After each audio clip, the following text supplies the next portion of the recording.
Hello, welcome to the 2017 European Championships in Pinerolo, Italy. I'm David Church. You're going to be listening to me for the next 6 days, along with Paul. Say hello, Paul. Hello, Dave. Hello, everybody. And Harry, give us a little hello. Hi. Harry's the great camera guy that sits out there in the sun to bring you all this coverage. So at the moment, we're just going to have a static camera for a little while, I believe. We're going to walk around and chat to some people in the pits. We're not going to show it on the camera or on your viewing things, whatever you got, TV, laptop. Did I say that right, Paul? Your viewing device. Oh, that works. That works really good. I still got a bit of a cold, people. I'm feeling better, but the throat's still a bit rough. Drinking lots of water. But what I'm going to do, and we sort of prearrange this, I'm going to walk around and try to talk to people. So if you want someone specific, please write in the chat room, and then I'll go try to find that driver. You're not going to be able to see it, but Paul can hear me, and I can hear Paul, so we can sort of communicate like that. So we're going to let this, what is this? This is the third round or fourth round, I believe.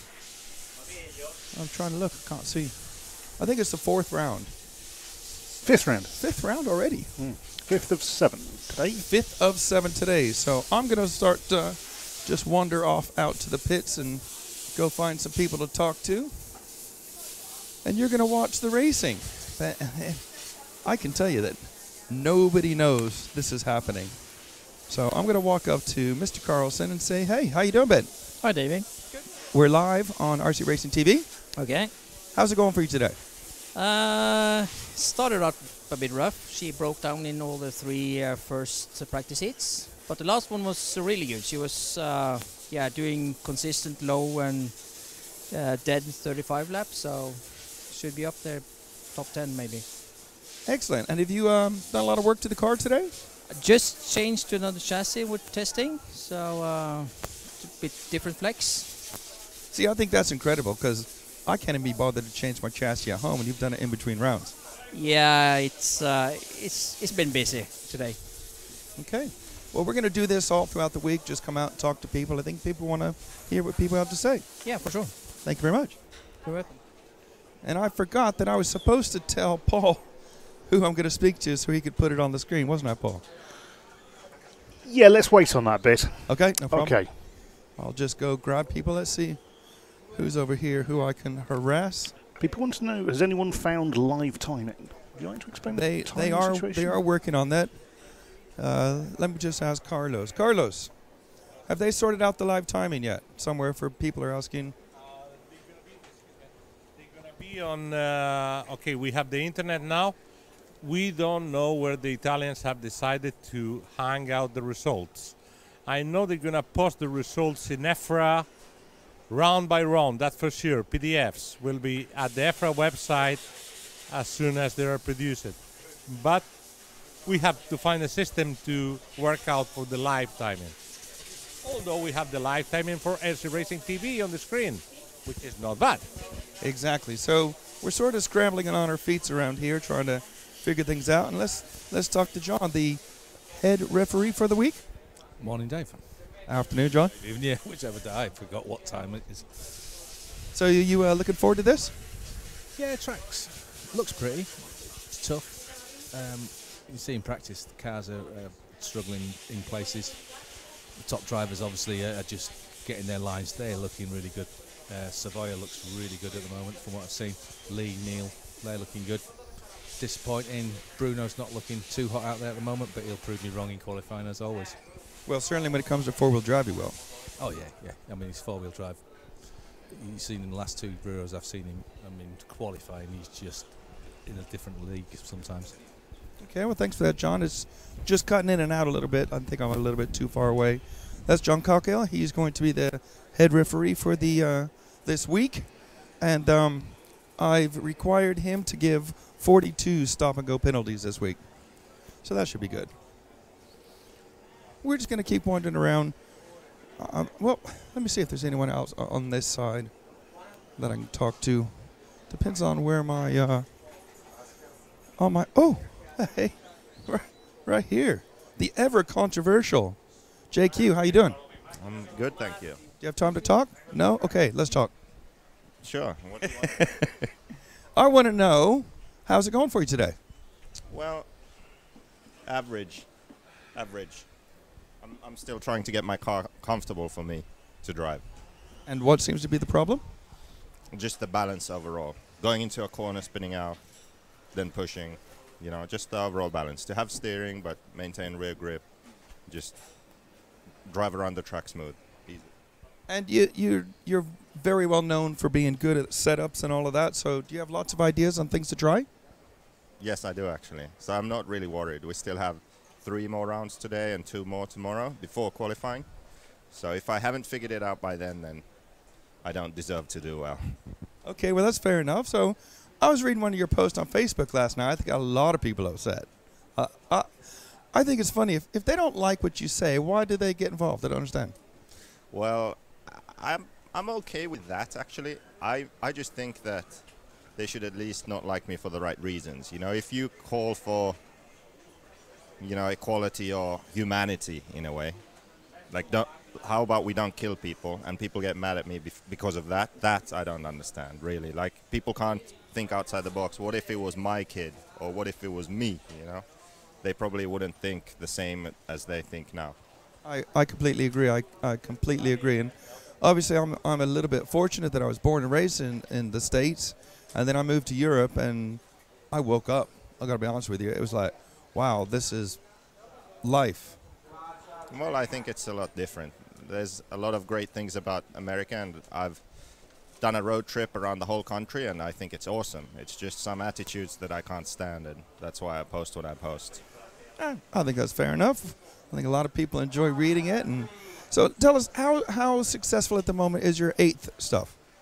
My 8th stuff is doing better now that we released the Black Edition. This year is going better than last year. So that could be the market too, but I'd like to think that it's the car we released. And the feedback's been a lot better too, so people who run it tend to like it. And because of that, I think that's what increases sales. When you have happy customers, then that's the number one thing, I think. And also you do a arrive and drive sort of scheme, don't you? Yeah, that's been working well too, because I think that gets people who wouldn't otherwise try the car, it gets them to actually try it then. Yeah, and it's like you don't see Losi and Associated doing that sort of thing. Well, apart from you. I was just trying to see what car you're driving. Is that yours? No. Oh. All right. Yeah, I think it's great that, you know, a manufacturer yourself is doing something. I think it's easy as a small company to do something like that. I mean, it wouldn't be hard for the bigger ones to do, but it does just maybe doesn't cross their mind, or no one has the initiative to do it. You know, if it would be easy for them to do. It's not really a big deal. I agree. Well, thanks for talking to us, and we'll catch up with you quite a bit throughout the week, if that's all right. That's all right. Thank you. And good luck, mate. Good luck. Yeah, it's nice to talk to JQ, hear what he has to say. Everything all right, Paul? Give us a thumbs up. Yeah, everything's fine. Schedule-wise, yep. I found a schedule, and yeah, just repeat what you said earlier. It's rounds 5, 6, and 7 between now and just after 5:30 this evening. Yep. The opening ceremony is at 6:10 tonight, and tomorrow we get started here at 10:35 with a second round of control practice. Excellent. Sounds good to me. Well, I've come over to this table here. Hupo's here, Martin Walenka, and I was going to talk to Hupo, but he is right in the middle of doing a lot of changes, so I didn't want to bother him. So we'll talk to Martin Walenka. How you doing, Martin? Hi. It's right here. A very nice track. A bit big maybe, but okay. Very nice to drive. How's your car working? Better and better. It's improved every run a bit, and I'm missing a bit ground speed, but I also drive not so much with two-wheel car, generally with the 110 scale. So it's okay. It's okay. We see. I hope it will be the final, the aiming, but will be difficult. Well, just so you people know out there, I'm speaking with Martin Walenka, X-ray driver, yeah. And your car seems to be all together, and your teammate has ripped his to bits. So are you giving him some setup advice? No, I checked his car out, and because he had a lot of experience.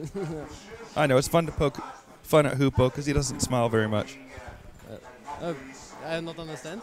Hoopo doesn't smile very much, and he gets mad at us because we pick on him. I think because I want to win. I know, I'm joking. Hoopo's a good guy. We'll try to catch up with him later when he's not too busy. You can hear in the background what's going on with people. That's Carlos shouting on the microphone. Is Bruno Colio there? He's on the other side. I'll go find him in a minute. We've got C Cup, Joe Cockhill. How you doing, Joe? Hello, Dave. You all right, mate? How's it going? It's going all right. Yeah, track's proving a little bit difficult, but that's just me. I drive like a donut. Like a Mongo. Yeah, you could say that. Yeah, I'm interested in their all-you-can-eat pizza challenge. I've not heard about that. Explain. Well, there's the I don't know product placement if they're going to have to pay me now if they're even watching, but the little Italy place up the road, I've got like food on for us, like €20 per person. It's like an all-you-can-eat pizza sort of parade thing. All right. I don't know if that's like a challenge or they're going to like pay me to do it or. Well, I mean, all you can eat for €20 ain't so bad, is it? Yeah, but what's all you can eat in their eyes? You know, I could probably eat a lot of pizza. Well, then I'd call it a challenge. Yeah, well, maybe. Well, I don't know if we're going to that tonight or not, but let us know how you get along. It's really good. We've been there. We went there last night and the night before when we came through. So. Well, what do you think, Paul? Do you want to go there for dinner? Yeah, whereabouts is it? Where is it? It's like if you come out of the track, follow towards the main road, just turn left and follow all the way to the roundabout, and it's just left on the roundabout. There you go, clear as mud, isn't it? Okay. Yeah. Thanks, Joe. That was Joe Cockhill. His dad's doing the he's doing the refereeing. I've told your dad, Joe, he has to give 42 stop and goes this week. 42, yeah. Why not? Well, only if they're deserved, not for people that don't deserve them. Tell him Tom says hi. Tom says hello. Tom who? It says RC Builds. Sorry? RC Builds, it says. RC Builds. Oh, yeah. Tom from Turkey. Hello, Tom. There you go. See? That's what we like, involvement. And I've got someone who always gets involved. Nick Child. How you doing, Nick? Oh, very well, very well. Yeah, great to be here. And how's it going on the track? I'm finding it a bit hard at the moment, but I'm getting around it just. And I hear you had a early night last night. Yeah, I did. Very disappointed in myself, actually. There's plenty of days left to fix that, though, in there. I'll do it tonight, don't you worry. Oh, we'll check back in with you tomorrow. GB. I'm going to do it for Team GB tonight. You're the man. I'm the man. All right, see you later. Cheers, Dixie. I was just crackling in and out. Let me go see where my receiver... Oh, that's taped to the wall there. I'll go try to find Bruno. Let me just move this door a little bit. Might be blocking the signal. Is that all right? Sounds fine. Excellent. I'm going to go over here and try to find Bruno. There he is. Sneaking up, a sneak attack on him. Let's see if we can talk to him. You okay to talk to us, Bruno? It'll be quick. How are you? Fine. Thank you. Okay, see you later. We're just live. Obviously, the camera's on the track. People wanted us to come and talk to you and see how things are going for you. Yeah, it's a little bit of complicated because I don't test at all this class, so I'm kind of lost myself here. So yeah, we're trying to prepare everything. As you can see, is what I changed today. So I work a lot today to make the car ready, but still not ready yet. So we are working on it. And are you? Is this good preparations for China later in the year? To be honest, not really, because I'm coming here, as I said, without practice, nothing. So I need to lose a little bit more time for China. I will lose for sure. But you know, this part of the year is very complicated for me, as I do 6 different classes, and the all European Championship, EOS, ETS, everything together. So I don't have really that much time to practice. So yeah. I mean, that's amazing. If you people out there drive RC cars, just think about it. He does 6 classes. How do you keep it all straight in your mind? Yeah, it's kind of complicated, but I'm doing well until now, so I will keep doing in the future, I hope. And yeah, good. I'm sure you're looking forward to putting these two-wheel drive vehicles away and getting the four-wheel drive out, aren't you? Yes, actually, yes. I mean, I like two-wheel drive as long as there's grip, but without grip, I don't see the point. Yeah, in dirt, I don't see the point at all. I mean, the Finnish drivers love it. They're like, oh, the slippier, the better. That's their problem. Okay.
Testing.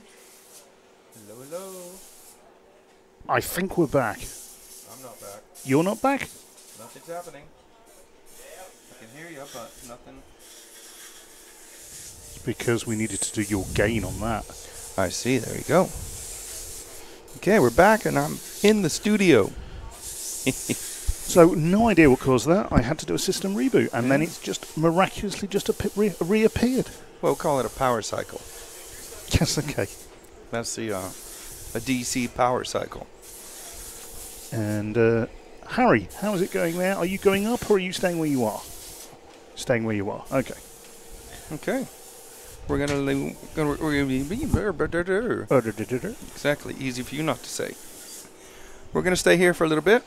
We're it's heat number 4, I believe. I know that because Martin Owen's on the track.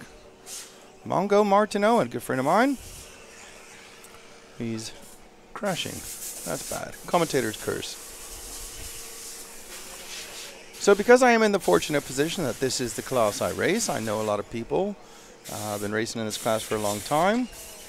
And we're going to give some airtime to Martin Owen, but I'm probably sure he's happy we didn't show that.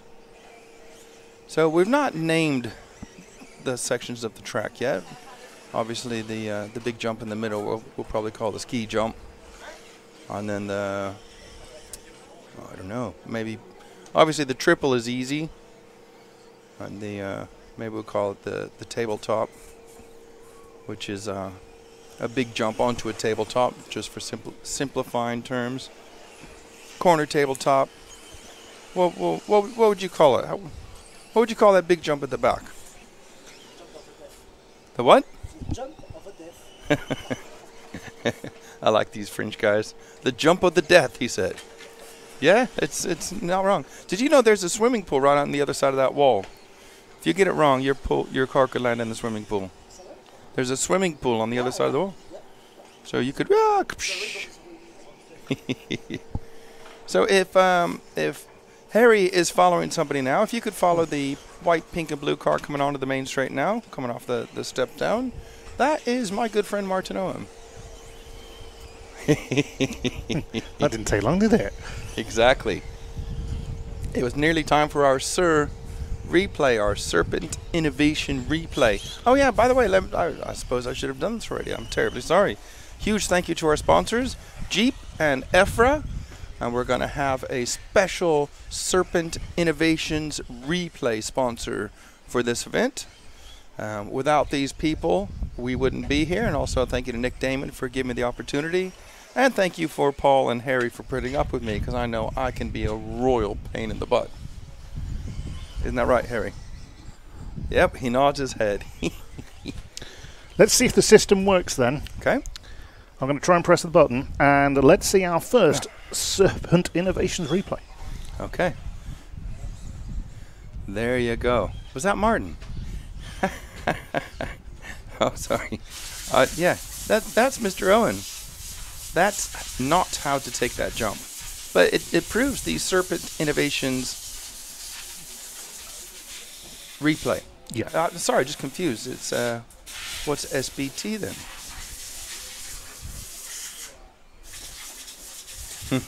See? Got you thinking as well now. Yep, we don't know.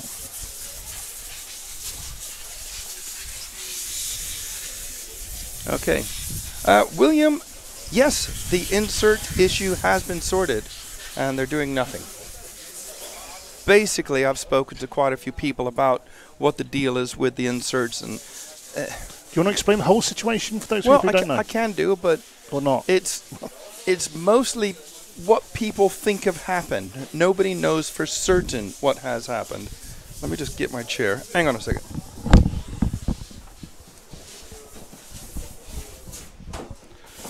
Dave left his chair the other end of the room. Yeah, I want to get comfortable. Basically, the inserts that have come with the tires. Oh, hang on a second. The inserts that have come with the tires seem extremely soft.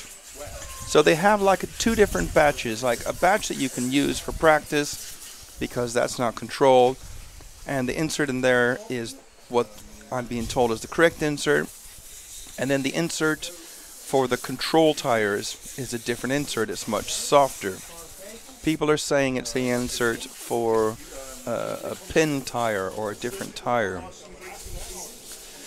So what they're going to do is everyone has to run in the control. You have to run with the insert that came with the tire. So I've spoken to a few people about it, and I'm not going to name any names. I don't want to try to get anyone in trouble, but basically they're saying they think they didn't have enough inserts, the right inserts, so they put this other insert in and thought it's a level playing field for everybody.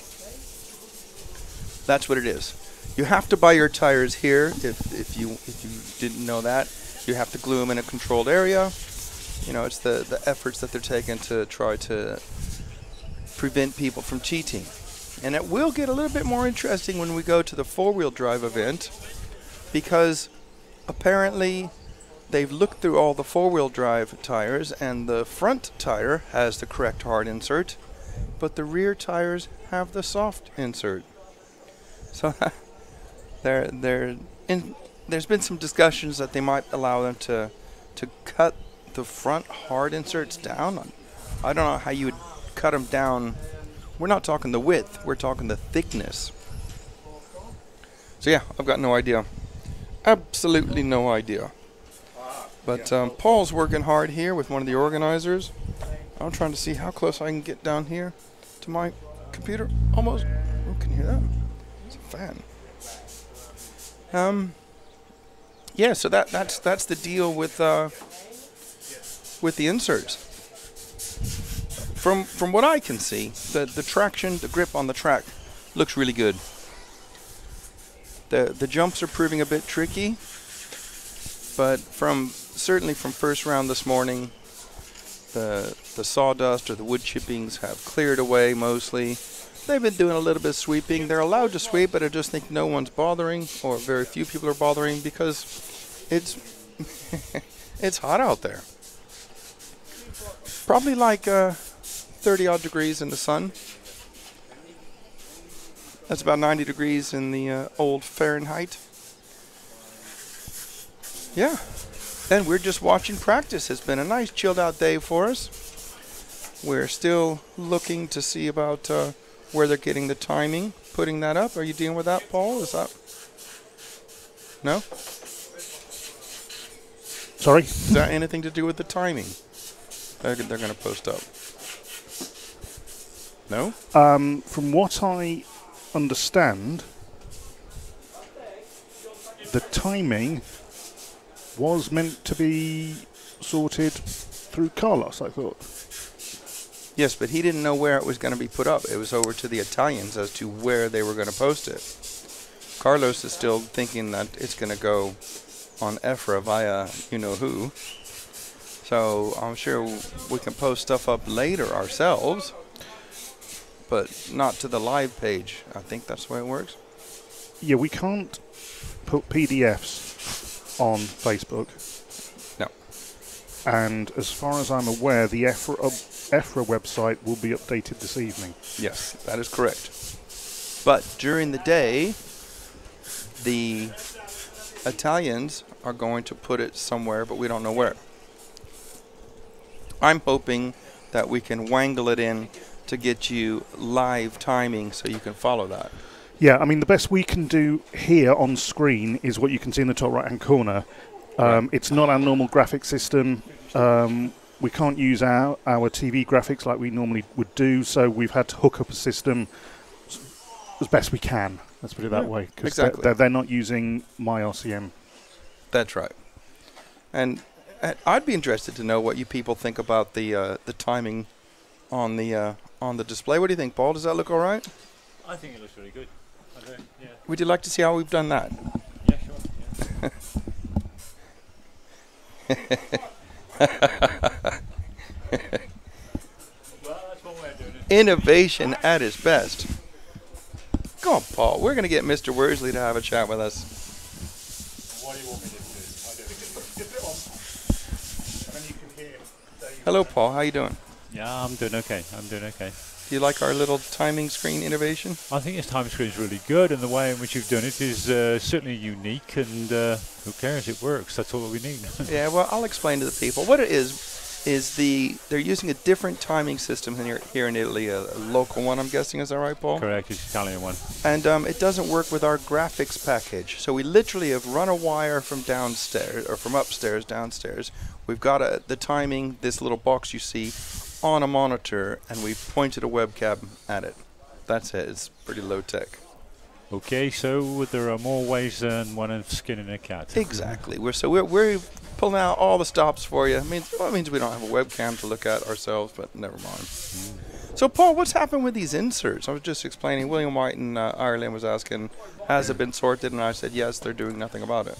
Well, we actually don't know how it's happened, because obviously we can't get in touch with the supplier at the moment, because yesterday when we found the problem it was Sunday, so nobody at work in America, and the time delay as well. We don't know how it has happened. The distributor in UK that organised all the supply of the tyres, he wasn't even aware there was more than one insert. He was really, really surprised when I mailed him late last night when I got back from the track, and he answered me around about midnight to say, I can't believe this, I've never heard of such a thing. Yeah. And we haven't had an answer from the manufacturer yet, but I don't know how it's happened. I don't know. I mean, it could be a mistake in production. It could be that they hadn't got any other types, and somebody made a bad decision, because this quantity of tyres that have come out here are a particular batch just for this event. So we don't know yet how it's happened. Exactly. Now, I was speaking with Mick Cragg, and he was telling me he was looking at the tyres and inserts for the four-wheel drive, and there's a problem there as well. Yeah, we don't know how big the problem is yet, but we're already thinking about what we can possibly do. The first thing that is on the plus side is that when we checked all the tyres yesterday, I did it with Mick Cragg and a few others, we checked every box. Yep. All the rear tyres have got the same inserts in, the ones we've never seen before. Yep. All the forward right front tyres in all boxes have got the normal firmer inserts. Yep. At least we haven't got things mixed in boxes, so everybody is using the same, which is the most important.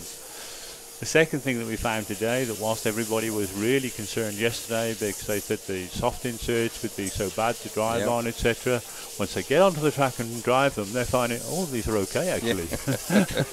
Exactly, yeah. Then nobody's complaining. So it's worked out very well as regards that. We still have obviously a slight problem for forward drive because the front tyres have got firmer inserts. Will that work with the softer inserts in the rear? We don't know yet. We have some thoughts of maybe we can trim the front insert to effectively make it softer, and we could solve the problem that way. I think we'll come up with a solution which is agreeable to everybody. Yeah. At the end of the day, it's the same for everybody, so that's true. That is the main thing.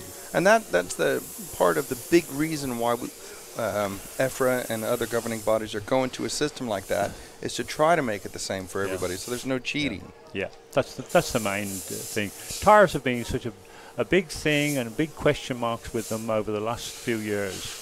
It has always been the same. It has, yeah. I can remember going to my first Euros in the 1990s. Oh, any tyre will work. When you get there, you haven't got a single tyre that will work. So we then bring in nominated tyres, so everybody knows what tyres have got to be used. But then you've got the different compounds. Yep. And how do you police the different compounds effectively? Exactly. Very difficult. So everybody has to bring twice as many tyres as what they know they need, knowing they're going to take half of them back home. Yeah. So we move on one more stage, that you have to purchase the tyres at the track. From a financial point of view, competitors, that's better because they only actually buy what they use. Yep, that's good. They are all using the same compounds, so there's none of this query in the pits of, do we change this, so-and-so's on that, so-and-so's on this, what do we use? They're all using the same. But of course you've always got the insert inside the tyre, which is just as big a part of it as well. True. And that was another reason why we wanted to go to control tyre and insert. Yep. Harry, can you follow car 5, please, while we're chatting to Mr. Worsley? Sorry, Paul? Yeah, we needed to go to the inserts being controlled as well. 3 years ago, we had some teams that had got, I think, 14 different inserts. Oh dear, that's that's crazy. You have so many people wandering around the pit saying, I don't know what he was using, but he's a second lap faster than me, and I haven't got a clue what he's using, and nobody knows where to go. Having the total control on the tyres and inserts, I think, is something that needs to be done, but the organisation to do it is huge. I know. I touched on that. I think I was speaking to Paul, or maybe when I was in Los Dallo last week, about that they're looking at going to a pre-glued control tire. All manufacturers now have gone to the 12 mil hex, but you're having trouble getting an agreement on the offset of the wheel. That's correct. I started this 3 years ago. I have to do it, or it's needed to be done with IFMAR first, so the whole world is on board. So with things like this, where it affects racing all over the world, I like to see if I can get agreement with IFMAR ruling first, and then the blocks would more or less automatically follow suit, so it scales down. And I put it to them 3 years ago, and I decided on a 12 mil hex and a certain diameter hole in the wheel, so that all wheels would fit on the same hubs. The problem you have in off-road is that there are so many different wheels with different offsets because of so many different car designs and wishbone lengths. It's not possible to pick one dimension that would suit all cars. So I spoke with all manufacturers 2 years ago and said we must have the drawings of what your wheels are, so that I can try and decide what offset would suit the majority of manufacturers best. Okay, there may be the odd manufacturer that may have to change a few things. But unfortunately, the manufacturers are not that keen on cooperating. So that leaves me with a slight problem. I've had drawings from some of them have been quite cooperative, and thank you very much to them. But it's still not a full picture. And at the end of the day, what we might have to do is for the IFMAR officials and myself sit down and say, that's the size that will suit the most cars. That's what we go with, and everybody will have to fall in the line. If we get to that stage, which I hope we can, then we can have pre-glued tyres and wheels delivered to the track, and nobody glues a tyre up, nobody bothers with an insert or anything. That's what I want. So do we have like a cutoff date on when you guys are going to say, right, that's it, this we're going to make it? The original cutoff date was for the Worlds this year. We had to veto that in Japan because it was obvious that it wasn't going to happen in time. So I rewrote the rules for IFMAR for this year that the 12 mil hex, and that is adopted, that's in.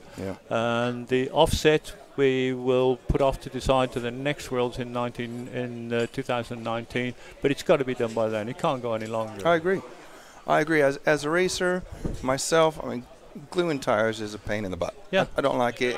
You know, other classes look at us and laugh at us. What are you doing that for? And certainly for us, when we race in England with the Schumacher tire, it's very easy to glue them. These are not easy. There's a lot of work to go into. It's a lot of work.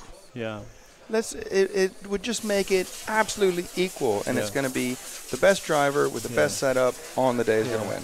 And you don't even need to be having all this process of marking wheels and tires there. You know, any driver could use each other's tires and wheels if they wanted to. What does it matter? It would be so simple. And for me, the way I look at it is that the tyre and the insert, etc., is probably the most important thing on the track as regards what can make a difference in performance, given one car may be better than another, obviously. If I look back over all the years I've been coming to these events, I can probably remember who won every European Championship since the middle 90s, and everybody has won a World Championships in there. I can probably remember what cars they were driving.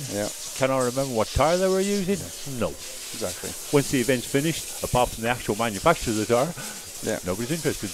No, that's absolutely true. And I think, you know, it would just make the racing, you know, for most of us, obviously the pro guys or the really good guys, they don't mind. For a lot of us, we want to just go out there and race. You want a tire that works. You want to feel like you have some control of your car. You just want to go out there and have a good time, really. I mean, look at yesterday. We spent maybe, I don't know, 60% of the day yesterday just sorting out what we could do with tyres, what we got with tyres, what had been delivered, and there's all the questions with people, what are you going to do about this?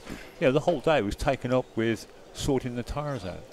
And I think that's it's good for people out there to understand how much effort goes into it to try to make it level playing field, because people just think, Well, let me speak. People are very quick to criticize when they're not happy with something that's gone on or something that's not happening. They often fail to recognize how much work has gone in to get where it is as it is. Yeah, yeah. And this week I'm trying to get people out there that are watching this program to do a like. I want to show to EFRA that we're reaching them. So a lot of people come along and just look at it, and they might not like it or might not comment. I want to get likes and comments.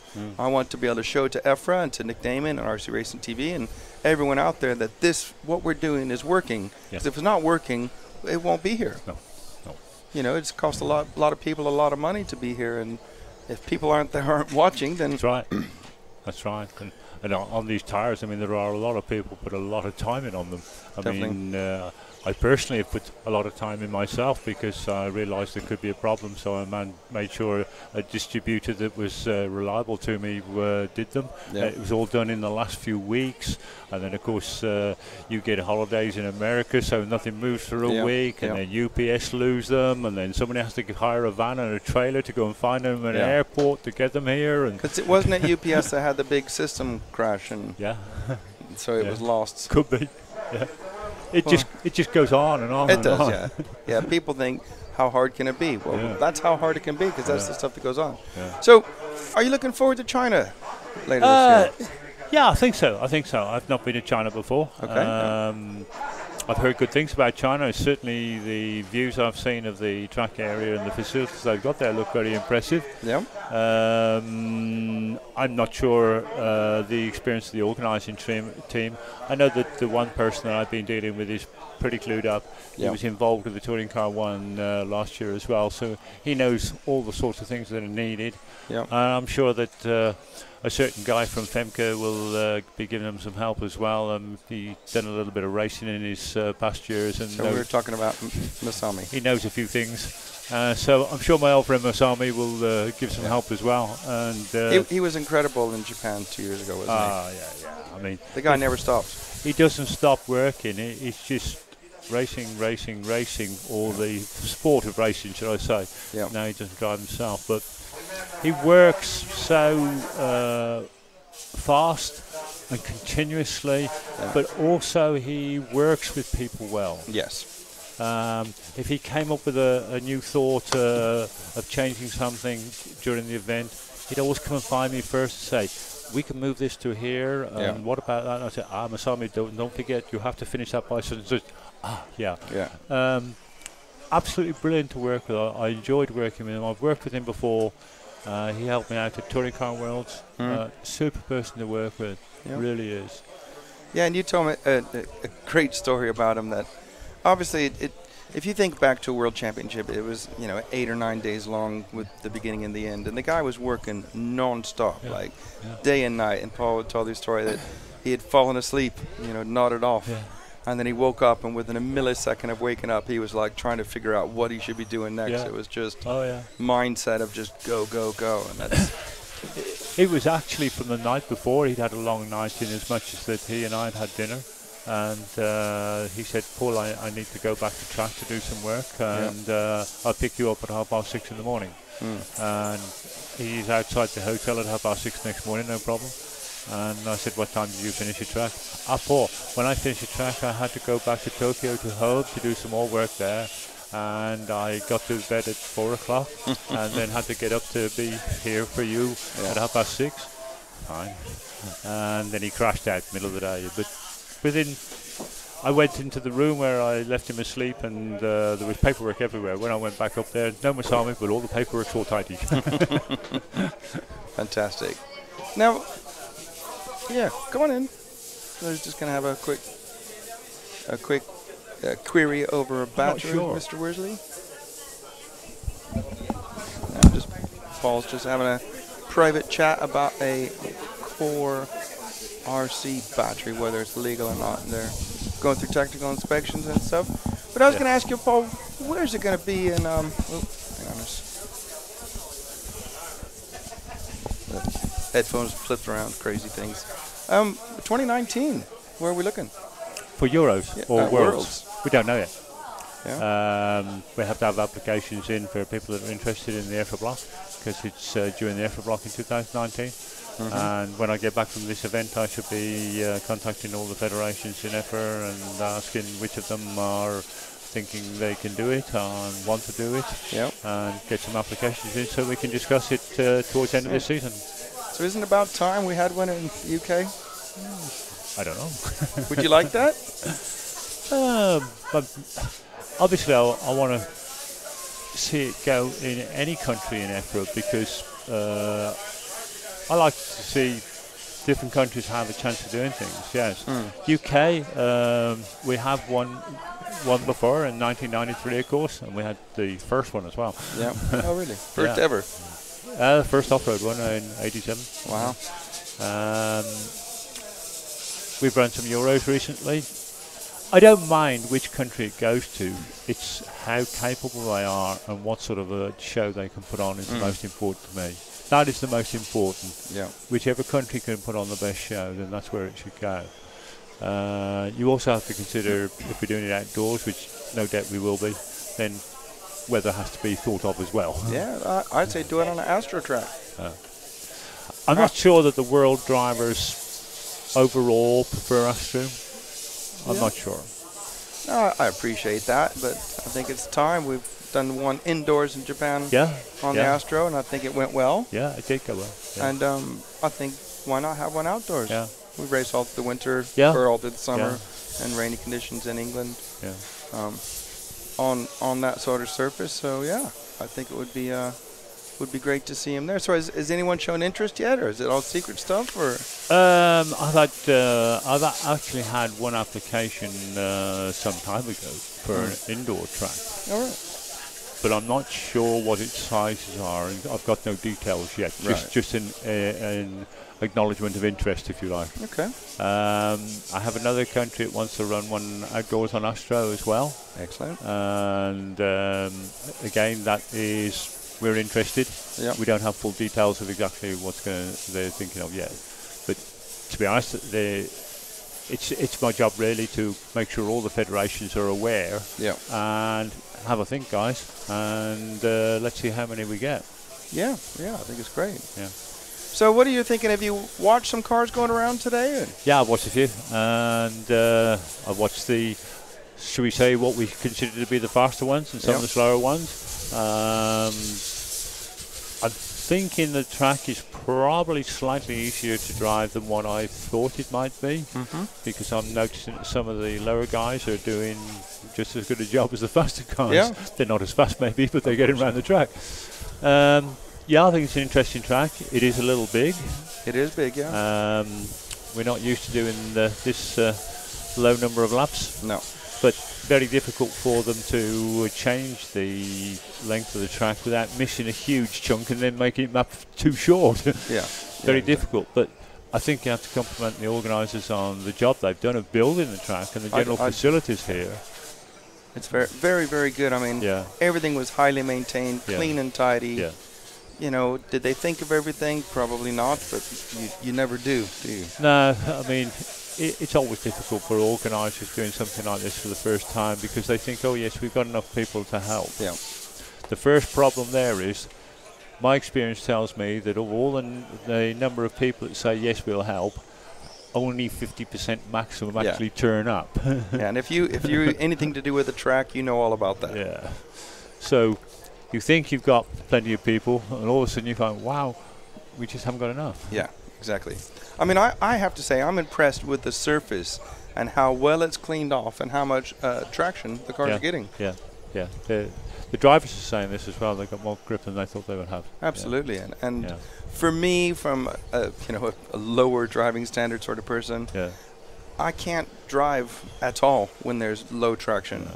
So I think it also makes for better racing, and certainly with this amount of big jumps, you have to have some traction, or else it's a nightmare. Okay. So here's one more question before you go. I know you spend a lot of time, and I appreciate that. Why don't they run four-wheel drive first? And then, because just chucking it out there, wouldn't it be better because you would get more rubber down, it would clean off, and then the grip would be better for the two-wheel drives? It's an interesting question, that. and I don't know why it is, but it seems to be sort of universal within Europe. You do two-wheel drive before four-wheel drive, and it's exactly the same in our own country in UK. We do the same in our nationals, two-wheel drive, four-wheel drive. What I can tell you is that it was myself, in actual fact, who proposed it and got it put through. I think it was something like around about 1998 that we ran our nationals in UK with four-wheel drive first on the Saturday and then two-wheel drive on the Sunday. We did it 1 year and none of the drivers liked it. They just didn't like doing four-wheel drive first. It only lasted 1 year and they went back to two-wheel drive and then four-wheel drive. And I've never even bothered to discuss it since because... I mean, it could just be creature of habit sort of stuff. You just don't know, do you? I think it is. Well, I was actually talking to Paul about this. You're a statistic guy. You like your statistics. Which country in the world has the most racers per capita?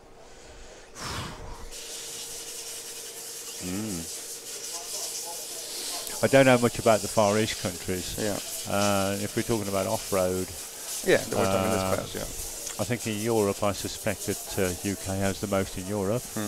But when you say per capita, that puts a different slice on it altogether, because you've got quite a few good racers come from the Scandinavian countries, and their population is a fraction of ours. Exactly. So per capita, it would need to be looked at with the figures of the population of the countries. There you first. go. I think I've set a challenge for you, haven't I? Yeah, you've put something for me to check out now. Sorry, mate. Maybe I misspoke before. Cause I know I've chatted to you a lot. I've known you for quite a long time, and I know that the 1/10 off-road in England or in the United Kingdom or Great Britain, whatever you want to say, has such a high level of people completing the series. Oh yeah, we do. I mean, most people that come from another country to do one of our nationals, which happened once or twice, not very often, they are absolutely amazed by the depth of skills, of how far down the finals list the skills are still there. And yeah, we do have a lot of good people. We have a lot of people which, okay, they may never win one, but they'll be in a good position. They'll be in the top 20, top 30. And when you're talking that is out of 120 people, that's still quite good. Absolutely, yeah. And we've got so many like that. We have a lot of depth of skilled racers in our country. I mean, I guess America has, but America seems to sort of be split quite a lot between different series and things like that. It's difficult to put numbers on them, isn't it? It is, but I mean, I don't think there's a whole lot of 1/10 off-road races that have like over 100 people at every round. No. I mean, in UK we do well. Our nationals this year have been good, very good. The numbers are, I think they're averaging for two-wheel drive, I think they're averaging at the moment 119.5. Four-wheel drive a little less, as it always is. Yeah. The one thing I did notice this year, though, was that the number of actual entries for the two-wheel drive class, whilst it's always been more than for the four-wheel drive class, the difference this year was bigger. Oh, really? Yeah. Not many people see this, because when you see a day full and the next day with maybe 110, 115 drivers, they think, oh, okay, it's only 3 or 4 different. What they don't realise is sometimes is that for the two-wheel drive day, maybe there was 20 reserves that didn't get a place. Yeah, exactly. Exactly. And whilst... Car 1, please, Harry. Car 1. Whilst the difference is usually... Obviously it varies from one event to the other, but on average the difference is usually around about sort of 12 or 15 different between two-wheel drive entries and four-wheel drive entries. This year it's averaging 25 different. Wow. Quite a lot more. That is a lot. Yeah. Okay, well, thanks for coming and talking to us. And when you know what's going on with the inserts for four-wheel drive, you could just let us know, please. Yeah, of course, for sure. I mean, this is something we're going to be discussing over the next 2 days for sure. Exactly. And let's see what the best ideas we can come up with. Perfect. Thank you very much, Mr. Thank you. Mr. Worsley. Thank you. Okay, that was Paul Worsley chatting away. And let's just hand these straight out the window. And Tristram Neal, hello mate, how you doing? Yeah, I'm doing alright, getting myself back, sounds good. Yeah. Yeah, super camp, you know. Say again? The super camp, you know, the whole kind of thing that I should do. Talk for a second. I'm going to talk for a second. Deezy's having a coughing fit. Oh yeah, still just, ugh. His eyes go bright red when it happens. He had saw me a little bit ago and I was choking me guts out. You looked possessed when I walked in. I was like, whoa, who's this guy? Only because I couldn't get any air inside of me. Anyhow, Tristan Neal, how is your life as the #1 technical engineer designer at Team Schumacher? Well, I wouldn't put it that. I'm going to put it that way. Well, if that's I don't what care you who think. it upsets. Okay. No, it's all right. Yeah, it's all good. It's good. Super busy at the moment. We've got a World's Year this year. Yes. Had a Euros warm-up. We've got our UK National Series as well. And then you have the EOS at the beginning and the end of the year. Yeah. So you've got quite a structured year going on. So I kind of live each weekend to a weekend and see, well, what am I doing now? Yeah. But then you're always planning towards what's happening. We're thinking about what we can do for the EOS, what's different that we could do. As well as the Worlds, it's a big deal.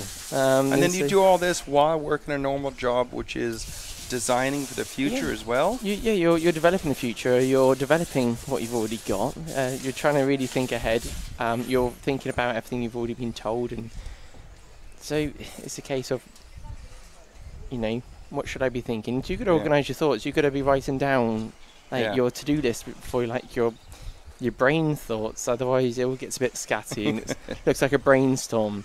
So I know certainly in the UK, at the UK Nationals, you really brought the Schumacher team together now. I know a couple of years ago, everyone used to run for you asking for help, and you became very, very popular as setup advice. And is that extended through around the world?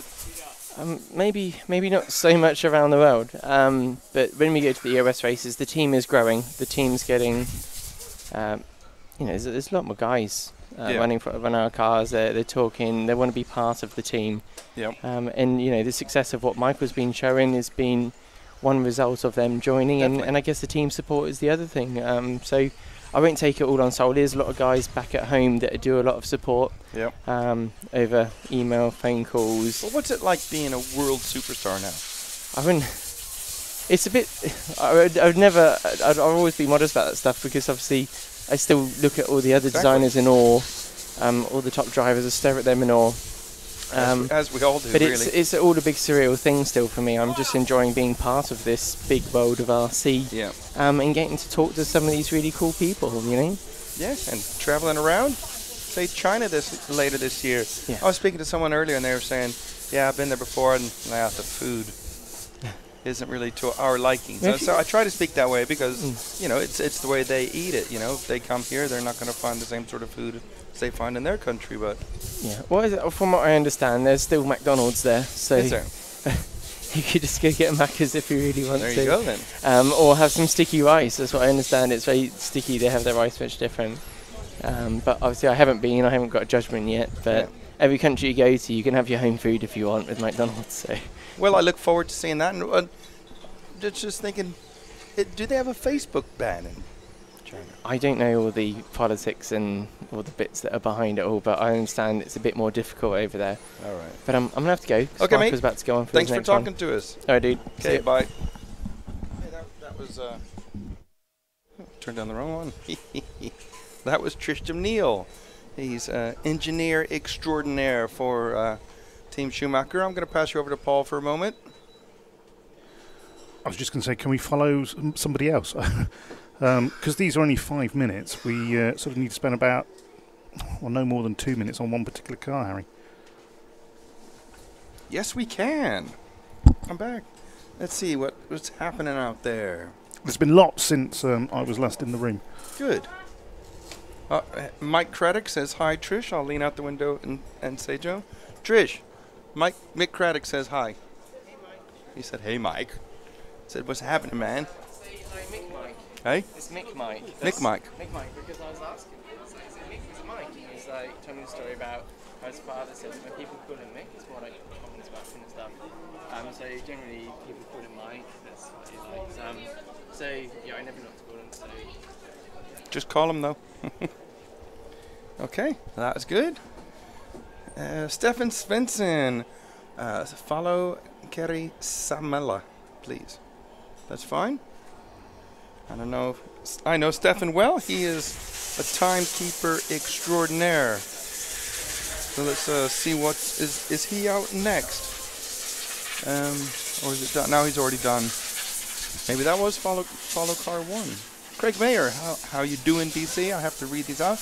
I'm doing good, mate. I'm doing good. Still got a bit of a chesty, coughy, throaty thing, but we're just gonna We're going to follow the top guys. Let's follow Lee Martin, please. He's getting ready to go over the big ski jump. It's on camera there, Paul. Is Lee Martin's car on camera? The orange one? Car 6. You got car 6, Harry? I leave him back. I don't know. I don't know what car. I can't see the numbers from here. Yes, apparently Harry says yes. Oh. Well, it would be. Okay, he's going over to the big jump now. Is the first of these 2 orange cars. And doesn't do the big triple as he was out of shape. Wanted to keep it on its wheels. So I've been watching these guys throughout the day. And obviously at the very beginning of the day, traction was at a premium to actually have some. But as the days rolled on, and this is their 5th round of practice today, it's just gotten quicker and quicker and quicker. So the surface is cleaned up well. And I gotta say, you know, it's not just because they're from the same country as me, but Lee and Neil, I think are rising above the rest at the moment. I mean, look how quickly he went through there. That's just amazing. And I'm sat here right behind Shinadachi now. How you doing, Shin? You all right? Good. Is it good? Good so far, he says. I think it's looking very good. I'm not sure what it is, but the UK guys, they just seem to be, I don't know, they're there at the front, and the times I've been looking at the timing screen, they're at the top. And it's not necessarily that the timing screen wasn't on a single quickest lap. It was running like a normal 5-minute run. But that's a good indication. If you drop back 1 car to the white car, please, that's Bruno Coelho. We'll try to give you 30 seconds or a minute of, a few drivers. And we'll pick Neil up in a moment. We'll do a lap or 2 with Bruno. And you might have heard me talking to Bruno earlier. He is racing 6 classes, Paul. 6 classes. Okay, Paul's just going off to do some technical doodads. I mean, God, I can barely race 10th off-road. I couldn't imagine doing 6. And I know he's looking forward to getting the 4-wheel drive buggy out. I gotta say, the 2-wheel drive is looking pretty good at the moment. Okay, let's drop back 1 more car to Neil Craig, please. He's on the ski jump now. Yeah, they're taking their ski jump. It's interesting because they come off of that double before it. And you got to get enough speed to jump, but you have to be off power when you take off. Something about just the way that the dirt is in relation to that metal grating. But Neil also looking super quick here this week off the big tabletop and the triple. But see, he was out of shape, and saying is out of shape. As we say that, he has stopped. Go forward 1 car, please. The green one on the ski jump. Into another corner I've not named yet on the corner tabletop. That's Michael Orlowski, and you see how quickly down those steps they are going.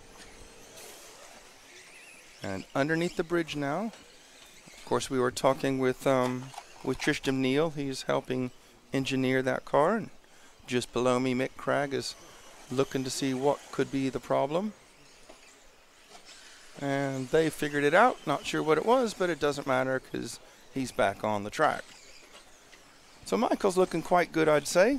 Let me see if I can wander down the hall here. I've got a timing screen set up. And, well, less talk about it, the better.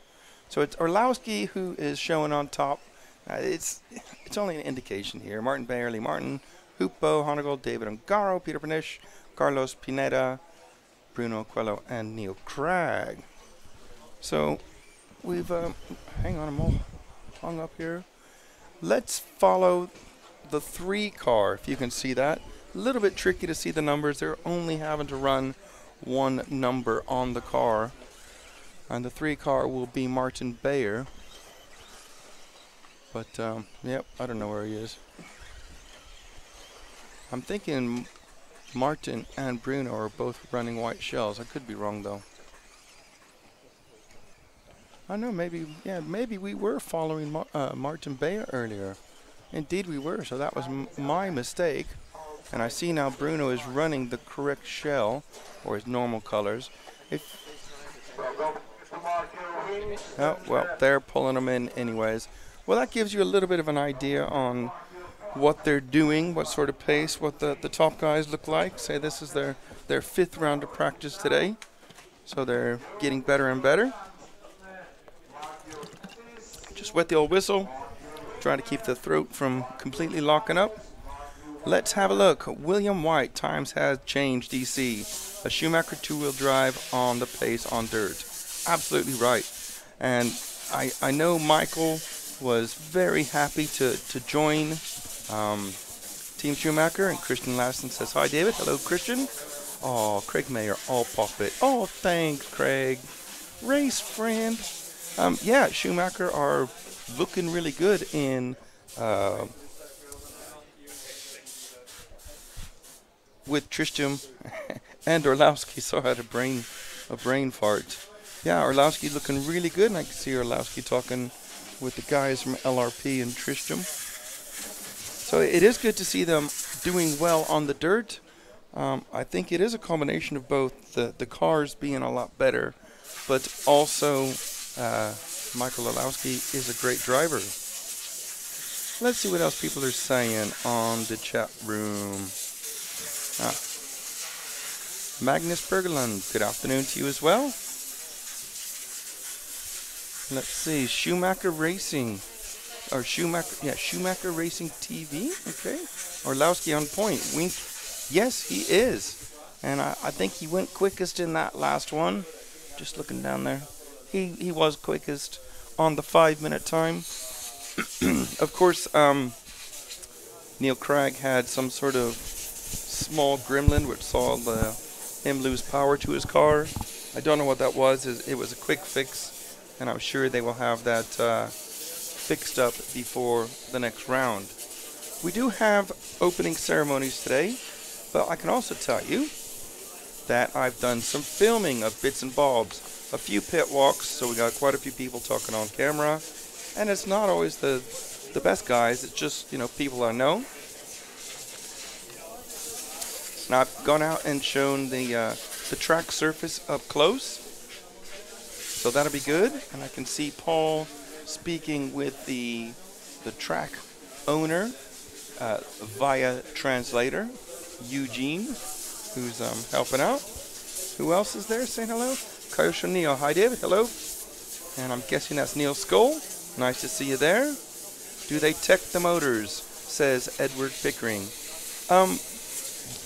Yeah, let me think. Tech the motors. The motors have to be on the official list. I believe it's the EFRA list. I'm pretty sure that sets the standards for most of the world, who Paul Worsley helps, right? So yes, they have to be on that list, and they go through a tech, a pre-race tech, to check things like the motors and the chassis, and everything gets a sticker on it. Well, the motor doesn't get a sticker on it because you can change the motor during the race, but any motor you put in has to be on the list. And then at the end of the race, they normally take the top 10 cars, and no mechanic is allowed to touch them. In fact, this is the same after all 3A finals. They have track officials collect the cars, and they put them into a Parc Ferme impound, and then they do a certain amount of checks. I've seen them many times, cutting motors apart and checking thicknesses of wires and all that sort of thing. Yeah, Neil says, ask Paul about motor homologation. No thank you. Crafty59, now just Kevly driving PR Racing.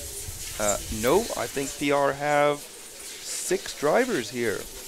You got Kevly, of course. He is he's running inside line. He's importing PRs into the UK.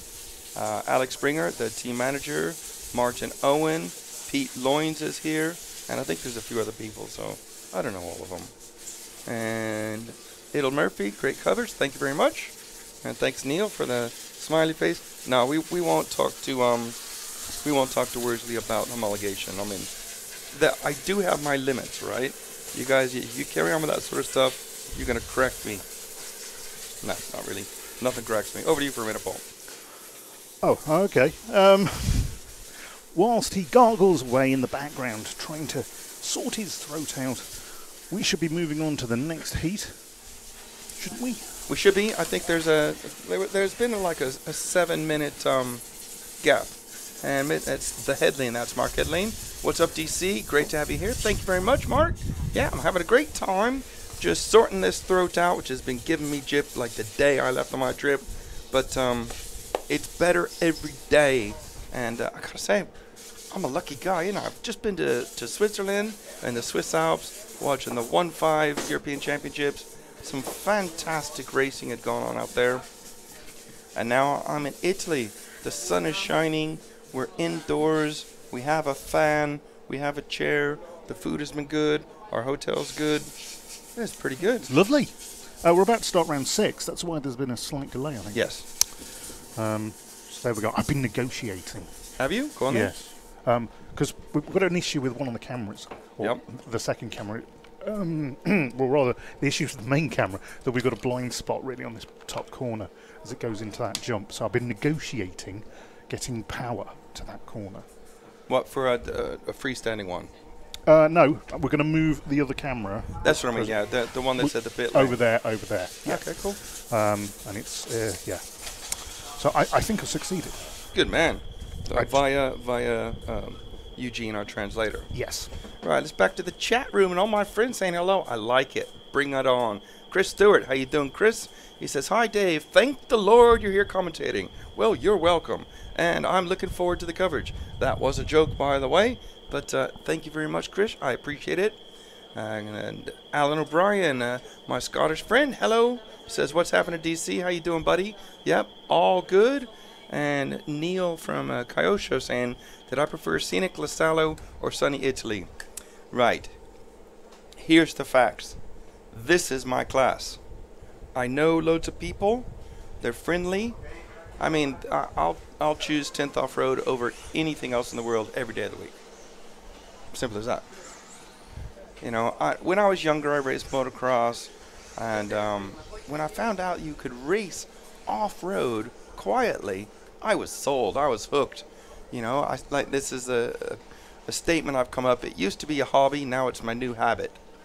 You know, so this is my habit. But that wasn't the question. But I'm not done. This is a long answer. It was awesome. To see those 1.5 cars on a track that suited them, that was awesome. You know, and the 1.5 guys all make us feel welcome. There's not a whole lot of them that speak English well, because most of them come from around this part of the country. They come from Italy or France or Germany, and you know, I don't know them, so it's not as easy to go try to talk to people. And when people are busy and you don't know them, it's not so nice to go try to talk to them. So, but no, I prefer it here because of the racing, but the scenery over there. Well, mind you, I couldn't live up there. Jeez, it takes like an hour to go anywhere. Doesn't it, Paul? Yeah, you don't get stuck behind 1, 2 or 3 lorries. Exactly. Oh, God, climbing at about 10, 15 miles an hour for several miles with no overtaking opportunities. Exactly. And Mark Hedling saying, living the dream? Absolutely. Pro Charger says, perfect start to my holidays. Hi from Canada. Hello, mate. How you doing? Nice to have you here with us. And so you're basically, Kyosho Neil. So basically the 5th was too loud for the docile DC. Too loud. No, it's not too loud. I digged it. I thought it was fabulous. I just think this is better. I mean, like, to me this is 10 out of 10, and the 1.5 is like 9.8 out of 10. So I win again. But, I mean, I think it's great that you guys are all commenting. Do me a favor, please. You saw my post on Facebook if you're a friend of mine. I'm trying to prove to myself, but also to EFRA and to Nick Damon, that you guys are watching and you like it. And I just want everyone to like like every feed we do, or comment in the chat room. Put messages on the RC Racing TV Facebook page, thanking them. Thank EFRA. Without EFRA paying for us, and our sponsors, Jeep and Serpent Innovation Replays, we wouldn't be here. It's as simple as that. So it's the way the world works. Now, let Uncle Dave tell you a story. In the world, you have business, and businesses are here to make money. And to make money, you have to do something, right? We are doing something now to make money. It's a business. And we just so happen to be that the business we're doing at the moment is bringing you the European Championships 2017 at Pinerolo, Italy. So to prove to these people that it's worth the business for doing this, we want you to go on Facebook and go onto the EFRA page, go onto the EFRA Facebook page and say thank you. It's not a lot. Trust me, absolutely, it will make a big difference. Don't you think, Paul? I think it will, yeah. I think it's a really good idea. And then there's the other selfish goal I'm after, to have the most positive replies and the most views. I know it's not going to happen because Neo Buggy is huge, and that got some 50-odd thousand views. Let's do the best we can. Right, back to the chat room. Nils S. Hi from Germany. Hello, Nils. Thank you for joining us. And Chris Stewart says pay rise for DC. Well, give me double of what I'm getting now, and we'll be sorted. So I don't even know what I'm getting. So I'm here for the love of it. And Kyosho Neil, why can't you just have what your name is? Neil Skull. You're making me have to think, Neil. Thank you. Anyway, Kyosho Neil says, Nick knows all people in every class, not a 10th off-road snob. Haha, just kidding.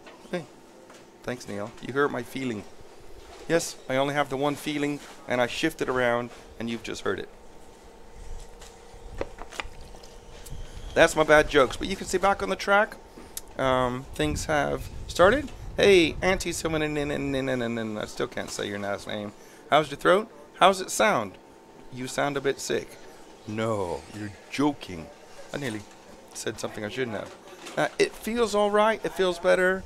I think I'm, in the dying stages of it, and I expect come Wednesday, I'm gonna be pumping up the volume.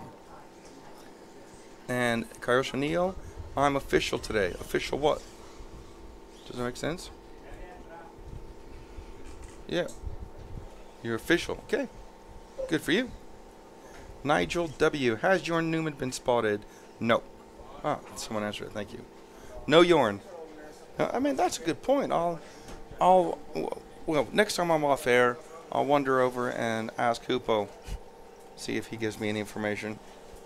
I think next time you're off air is Sunday. No, I meant like when we finish tonight. Wait, hold on. That's a good joke, though. Kyosho Neil, official Kyosho. Yeah, of course you are. You are Mr. Kyosho. Is that all of Europe, Neil, that you're the head of? Or is it just the UK? I would say just the UK. If you heard us speaking to Paul Worsley earlier, we have huge number of racers in the UK. Alan O'Brien, watching this is making me kind of depressed he didn't go now. Well, you should be here, you sweaty. Come on. You know why they call him sweaty? No, why is Sweaty sock rhymes with jock. Okay, gotcha. Yeah, why didn't he go? Because he's a big girl's blouse. That's why. I'm required to be back later. Okay. Now, and all joking aside, a lot of us guys from the UK look at the track on a photograph and go, oh, a 10th buggy on a 1/8 track. Yeah. What happens if it rains? Yeah. We don't know the surface. Yeah. And we don't go. I'm one of those. I've been to a lot of races, and in all my European Championships, only once was I able to drive on a blue groove, and that was the first time I went to Austria. I think it was 2006. This is looking really good, and the traction levels are very high. So, yeah, it is what it is. Kyosho Neil, nearer than most UK nationals. Yeah, Could be, possibly. William White says, France next year, Alan? France? And Mark says, is my payment vodka? Nope, I brought enough with me. And luckily, they have loads of supermarkets here, so I will not run out of vodka. And he's just in the UK with Mike and Carl. So, you know, Kyosho Neil Skull, he's does a lot for the sport. And he's everything to do with Kyosho and radio control cars. Really good guy. You know, he's active. Look at him. He's like the main man at Kyosho, and he's here chatting with us. Fabulous. And Alan O'Brien saying, mixture of costs, holidays from work. Heard William. He will be there, so you're going next year. So yeah, that's hey, that's for all of us. All of us have to focus in, you know, the cost and time off of work. So yeah, that's the way it works. And am I still Neil? Sorry, I'm supposed to read out the names and the questions. Sometimes I get a little overexcited and forget to do that. Kyosho Neil says, you still racing or just common tatter nowadays? Now, I am still racing. I'm not really fast, but yes, I'm still racing. In fact, not this weekend, next weekend, I will be attending the 5th round of the 1/10th Off-Road National Championship in sunny Southport. And Alan O'Brien says, oh, thanks, Alan. You've already answered it. So, yeah, it's good to see so much chatter going on. You may have noticed at home that the camera work a few minutes ago was a little bit shaky. And apparently that's down to one of the helpers here climbed up the scaffold during a heat and tried to take Harry's chair away. You are joking. No. Whilst it was going on, so Harry had to try and keep hold of the chair whilst it was being pulled from under him, and keep filming at the same time, and argue with the chap that he wasn't having it. Like they did that to us yesterday. I had an argument with someone, came in, they were taking my chairs away. I was like, yeah, they won. They won. and let's have a look. It's getting fun. I like it. And Kyosho Neil, talking of work, I better get to it. Come on, this is more fun, isn't it? Mark Burton Young says, is the insert issue sorted out yet? And well, let's just touch on this. By the way, Never Was Fast from Neil again. And Neil, I have you know, I am a 3-time national champion. Yeah, did you know that? Bet you didn't, did you? It is the plus 40 class, but still, I won it 3 times. So, yes, they've sorted out the inserts in the fact that they're doing nothing. And if you watch back to maybe, I don't know, half an hour ago or so, had to think that one through. We had Paul Worsley who explained all about it, that they sent the wrong inserts with the tire, basically. And we don't know why. They will get to the bottom of it. And I will also, as soon as I know, I will let you know. But there was concerns that this insert isn't going to work and the cars are going to spin around and it's rubbish and blah, blah, blah. Look at them on the track. They're going around just fine. So, yes, they're absolutely correct to be concerned and have raised the concern. But it's not looking to be a problem here with the 2-wheel drive. But it's still yet to be decided with the 4-wheel drive because they have the hard insert for the front and the soft insert for the rear. So, who was I speaking to? I think it was Ben Carlson, or no, it was Mick Cragg, who said the cars are just going to spin in circles. So yeah. So yeah, Kyosho Neil is going to bunk off work for the rest of the day and just watch our coverage. Well, how about just the rest of the week? It's only 6 days. Yeah, I mean, why not? But I tell you what you could do, Neil. You could watch it later. Yeah. And then you could also like and comment and send Nick Damon a message or put it on the Facebook page. Or subscribe to the YouTube channel. Well, I should better be already doing that or else I'll go find him and make him push the button. Right. Yep. Mark Burton asking, same for everyone. Yes, it is. Everyone's got the same. They've checked the entire batch of tires. They all have the same rear insert and the same front insert. Oh, we got someone looking unhappy. Is it no good, Samala? Good? If it's same for everyone. But let's just wander over and chat to Mr. Salmela. Ooh, sorry about that. I'll put him on. Come on, people out there want to hear.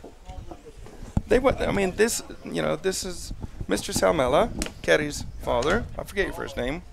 Sami. So, of course, Sammy and Kerry.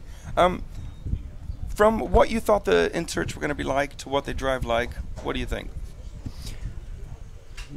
It's not a problem in two-wheel drive car, but maybe four-wheel drive if the inserts in the front of the car are different than in the back of the car. But so Paul's saying he thinks that they might let him cut them, but this way.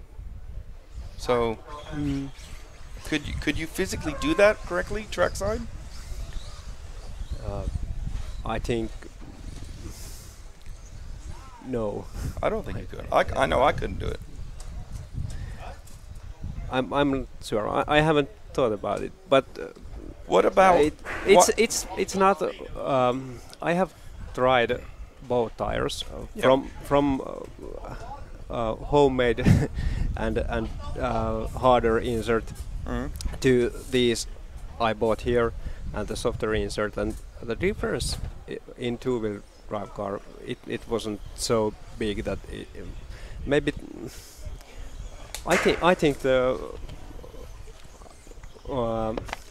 tire it doesn't last so long, right? But let's see. I'm a little worried about four-wheel drive car more than two-wheel drive car. But it's if it's the same for everyone, it's okay for me. What about if there was enough extra four-wheel drive rear inserts? Couldn't they cut them down for the fronts, and they'd be the same soft front and rear? Maybe. Usually.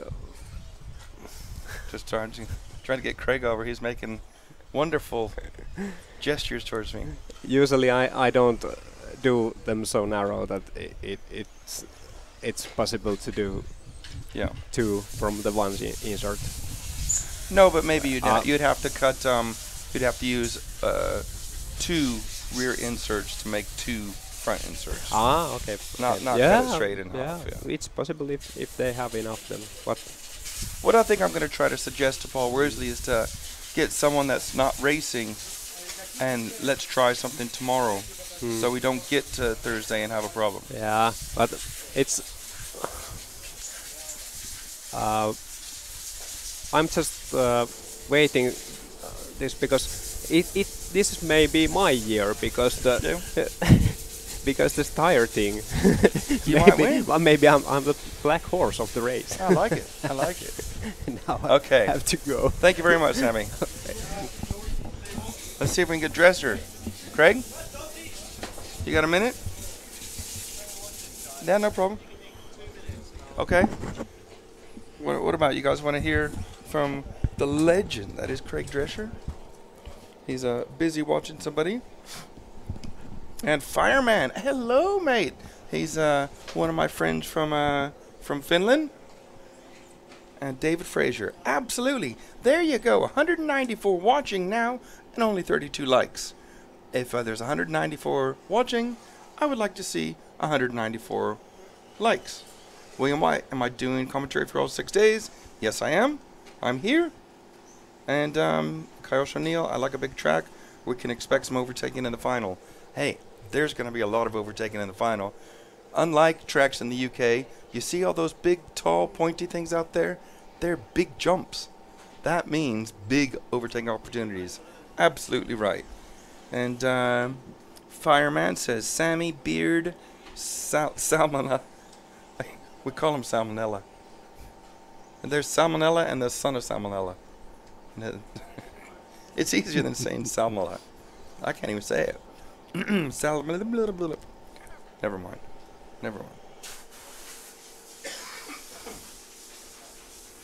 Okay. Oh, jeez, it was nearly completely gone there. But yeah, I like you. I like that, Mr. Fraser. Yes, that's exactly my point. We want to get EFRA, RC Racing TV, and everyone who's like up at the top of the food chain, if that makes sense, to see how much people are not just watching it but also liking it and making a comment about it.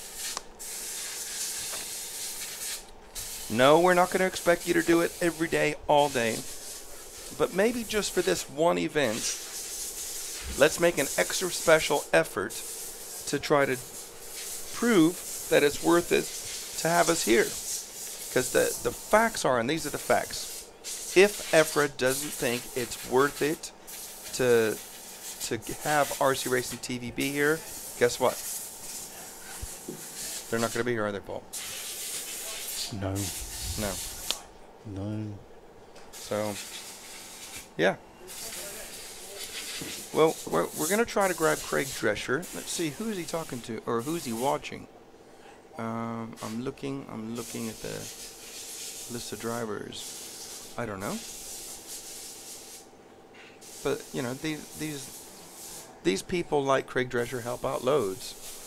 And Cat75 would love to watch more, but it's almost midnight here in Australia, so better try to get some sleep. Have a great day, everyone, and thanks very much for the coverage. Thank you very much, Cat75. We appreciate that. I have quite a few Australian friends, you know, and this is how I describe Australians. G'day, g'day, gadanga-dingo. Makes absolutely no sense, and that's why I like it. But, yep, it'll be when you wake up in the morning. I'm sure the video will be there.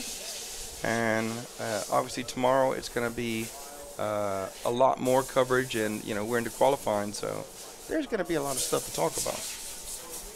So let's see if Drescher remembers to walk over here. I bet he's disappeared. Yeah, it's a cheeky monkey. Oh, no, he's there.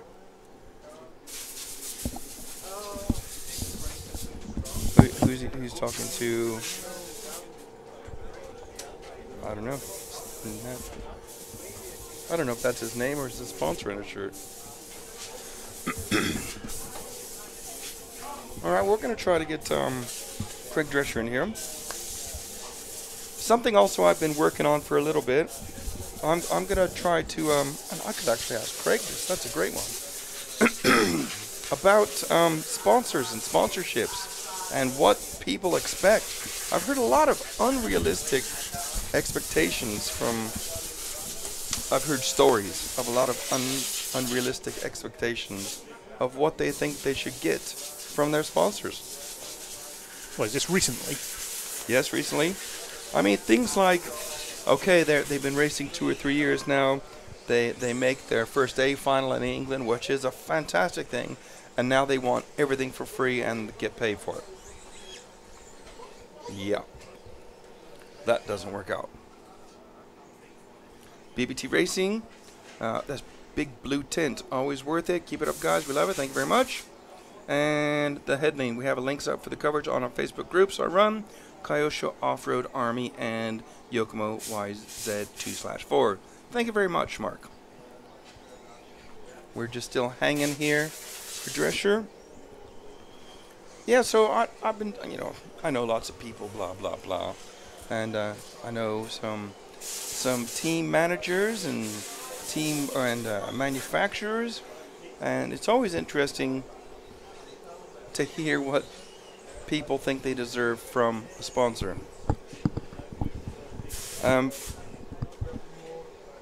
Now there's not a whole lot of money in RC as far as, like, imagine what do you think the profit is off of the sale of a new kit? Let's look at the new B6. It's like 250 quid. What, you think they're making 100 quid profit per kit? I don't know. I don't know what the profit margin is. I'm gonna guess maybe 20 quid. That's not a lot, is it? If that's true, you should say you don't know. But I don't know, and there is no way to find out. I mean, I suppose I could ask JQ what he makes on an 8 scale profit,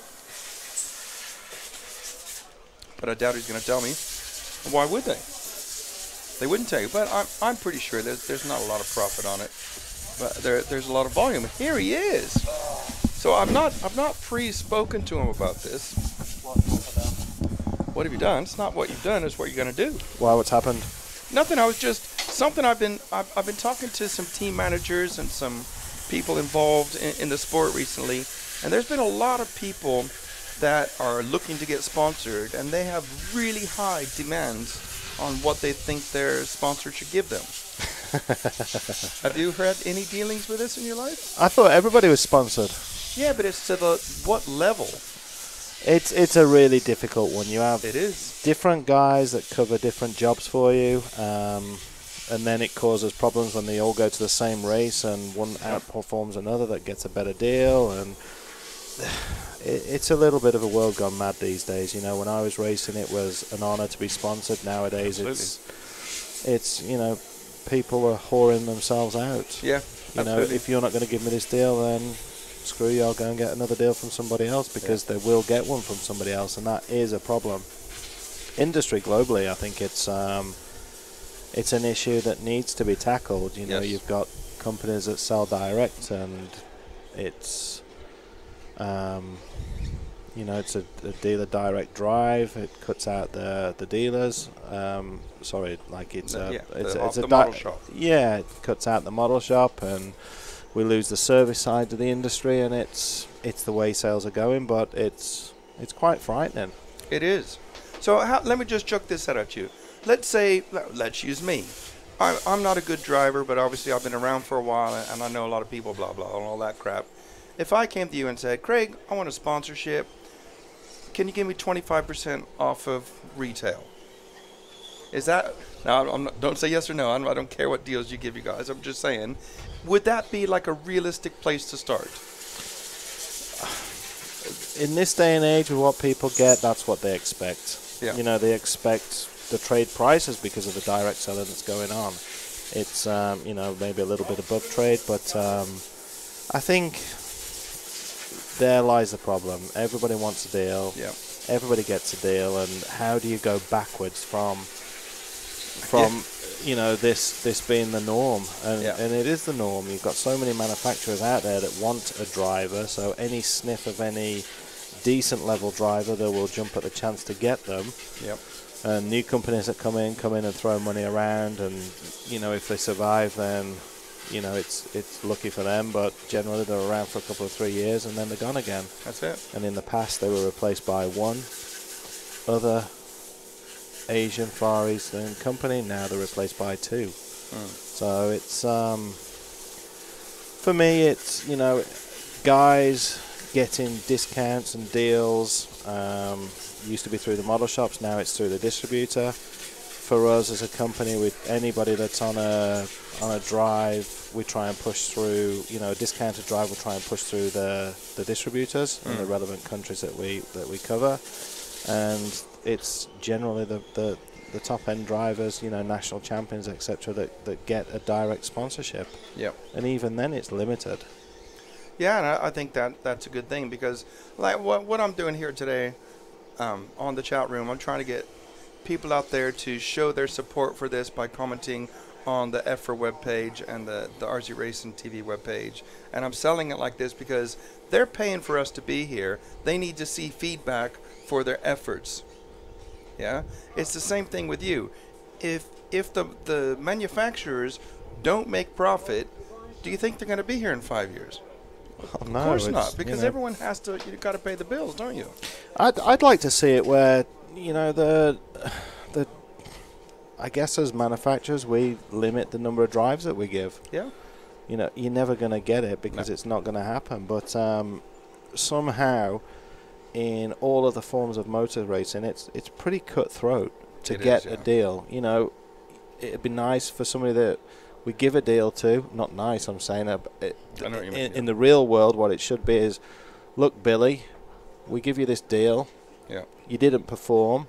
We're going to cut it. Yeah. Or this guy's going to get it instead of you. Yeah. But it doesn't work like that. No. You know, we don't. And the other thing is, guys do different jobs for manufacturers. You might have a really popular club with a lot of people running there, and a guy that runs good at that club. He may not race nationals or regionals, but he's really responsive to that club and has a lot of influence with his peers.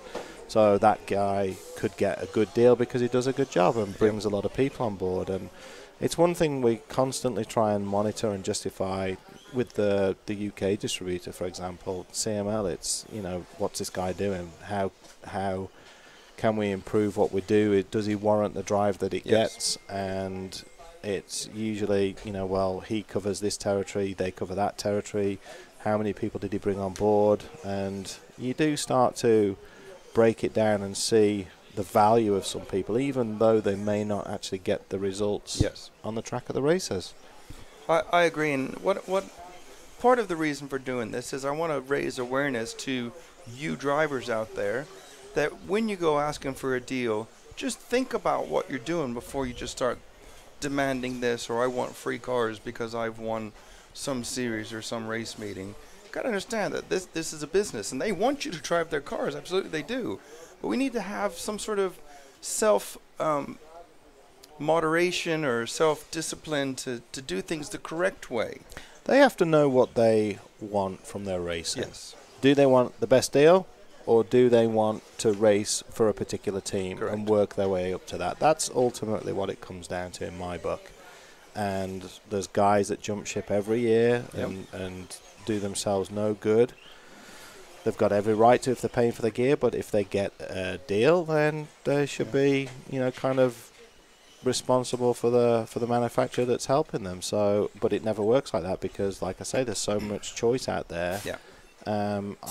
My advice would be to anybody: keep your head down, get the results, keep your mouth shut, do the right thing, be nice, be respectful, help other people, and eventually it will come to you. Absolutely. But some people are not prepared to wait. You know, I don't think people realize that there's not that many full-time paid drivers in the world. No, and you know the biggest chunk of them is North America, which is the biggest market. So, you know, them guys, I'm guessing, get very good money. Yeah. You know, for the handful of drivers that there is, but within Europe, let's use United Kingdom, Great Britain. How many do you think are there, full-time paid drivers? You mean that get salaries or expenses or no, paid this drivers? is their job, yeah. Probably 3, 4, maybe exactly. 5. So in a country of 65 million people, there's less than 5. Yeah. So I mean, of course, there's lots of other deals. Like let's look at Neil Craig. He's been with you for a long time. Great driver, you know. And I'll be honest with you. A few years ago, I thought, wow, he's starting to get on now. Maybe he's going to start tailing off. He's getting better and better. he is. He's a confidence driver. He puts a lot of miles in the summer in the winter season as well now with the various classes. He probably lacks a little bit in the practice discipline. He relies heavily on his natural talent, and sometimes that can bite him. But it's also difficult because we have championships in the UK which take up a lot of weekends, and he runs more than one championship. He runs 3, 2-wheel drive, 4-wheel drive, and an 8 scale as well. Then you've got warm-up races for each of these classes, for the Euros, for the Worlds, then the Euros and the Worlds. So he never gets a break. You know, Neil's heavily reliant on his father, and although he's taking more of a role in the 10 scale side of things to alleviate some of the pressure from Mick, it still gets tough. Neil does just about what he has to. And he's getting frustrated here, for example, because we can't figure out where we're losing the time. He's off the pace, he's getting frustrated, he's not driving particularly well or as well as he can do, but that comes part and parcel with the product not performing as well as he wants to. There's guys in the team that are a little bit quicker, but it only takes one run to switch it on. Absolutely. So if we find that magic button that we need, then Neil will be right up there and competitive again. So.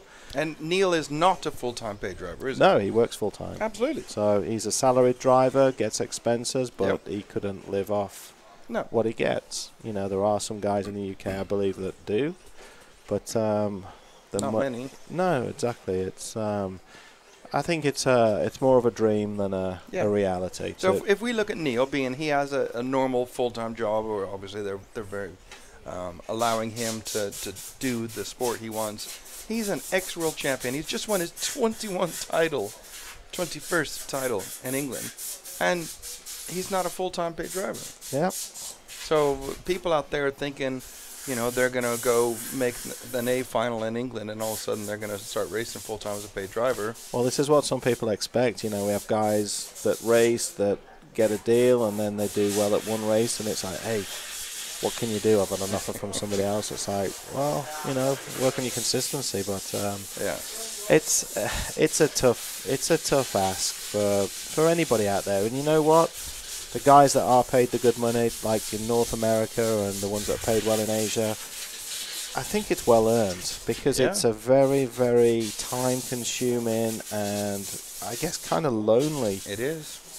Sport to pursue to the highest level, where you need to be at the track every day and you need to be disciplined and focused, because you get tired, it gets frustrating, somebody's faster than you, and you have to stay motivated as well. And the structure of your practice is also really important. It's not just throwing laps down. It's, you know, when you're young and you're motivated to do that, it's enjoyable. But usually when that happens, it's when they're up and coming. Exactly. So they're driven to perform. I mean, I've gone to try to do a practice day before, and you know, being an older person and wasn't structured, and I drove around for a bit, and I was like, it's pointless. You have to have a structured program to go practice. And it's mentally fatiguing as well. It's I know it's not particularly physical, but it's very draining. You know, the long days. What other sport do you know where you're focused on something for between 10 and 14 hours a day? You know, you doing the commentary here, it's a long old shift. So when you break it down for the hours that you do, it's tough. And the event itself, you know, Worlds and things like that, as long as the Olympics. Yeah. So it's when you look at it like that, it's difficult. And I think somebody like Neil actually couldn't be a paid professional to do this full time, because he'd need his dad to be there to do the practice, which also makes it not possible. And also, like we say, the motivational side and the energy required and the mental strength to just keep pounding laps out when you're at the track by yourself and try and. The cars can be so tedious at times, you know, not being able to figure out why. And if you're there by yourself, even when you've got the engineers, I've been through test programs with touring car in the past, and you can really get yourself tied up in knots. You know, we've had it with 8 scale in the past with projects where we've done extensive testing of the cars being canned. It's frustrating, and everybody thinks that's the beautiful side of it. The part that we all want to do. We all want to be an engineer. We all want to design cars, but you know, cars come from crunching out laps and collecting data and really being meticulous and methodical with the way in which you test, and it's so easy and quick to get yourself lost. Yeah. So advice to someone who's up and coming or starting to get good or something like this, what would be your best advice for them to learn how to do and what to do and when to do it, like understanding the cars is what I'm saying? I think it's patience. It's. I mean, is there any books to read or things to look at, or? There's always information out there. You know, I often found in the past that there was usually a turning point for an event where something clicked into place, and it's trying to harness, I guess, them memories for what worked and how you turned it on to improve. But for the guys up and coming, it's the same old adage. Watch the pros, learn from what they do, and talk to them. Don't be scared. Yeah. Set your goals where you want to be with the team that you want to be, and kind of work towards it. Get your head down, and I think, you know, preparation really does count for a lot. Practice obviously stands for a lot, but to me, you can test all you want. You have to put that testing into action, and there's no better place of racing. And for me, the foundations which many good talented drivers were brought up on was club racing. Yeah. And nobody does that anymore. Exactly. You know, all the pro guys are so tied up in their calendars with the race programs that they have, and they are pretty brutal. You they know, are indeed. It's difficult. The last thing they want to do is go and squeeze a club race in on a, and this is where the kids benefit that are up and coming. The Ongaros, the Ricardo Bertons, Jamie Clancy. They're young. They're doing the races. They're doing the club races. They're doing the testing. So they're pounding the track and putting the miles in, and they're motivated to do it. And the results are coming with it. They're getting better and better. The difficult part is staying there once you get there. Yeah. Exactly. So, Once you learn about cars and women and alcohol. And the market's getting squeezed. Absolutely. From every angle. It's, I don't think the deals are out there that used to be out there. No. It's a tough world these days. Yeah. I mean, I was talking a little bit ago about, before you so kind sat down with us, saying to Paul, what do you think the profit on a B6 kit is? And they're saying, now don't tell me, I don't want to know figures, obviously. This is a concept. Let's say, the car costs 250 quid. If Team Associated made a 20 quid profit on a kit, that would be a lot of profit per kit. And 20 quid is nothing. Yeah. So if someone's saying, well, I want free kits, it just doesn't add up, does it costs you a lot of money. You'd be astounded with what we spend on the race program. Yeah. It's frightening. And it's difficult to get that money back, isn't it? Yeah, very, very high. And then people volumes. are just going, I want more, I deserve this, or I'm going somewhere else. Did I just kick something over? Why? What? That's okay. Craig's seeing it for the first time. That's how we're getting our graphics up here. Oh, I like these headphones. They're quite sexy, aren't they? Yeah, you look good. Let me take a photo of you. I can show you. Oh, I see the way it works now. So have we got anybody online? Are we? Yeah, right there's the chat room. Have a look. Who's going on here? Antti. Say hello to Drescher from Finland. Hey, Antti. Where are you? Can you explain more about the structure of training? Curious. There you go. See, you're going to have to spend some time over here. You are training. Well, hero. What I always find a really simple thing to do for practice is put yourself on the clock. Don't just go and do a 15-minute run with a car until it's flat. You wear the tyres, you build up heat, you waste time because whatever you're going to learn in any particular run, you'll learn within a minute. Yeah. So I think it's, get a few laps on it. I usually tell people if you're going to do race practice for big races, do 5-minute runs. Otherwise, just set yourself like a 3-minute run. Do a run, come back, get yourself prepared again. Have a loose idea of what you want to test. You're there to try and learn something, if it's just camber links or springs or roll bars, because it all comes into use. So should all of this be written down? Should you keep results of it? Yeah. The really difficult part is because you try things that you have to revert back. I always remember when we were testing the TC5, I think it was. We tested a lot in Italy and America and places like that, pre-Worlds and pre-production stuff. And it was back and forth. We could spend all day just going through like a front diff height setup. Yeah. So you'd try it in the middle, you'd go high, you'd be back to the middle, you'd go high to double check it, you go back to the middle, then you go low, back to the middle, back to the low position, and you could literally spend all day just trying to figure out, because so much of it is on feel, you might not necessarily see anything on the clock, and I think people underestimate the feel, not the clock as well. The clock obviously always rules, but I have a hard time watching guys like Neil because I have to, if he's made changes to his car, I have to watch him for the first 2 laps. Yeah. Otherwise, I can't see what it's done because he just adapts the driving style. The overall lap time would end up being the same. He may have lost half a second in one section, gained it in another section, but the overall lap time's the same. But then it comes down to feel. That makes so much sense. Did you not? Did it do this? Did it do that? So it's some people are really into details, and some of the guys just wheel a car. So if you were going to say, let's just take an example. If you were someone who's going to go do a test day or a practice day, should you have a structured? I'm going to try this, and that's it. Well, if you were racing on AstroTurf, then we may have had a national, and the guy struggled. Yeah. What did you struggle with? Where was so-and-so faster? And they say, well, the car was better through the bumps. You say, okay, well, let's try and go back to the track. Let's try and get the car better over the bumps. So we'd probably spend a day or something just figuring out shock package or springs or droop or ride height and just see where we're at. I mean, I've not been on a detailed test session now for a long time. I've helped guys go over to, say, Telford, which is fairly local to me, and got some of the local clubbies running and made their cars easier to drive for them. But, yeah, you just...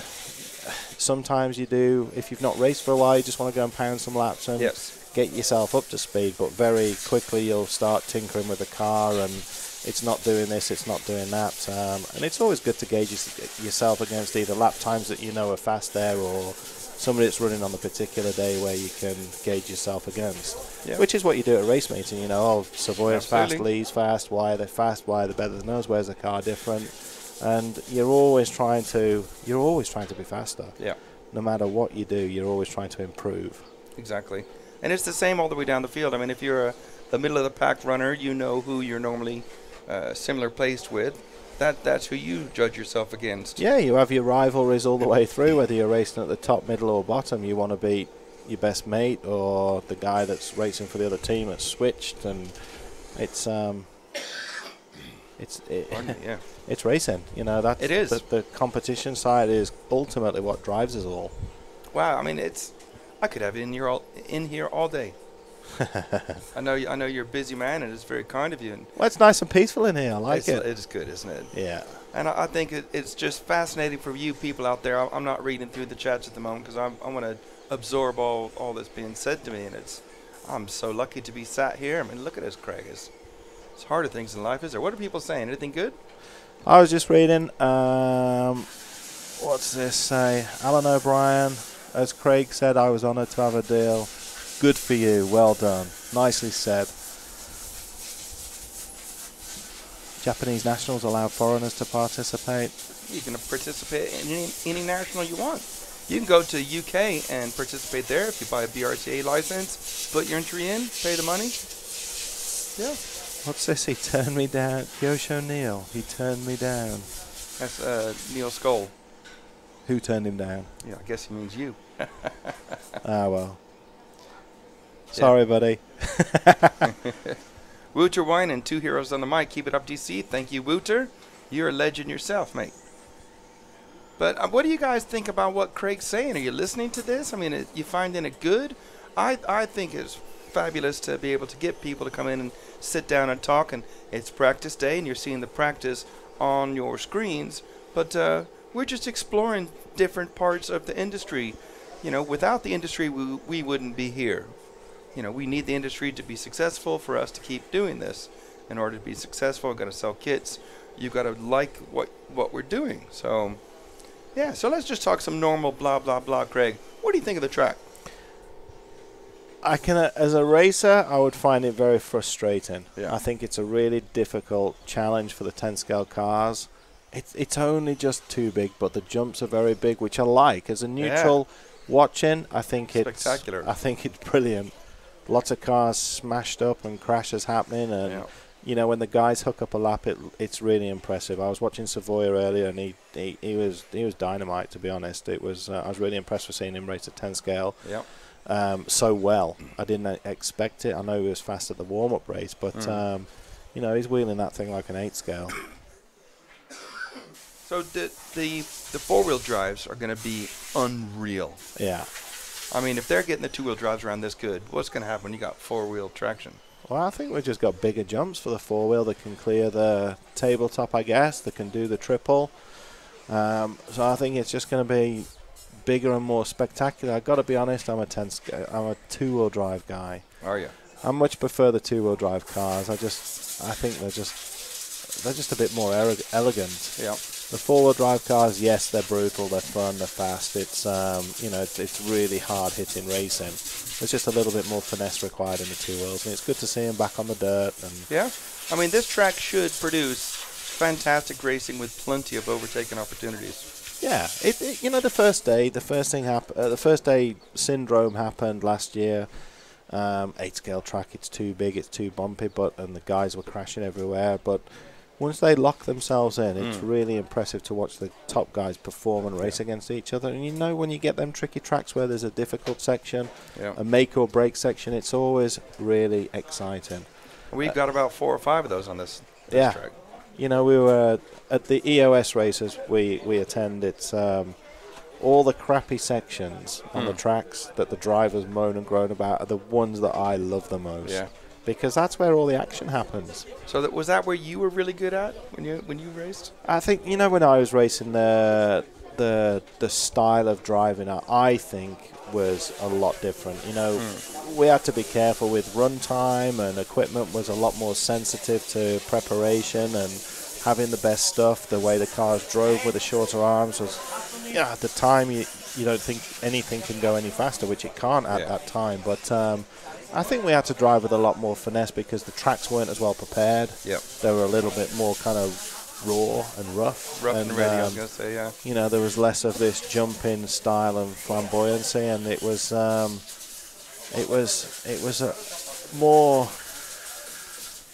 more delicate, I guess. I don't know.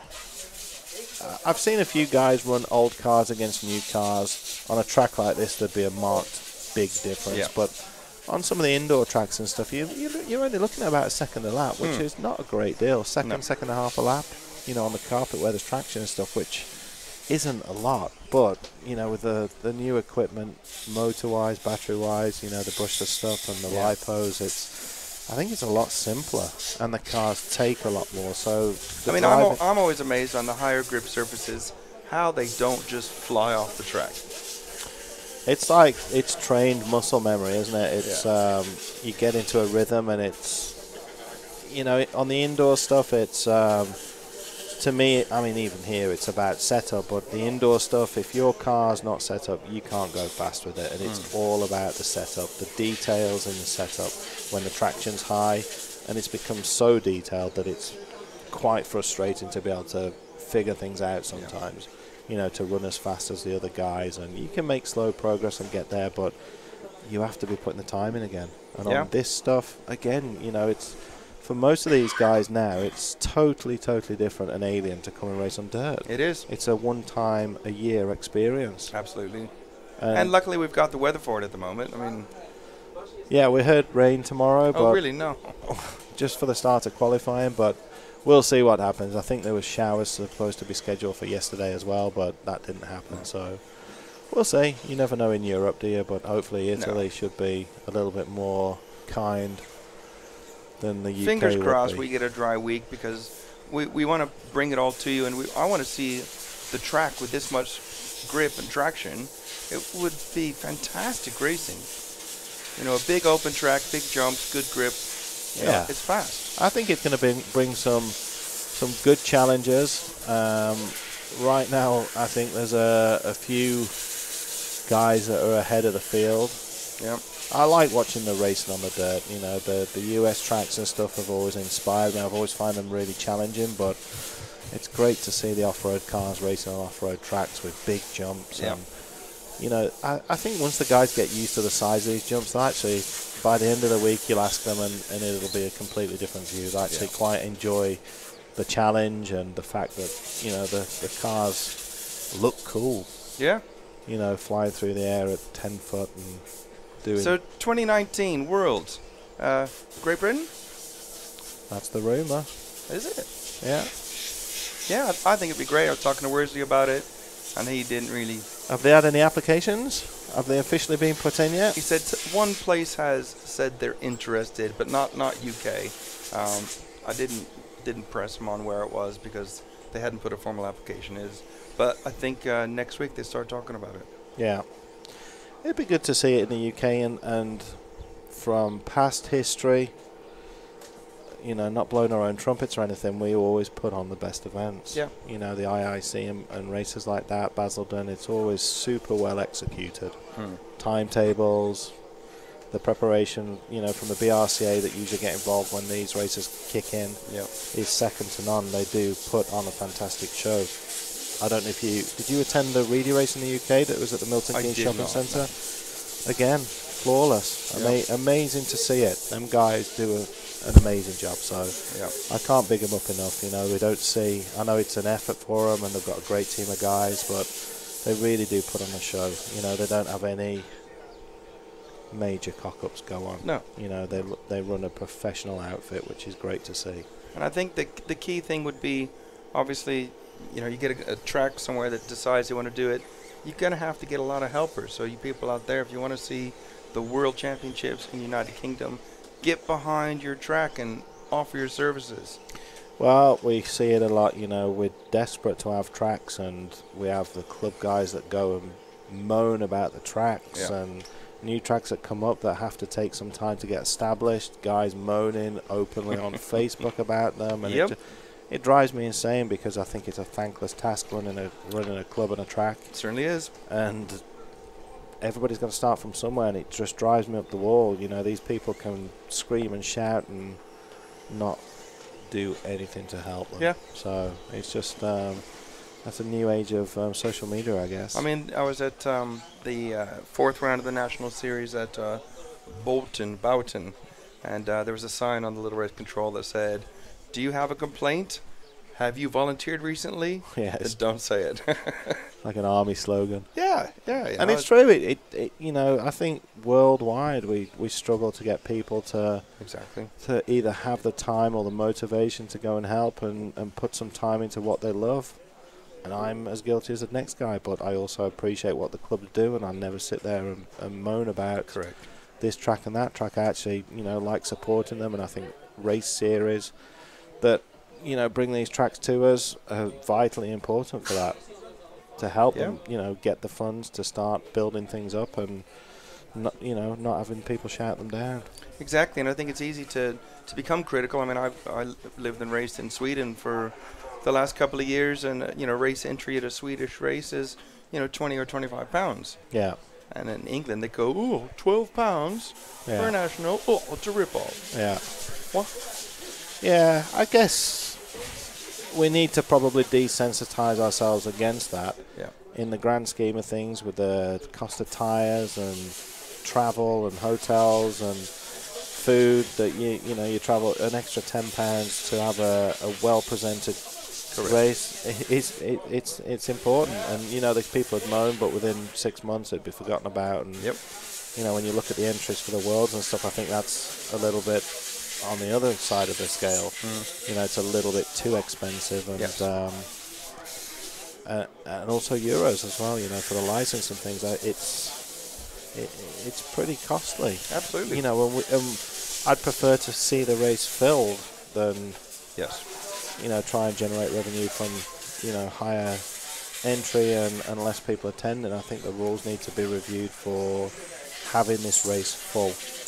Yep. You know, it's what's the capacity? 150? It is, yes. And we've got 100 here. Yep. So, and the desire to want to host these races is less and less. Yes. And I'm not quite sure why that happens. I discussed with Wurzel before we come here about nationals and, you know, entries and popularity, and it's just it's a difficult one to overcome. People don't have the time anymore. Yep. You know, the style of how things are sold, the channels in which things are sold is completely different, and no longer does anybody go and spend a Saturday in a shop. I used to go and spend, you know, Saturday in my local shop, which was Penn Models, when we moved to the Midlands, and goof around, work on my car, see friends, buddies, and then we'd see them on the Sunday at the racetrack as well. It just never happens now. No. You know, I think the service side, the social side's there at the races. It is, yes. And that's still great to see, but attracting new customers is tough. You know, we need to target the kids, the schools again. I don't know, like when I was younger, it was like a lot of school clubs and sports halls and on the sports fields, and it just doesn't happen anymore. So, and that's you know, that's a big part of also getting all you people out there to like what you're seeing. So like, comment, share, you know, because all your friends will see it, and maybe someone else. And we need more people in the sport if we want to, you know, carry on growing. It's pretty simple, basic math. Craig's having a read now. Anything interesting? How much is the entry fee for this event? Honestly, I can't tell you. I don't know. Do you know what it is? No, I'm guessing about £75 per we'll, class. We'll find out and come back to you. I think you have to have a license as well. So for the one race that you do, you need a EFRA license. Yep, that's some £50 or £60. Yep. So, and then entry is probably around about the same, maybe 80 or something like that per class. We'll find out. We'll get Wurzel in here and give him a ream in. He's there now, but he's in heavy conversation with Ben Carlson. Yeah. Gresha sharing his fountain of knowledge. Thanks, Liam. I'm not sure about that. It's just an old guy sat in a seat talking rubbish to you guys. Yep.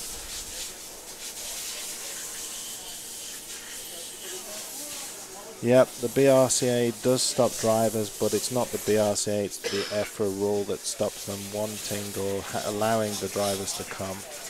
That's why races like this are not full, so they don't open up the allocations to the other blocks, I believe. So yeah, it's all very strange. It's all within the rules, unfortunately, so it's not the BRCA's fault directly. No, I mean, there is method to the reasons, but I'm not sure I agree with it, because there's something like the host country can have maximum of 30% of the total number of entries. Right, so that, yeah, okay. Or else, because I've said before, why don't we get 40 local drivers to come here as well? Yeah. Well, it's going to be unbalanced and this and that. And I don't agree.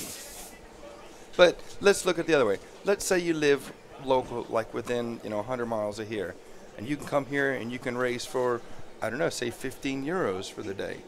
What are you going to come along and pay 90 euros for 3 days for? Yeah, exactly.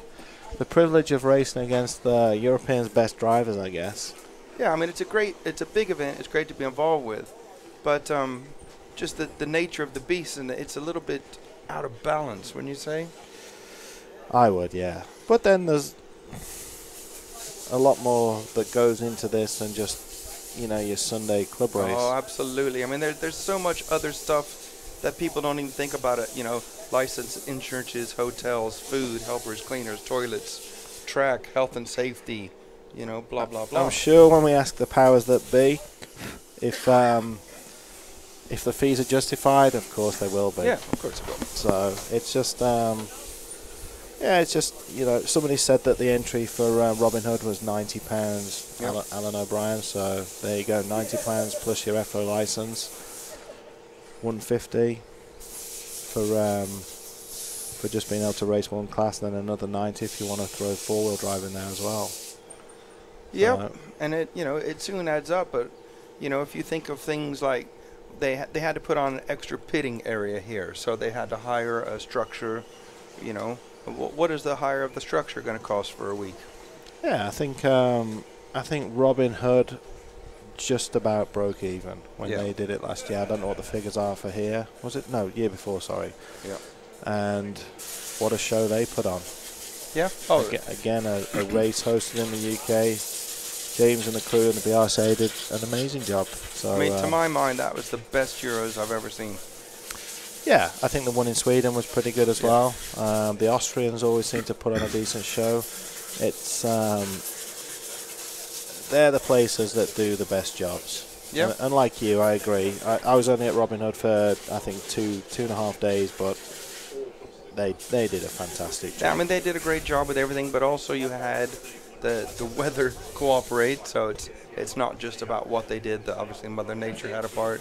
The track grooved up, the grip was good, and everything around the track was also amazing. Yeah. And of course the racing was really good, and you put it all together. I think when you look at some of these countries that host the races, for me the biggest difference is the UK guys were passionate about hosting a race and doing a good job. When you go to Austria, they're pretty passionate. I think for other people, when they start putting on these races, it's just hosting a race. Maybe for the privilege of hosting it, but so I'm just being told the entry fee was 150 quid. Yeah, that's including license. No. No? No. Oh, okay. 75 quid a class. Oh, okay. Yeah. Plus then the license. Plus the license. Yeah. That's for 2 classes. Yeah. Thanks, Paul. Paul went and grabbed Worsley. Oh, he had his work cut out yesterday with the tyre stroke insert issues that came up. So I think he's still trying to deal with them as we speak. So this is heat number. Exactly. Which one is it? It's 10. Your man's out. Oh, I need to watch this. Can I go and come back? Of course, absolutely. Anytime you like. All right, thanks, Greg Drescher. He's going to go off, and if you don't come back now, anytime over the week, you want to pop in and share some That's great. I'll be in. No worries about that, but thanks, guys. Cheers, mate. Thank you very much. Greg Drescher, living legend. I think more than just a living legend, He's just given up, 40 minutes of his time to sit here and talk to you guys. Wow. That was really good, wasn't it? Oh, brilliant. Absolutely brilliant. When I thought, hey, I can go do this 1/10 off-road, and I know about it, and I can talk about it, I know a lot of the people, and then I spoke to Paul quite a bit about this. On the way here, I get this little anxiety of where are we going to be sitting. I had myself visioned on a little plastic table off in the corner with a little umbrella over me. But we get here and we're inside the bottom container, and it's worked out really good, and we're really close to everything. And Craig literally had walked up and was watching someone driving. I said, "You got time to come in?" He said, "Give me 2 minutes." He was helping William Venables or watching somebody, and then he come in and sit down and stays here for 40 minutes. Must have been about 40 minutes, wasn't it? Yeah. Wow, just wow. I hope you people out there are enjoying this. Like it, comment on the EFRA webpage or the EFRA Facebook page, on the RC Racing Facebook page, please. It's all about, let's promote. Let's all happy blah blah blah stuff this week, and tell your friends about that. They're gonna want to sit. I mean, that's like a podcast, wasn't it? Yeah. Sit down and listen to the things Craig says, and if you're a racer, you will know there was so much knowledge and good, valuable information. Yeah, amazing.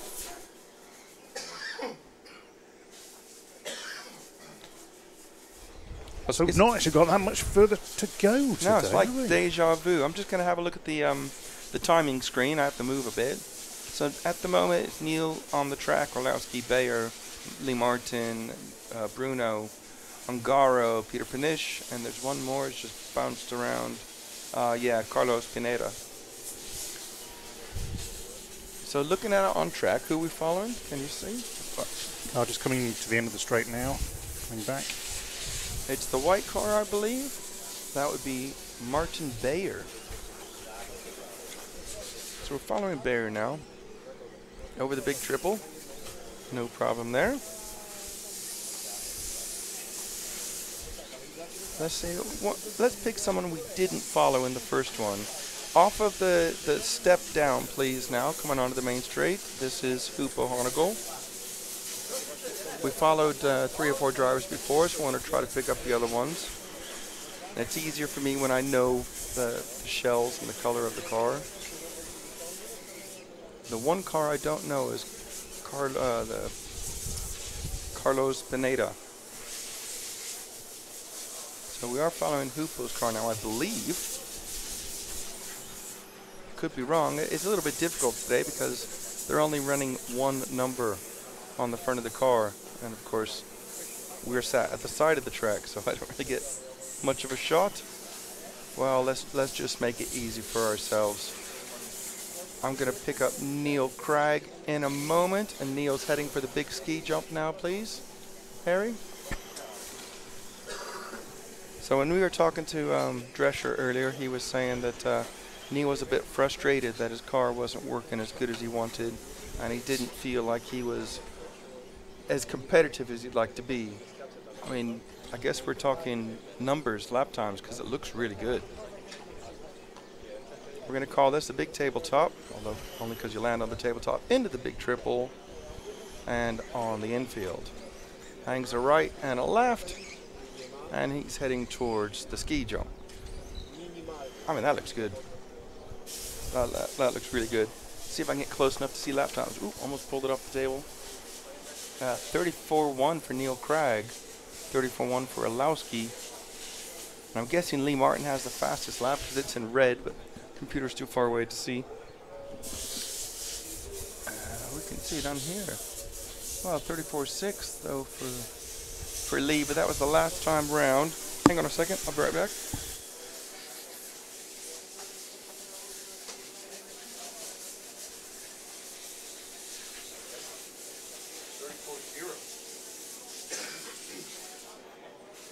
I just had to put my headset down so I could go look at the lap timing computer, and we'll have that fixed for tomorrow. Lee Martin with a 34.0. So nearly, and there is Orlowski with a 33.6. So we're finishing now. So I've not been watching too much, but 33, I think it's the first 33 second we've seen. Let me just go look at something else. I got to get my mind right. Okay, you could do that. So we are RC Racing TV, brought to you this week by Jeep and the lovely people at EFRA. We're inviting us here to cover the 1/10th Off-Road Euros from here in Italy.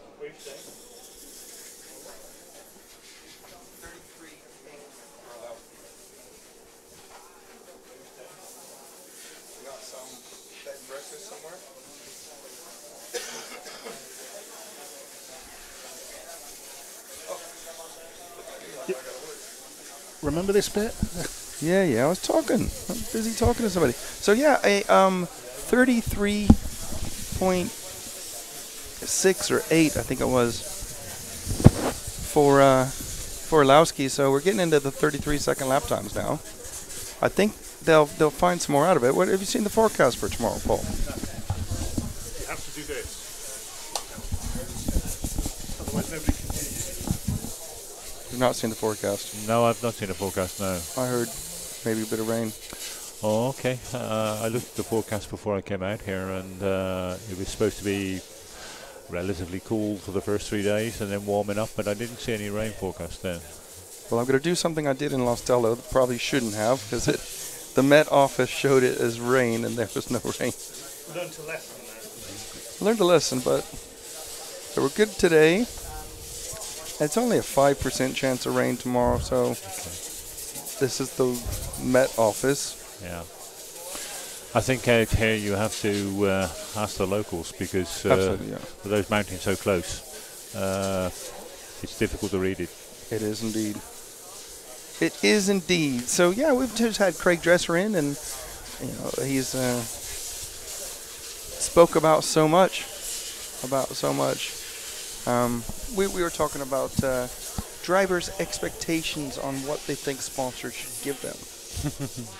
I'm sure that's going to be a really interesting one. It's very interesting, I think. And the reason I bring it up, because I've spoken to some people this year and last year that are, that's very nice, Martin, thank you. I've spoken to some sponsors and some team managers, and they've said that people have come to them with outrageous demands. I want free cars. And I think like a more responsible thing to do is to look at, I don't know, I said it earlier, different to Craig, maybe something like trade plus 10%. Let's be realistic. If a manufacturer or supplier is selling you stuff cheaper than trade, how are they going to stay in business? They can't stay in business. Exactly. And look how many model shops we've seen go by the wayside in UK over the years. And a lot of this was done by some companies giving so much away to drivers that the model shops are just not selling anything anymore. And they can't exist, therefore. And then I hear stories from some manufacturers of how much it costs them. And occasionally I think, well, you don't have a very good accountant. Yeah. One major manufacturer told me some years ago that there was only one class of car they made any money on. Right. And that wasn't the class that they sold the most of. Right. Because they were spending so much money on sponsoring drivers around the world. Yeah. They made no money out of the car. Well, that's crazy. That is crazy. I mean, where's it going to stop? Is it going to stop? Well, I mean, I've been saying it for a long time now that if we're not careful, the sport will get too professional. Yes. And if it gets too professional, then you then run the risk of Mr. Ordinary person that you need to be here to make up the numbers to have a proper event will just say there's no point anymore. Yeah. And if that happens, it'll be a big shame. Yeah, I can see that. I mean, I don't know. I don't know what the answer is. I don't know if there is an answer. I don't know the answer. I just know that it's a possible problem. Yeah. And the way different manufacturers of equipment, cars, etc., treat their drivers and what they do and they don't give them and how many they give to, and it seems a little out of hand to me. I'll tell you another interesting thing we were talking about, and I know you're exactly the man to answer these or make more sense of it. Why do we only have 100 drivers here? Okay. In this sport, you notice that the numbers that go to events in a particular section, whether it's a major event, a national event, etc., will vary from year to year, and these things go round in circles. Yep. They go round in circles. I mean, if you think back to the end of the 1990s, when the only electric outdoor racing was off-road, and then touring cars came along, and straight away it's something new. Yes. And these youngsters, I mean, they were more youngsters those days than what there are these days. Definitely. They've got to have the latest thing. So if there's a new type of car come out, a new type of class come out, we've got to go and try that. Yeah. So of course the class they've always raced in goes down in numbers because they've moved to another class. Exactly. And then they do that for 3-4 years, and then they think, I'll have a go at off-road again. Yeah. And they start coming back. So these numbers can go up and down between the classes across different sections in any area, any country, over a period of years. And I think the thing that probably explains it better than anything, the BRCA in UK has a membership of approximately 7,500. Right. That's across all the different sections and classes. It's had that 7,500 membership virtually constant, plus or minus a couple of hundred, for the last 6 years. Wow. So you have all these different classes and sections crop up, but you still only got the same membership. Yeah. So if members are moving to one class, then another class is going to be suffering. So that also means that we're not getting very many new people to the sport. No, we're not. We're not getting that many new people, but even that is difficult to actually quantify because there's a turnaround figure every year. Yeah. And I think the turnaround figure for the BRCA, I can only quote BRCA because that's the only ones I know. I think the turnaround figure for BRCA is up to 1,000 a year. Right. Maybe even more. So you are getting, maybe somebody comes in new, does it for 1 year, and says, I've had enough of this. Or it could be somebody who's been doing it for 3 years, 4 years, or 10 years and say, I'm not getting anywhere anymore, so I stop. Yeah. So every year you need 1,000 plus new people to keep that membership constant. Right, okay, I see. Yeah. Now, in our section in the UK, in 110th Off-Road, we find a very, very similar thing in the regional events. Because I record everybody that scores points in a regional event for their first time, their first year of doing it.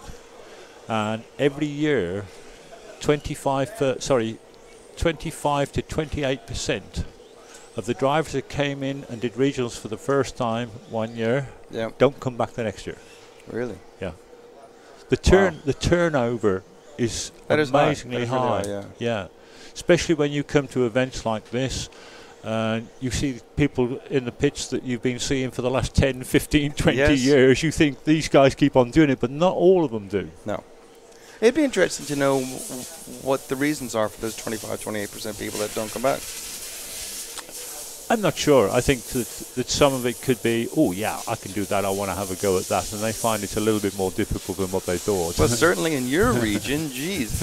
Just to let you guys know out there, in Paul's region, which is the Midlands, is it the Midland region? Yeah. I mean, they get 100 plus drivers at a regional. Yeah. Most countries don't get that for nationals. No.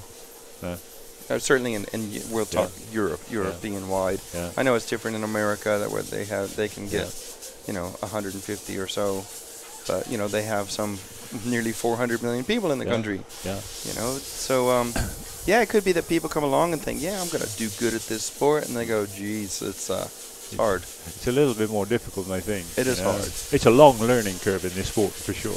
It is hard. I mean, the thing that I think about this sport, and when I talk to people about it, and they say, where are you going next week? Blah, blah, blah. And I say, the thing about radio-controlled car racing is that it's always going to be there. Let's take Johnny Joe Blogs and his dad, and his dad says, right, son, let's go play football. And they go out and play football, which many people do in the world. And then, he's 10, 15, playing, get up 18, and then, finds out about women and all this and doesn't play anymore and comes back at 24, blows his knee out. You're screwed. Yeah. You've lifelong troubles. Yeah. If you get into RC racing at a small age or any age, you can put your stuff in that cupboard, and you can close it for 3 years, Yeah. and you can come back. You can close it for 10 years. Yeah. Your cars are still going to be good enough. Yeah. You're going to need new batteries. Let's be honest Yeah. about that. Yeah. But your handset will be fine. Your speed controller. Yep. You know, and there's not another sport in the world that you could say that. No, and I normally find, because we see quite a lot in UK, obviously I can only relate to what I see in UK, drivers are coming back after a break for 6 years, 7 years, 10 years, and they don't lose their basic skills. They may take 6 months to fine-tune them back into form.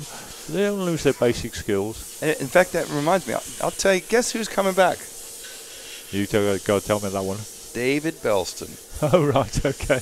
Yeah, he had a little baby last year or Yeah. 2 years ago, and I think he's gotten the okay to go out and do some racing. So. Okay. I mean, my son keeps on saying to me, Dad, build a car so I can have a go with it sometime. And that would be great to see. He should come back sometimes. But the thing is, like when you talk of your son who has raced at the very highest level, those type of people struggle to come back just for the enjoyment, in theory, because they were so good and they were the driver. They want to win. But at some stage, they could switch to, I'm just going to go for the crack and the enjoyment and the laugh. And make no mistake about it, no matter who you are, when you get up on that rostrum and the buzzer goes, you know, your ring starts switching. Oh, yeah. Because it's racing. Yeah. If you've got a competitive mind, I think you've always got a competitive mind. And whether you are playing football or golf or model car racing, if you're a competitive person, you'll always be a competitive person. And you know, as people often say, second place is the first of the losers. You know, and that's the way they think. Yeah. I mean, and you know, I've won a few races in the plus 40 and blah blah blah. I mean, the best I could ever hope for nowadays is to win my final. Yeah. But I still get nervous on that rostrum, and my heart pumps, and you know, it's thrilling, absolutely thrilling to take part in this stuff. Yeah, I mean, when I first started with my son, I drove myself for a few years because I needed to find out how the car worked. And then when I realised that he was getting better than me, I realised I was actually holding him back because I was setting his car up and the same as setting my own car up, and he was capable of better. Yeah. And from that point on, it was all just totally different to me because I got just as big a buzz out of watching him doing well, of course, as having a go myself. You know? And when he gave up racing and I started helping other people, I got just as big a buzz out of seeing them do well. Yeah, the thrill of like putting a plan into action and you know, seeing the whole process through, and it is a heck of a process. Yeah. But your early question was, why do you think there's only 100 Yes, here? absolutely. Sorry, we talked bird. I think there is a certain amount of drivers that don't think that a track that has been built to 1/8 sizes is good to drive on in 1/10. I would go along with that. And I'm quite sure that when we go to a track which is these type of sizes, there's going to be, I don't know how many, but let's say 15, 20, 25 people would say, oh, 1/8 track, that's not designed for our cars. I don't want to go to that. Yeah. Because we've, since, maybe 2013, 2012, in fact, we've been coming to these size tracks. Yeah. And the numbers have gone down. When we ran it in UK on a 10th scale track, they were slightly more. Yeah. Okay, UK can suffer with numbers because it's more difficult to get to UK because that piece of water in the middle, etc., and they think, oh, it's going to rain all the week anyway. Absolutely. So UK can suffer a little. Yeah. But I think the 1/8 scale size tracks do detract from some people coming. Is there a way that the EFRA could look at some type of system that, I don't know, I'm just thinking off the top of my head here, and I haven't thought about this before, so bear with me. Let's say we put out 6 months ago that we're coming to this track, and you get entry levels at 100 people, and you're thinking, I'd like to see 150 there. Is there anything that you could do, like last minute sort of thing, to say, let's get that event full? And because when you have 150 drivers compared to 100, there's more hotels being used, more tires being used, more parts being bought. The organizer gets paid more. It benefits so many different things. I think some of this comes back to what you were discussing earlier with the sponsored drivers and the deals and things like that, because you've got so many of them now that are relying on some help to a certain percentage at least anyway, or maybe pay for the tires or whatever. Yep. And if the people that they're asking the money of say no, yeah, they don't come. Yeah, true. And there must be a certain amount in that situation. Yeah. To encourage them to come, we have to rely on the federations to gee up their drivers to come and do it.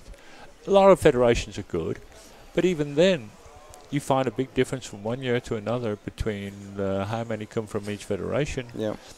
As regards the way the federations organise it with their drivers, I don't think a lot has changed there. Obviously, you have different people come in through one country. Yep. One guy goes, another comes in, so there can be a difference there. But for me, the people that I deal with in the different countries in EFRA, most of them are the same people I've been dealing with for 8 or 9 years. Yeah.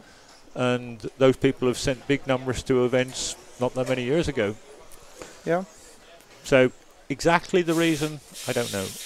I think it will be interesting next year. I think next year will be really interesting. And why is that? Well, we're indoors on clay. Indoors? In Reims in France. Okay. So Is it a permanent track? Yeah. Fabulous. So we don't have a weather problem. Yeah. From a point of view of people getting to it, it's relatively central for most of the European countries. Yep. And it's a track which is, I've been asking in actual fact for the dimensions today, and I'll have them by tonight. Excellent. It's probably a little small for 1/8. Yep. But probably really good size-wise for 1/10. Okay. So once we start getting that spread round, because I've already spoken to the French representative today and said, look, we must get all the bump and the information for it, and let's get it on websites, etc. Yep. Get that out soon to generate the interest as soon as possible. Because you have to qualify this year. Yeah. And I'm thinking that maybe that could be a completely different story as regards numbers that want to go. And that might help set precedents for the future.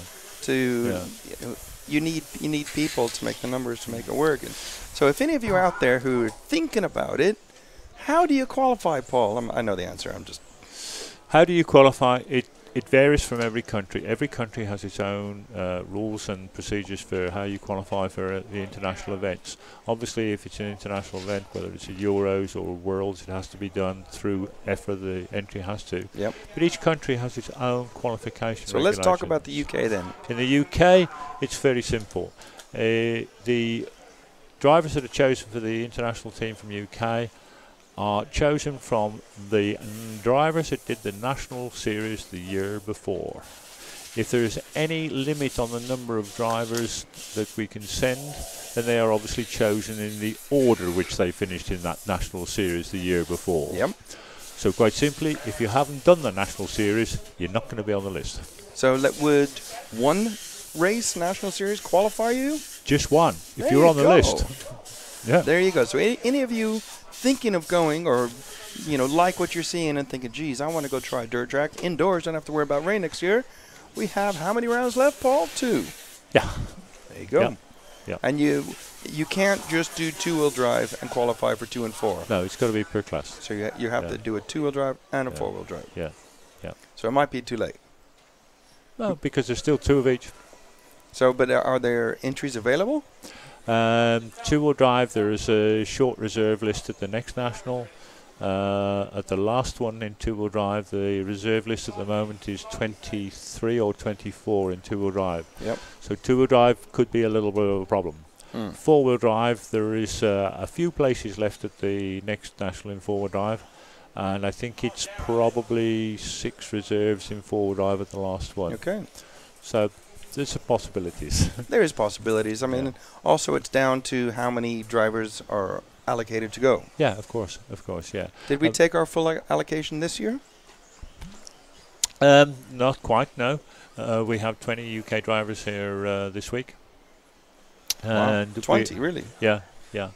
In theory, we could have as many as 33, because there's a 33% cut-off for any country, 33% of the entries, so that you're not overswamped with wild cards and things like that, It's something we can probably look at for the future because it's not quite so necessary now. Yeah. In the days when we were getting 150 most years, it was needed. Because if you get over 150, then we have to decide how many places each country can have. Yeah. And it's agreed at the AGM that you all ask for how many places you want, and if we're oversubscribed, and if it comes to say 180, we say, okay, we've got to drop 30 places. So country X that's asked for 25 places, he's going to have to drop down to 22 or maybe 20. And country Y might have to drop down from 15 to 14 until we got down to 150. Yeah. But in the last 5 years, we haven't had to do that. Yeah. Oh, well, it's all interesting stuff. I hope you people out there are enjoying this. I know I am. I mean, a lot of the questions I'm asking Paul, I know the answers for, but it's nice for you to hear exactly what goes on from the people that help make the decisions. Well, we try to do our best. We don't always succeed, for sure. Of course not. We're human. We come across new things every year that maybe never happened before, and everybody looks to us to say, well, why did you let that happen? Well, okay. We didn't like it happening either, but unfortunately we're not GOD. No. We do our best. That's and the one thing I've always said, well, I'm not aware of any 5-year university course that gives you a degree in organising model car racing. We're just guys that got a little bit of experience doing our best. And we were talking to Craig Drescher about this, and one of his really frustrating things is to watch people go on Facebook and moan about people that don't actually do anything to help out. No. Very often the moaners are people that do nothing to help. Yeah. And we're not here to try to bash on people. I think it's more to try to encourage people to give up some of your time and do something. You don't have to give up like 47 days of the year. Maybe just 4 hours twice a year. Yeah. Help your local club. Yeah. There's a lot of clubs that can do with more help. Yeah. Go along and pull weeds or rake grass or sweep up or paint some curbs. Yeah. You know, because like, let's look at James Halliwell, for instance. He's an easy one to pick. Sorry, James. I mean, his place is always top notch. Yeah, and he's had a lot of helpers, you know, but he could use more. He could always use more. Always. And, you know, you end up with the same, you know, 4 or 5 people, and then other people come along. Just go give up some of your time every now and again. Nobody realises how much work and hours is put into some of these places just to make them look as they are. I know. I used to myself go up and help at Eden Park.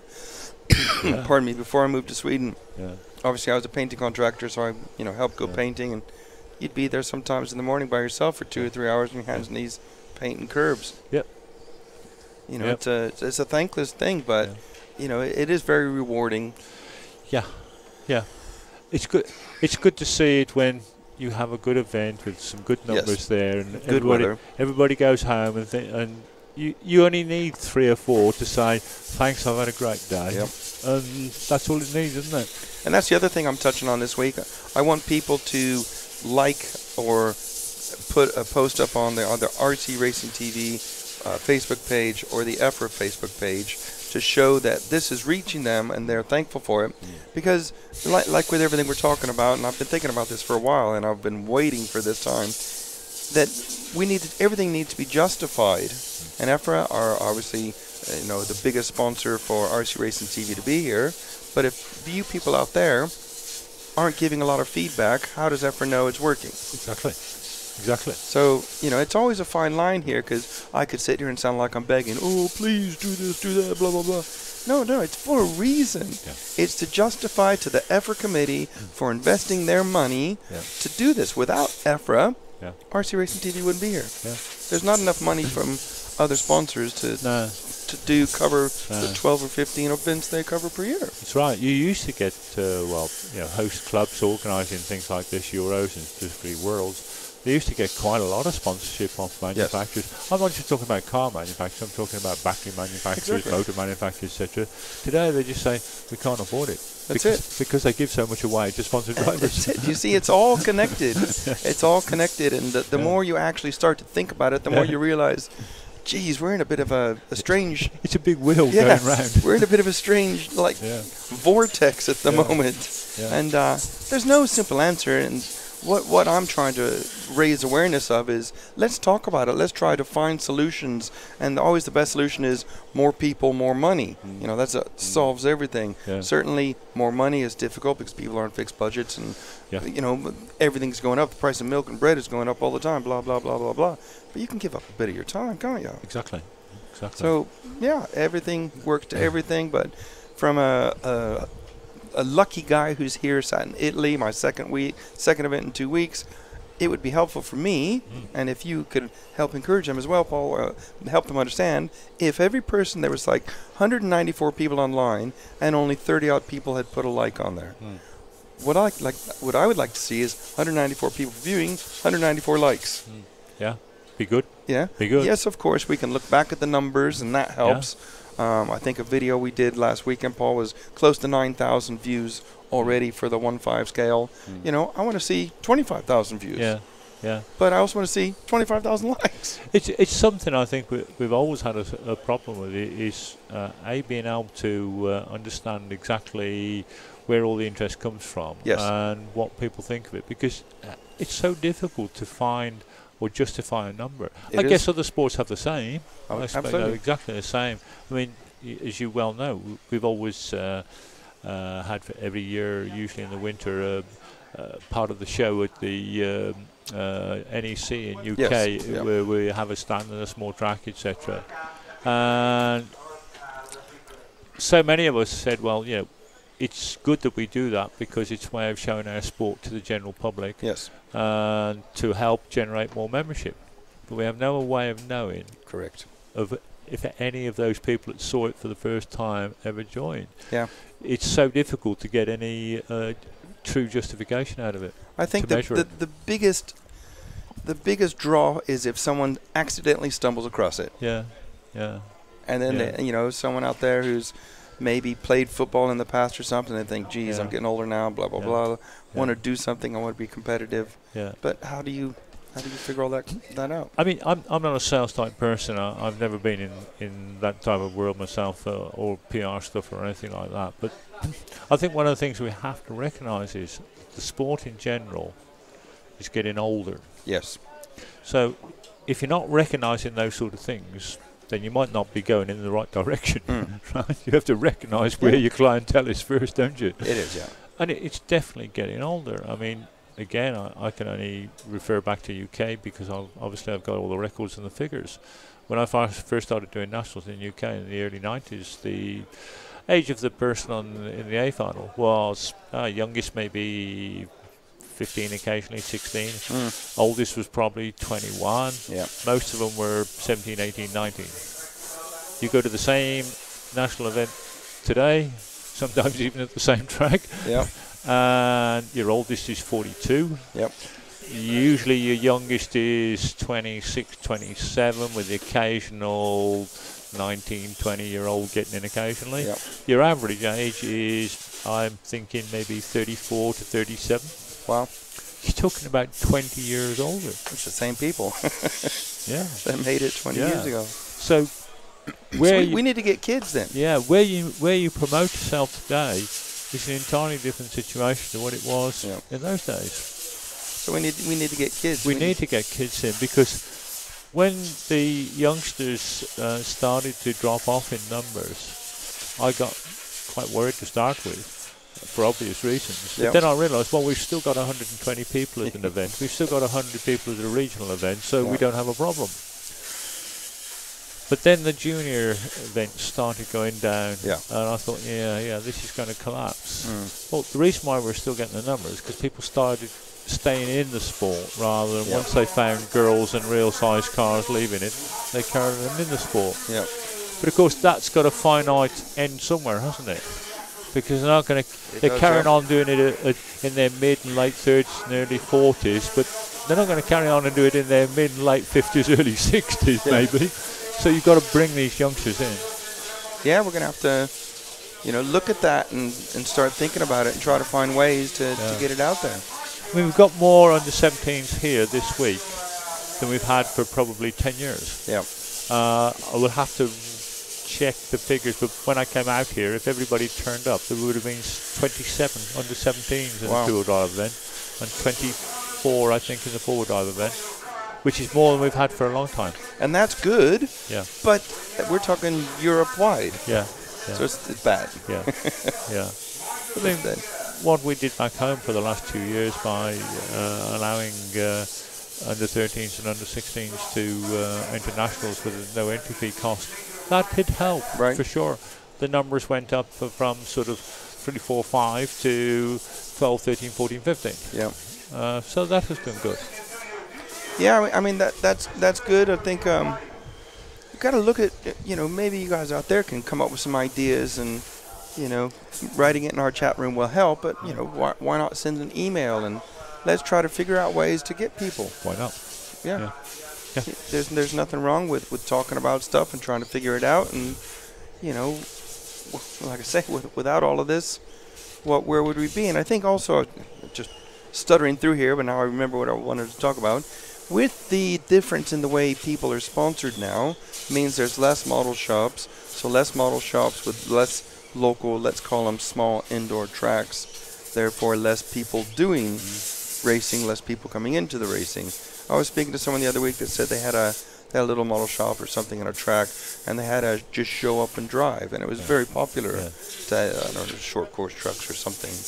But maybe if you're the sort of person that doesn't want to go down and help sweep up or this or that, you could go speak to your local school and see if any children want to come along and set up an evening for 10 school kids to try something. Yeah, it's all sorts of different ways. Yeah, we tried something. I'm thinking it was probably about 8 or 9 years ago, where for all of our nationals in UK, I got the organisers to visit the local schools, give them a poster, so the schools knew that it was on and where it was. The amount of success it had was very low. Really? Yeah. My own track is a huge school, which is literally 400 yards from where the track is. Right. And when I went down to see the headmaster, I then found they'd got a model car club at the school. Oh, really? Yeah. So I thought, well, that's a good start. Now, this headmaster announced the fact that there was a big model car racing event on just up the road on the weekend. At every assembly each morning, there was posters on the notice board, and if I recall correctly, I think we had 5 or maybe 6 youngsters turn up that had not seen it before. 2 or 3 of them came back to other events a couple of times, and then nothing. Yeah. You try and you think this is the best place to go and attract the new stuff from. Yeah. And then it just falls flat. Yeah, it's very strange, isn't it? Yeah. Very strange. Yeah. But I'm not a PR man, so I'm not the best one to advise on that. But no, I noticed things that seem quite unusual. I think when things like Xboxes came out, that didn't do our sport any good, because, as you well know, this sport needs youngster, and it has to have a dad there looking after him and working car and showing how to do things. Well, you can go and spend, I don't know how much they are, but in those days maybe £300 or £400 on an Xbox, and he can sit up in his bedroom all weekend, and dad doesn't have to do a single thing. Yeah, exactly. So maybe you're a dad out there, or going to be a dad like Dave Belston. And get your kids involved. Yeah. And I've spoken to a lot of people about it, and it's really frustrating that a lot of people have trouble with their kids not getting them off of the Xbox, getting out and doing the sport. Well, that's your job. Find a way. Yep. From what age? From what age could you really do? So Paul's saying 8 o'clock. Or 8 o'clock. From about 8 years old. I know Molly Carson was 10 years old or so. So, yeah. Right, so I'm going to take a little break, and we'll be right back. Thank you very much, Paul Worsley.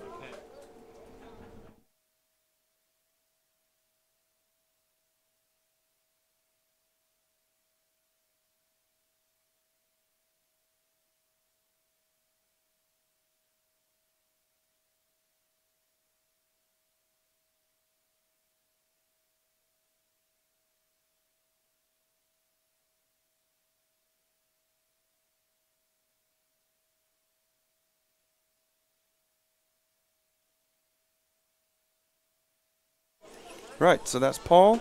Been and gone. Let's gonna have a quick look at what you guys are saying. And I missed loads of what people are saying, so yeah. Just go down to the very last bit, please. I'm not going to be able to read through all of that and actually try to talk and sound interesting. Let's see. Let's start with Kevin saying, yeah, but imagine a kid trying to convince his parents to spend 350 euros on a toy cars on the internet. I agree. Absolutely. That's where something like, and I agree with you, but I'm going to give you like a possible solution. So it's a single possible solution. Buy a second-hand one. You know, when you're done with your car, you could get it ready to go and sell it cheap to someone that might be interested. Possibility. Liam Galvin, hey Liam, says kids spend a lot of time on social media now, so that's the way to target them. Quite how to, I'm unsure. Fair point, fair point. I got an idea. Like and share our page. Hello, there you go. Mr. Craddock, hello, Mick. Hard to find 10th side on social media. Okay, that's possible. He's saying it's hard to find it, so you don't find much of the 10th scale stuff on social media. How do you fix that? Share it.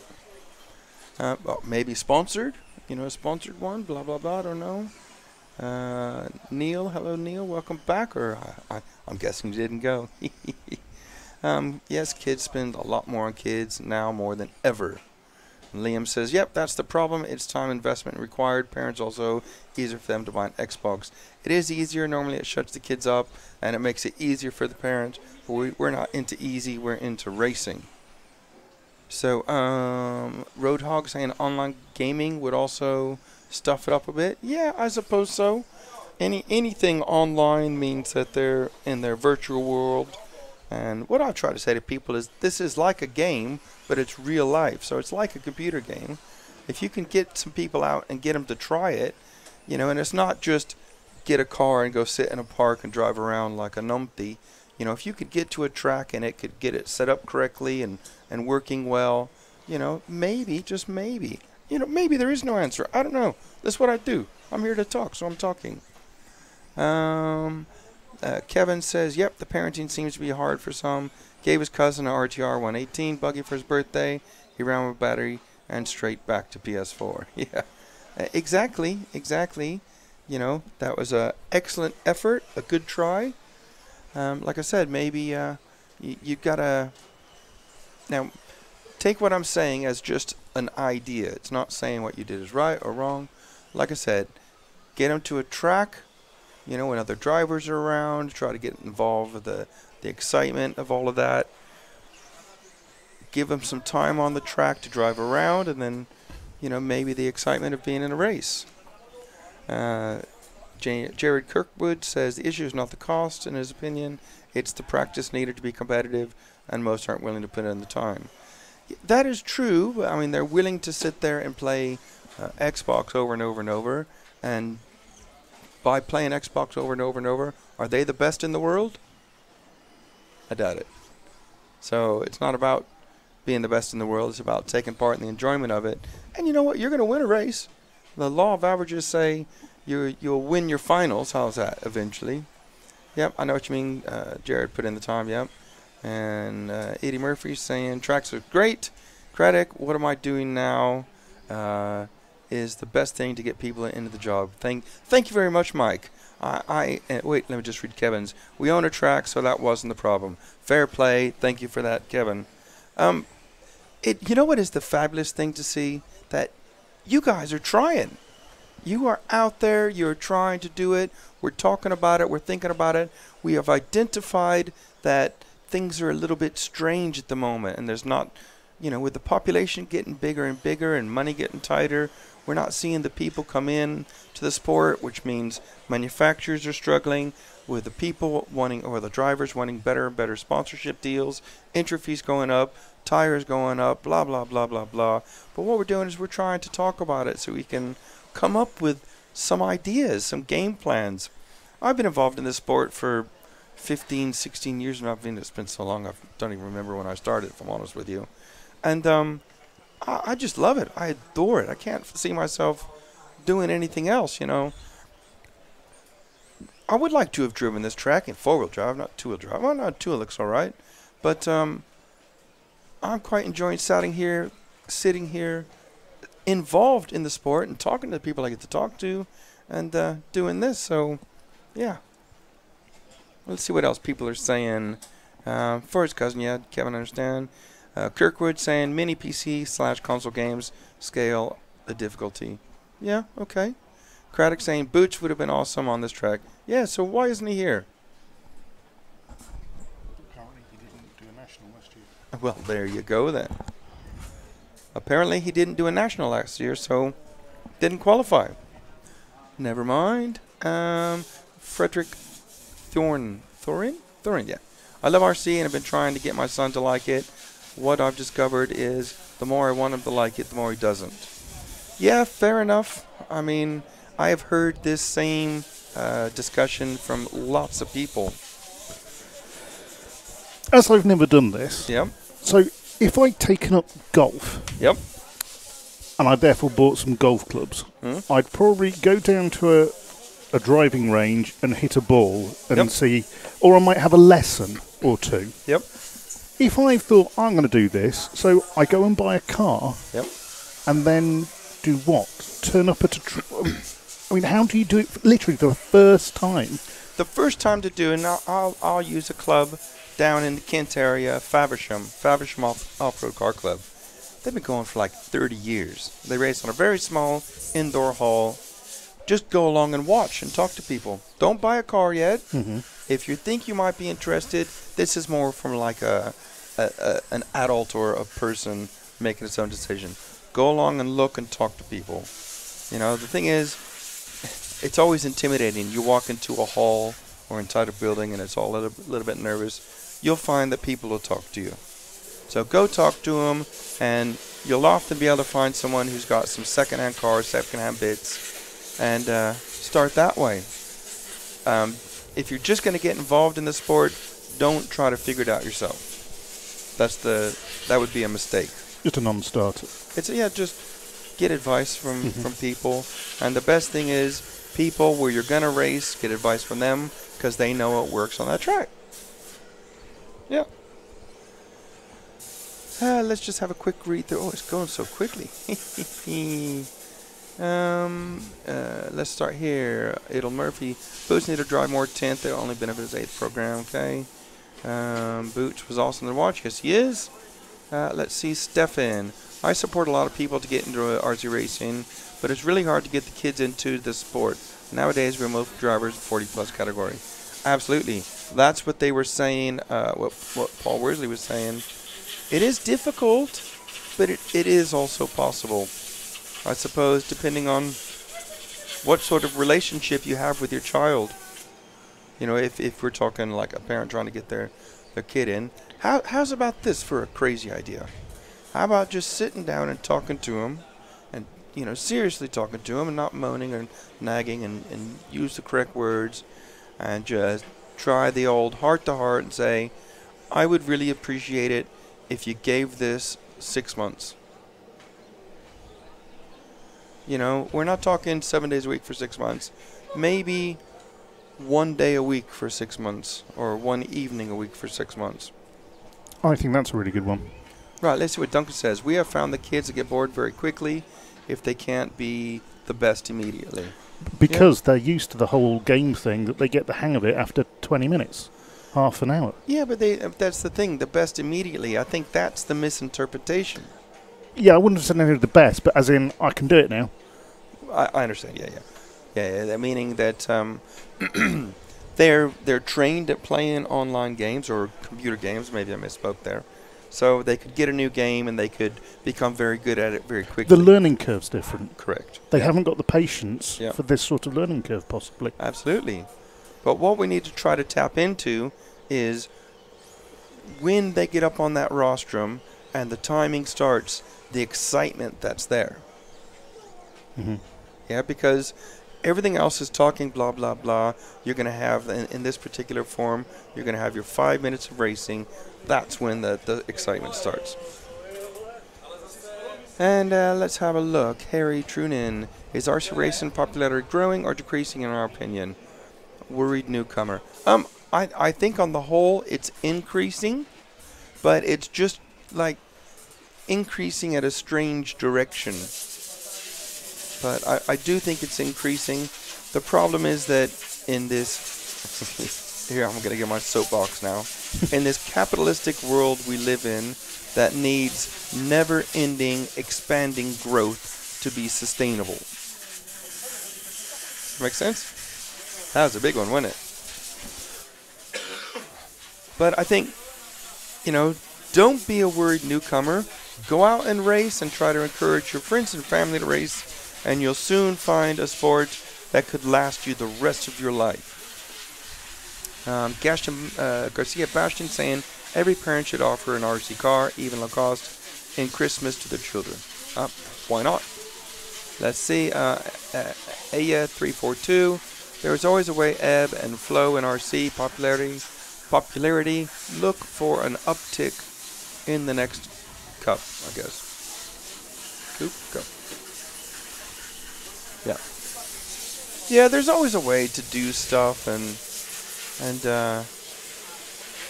I just, in my mind, I've not even done what I initially set out to do, because had already some specific people lined up to talk about what drivers' expectations of being a sponsored driver was, and it was sort of just evolved into this. So I hope you guys are enjoying this. You're watching racing, you're listening to us chat about stuff. We're taking the opportunity to try to make it interesting, try to talk about relevant to what we're actually watching.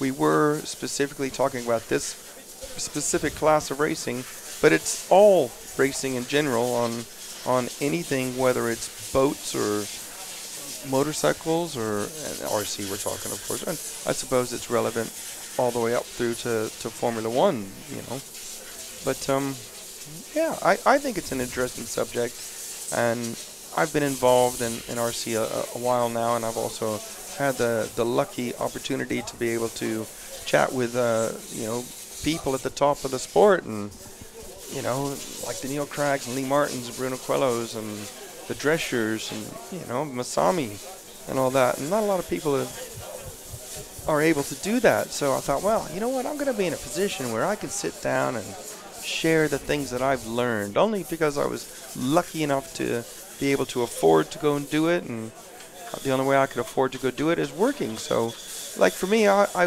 work long hours and long days, so I'm here this week, and we go home Sunday, and then Monday I go straight back to work, and I'll do my 10 hours a day at work, and then on Friday I'll pack up Thursday night, and Friday I'll hopefully leave work early that day, and I drive all the way up to Southport, which is like 230 miles, and it doesn't sound like a lot to some people, but one year it took me 12 hours to drive that because of the traffic. And then I'll race Saturday, and then I'll two-wheel drive Saturday, four-wheel drive Sunday, and then I'll drive home Sunday night, and actually I'll drive straight to the hotel airport, and then Monday morning I jet off to Sweden to go be the track speaker at the 1/8 European Championships in Rallycross. So yeah, that's a pretty hardcore schedule. Don't feel sorry for me. What I'm trying to say is, I'm here right now and I'm enjoying the heck out of this. But you got to push yourself to do this sort of thing and then go back to work. Are you back to work on Monday? I took Monday off, so I'm back to work Tuesday. See, he's in a position where he could take it off. In my job, I'm already pushing the boat out for taking 3 weeks off.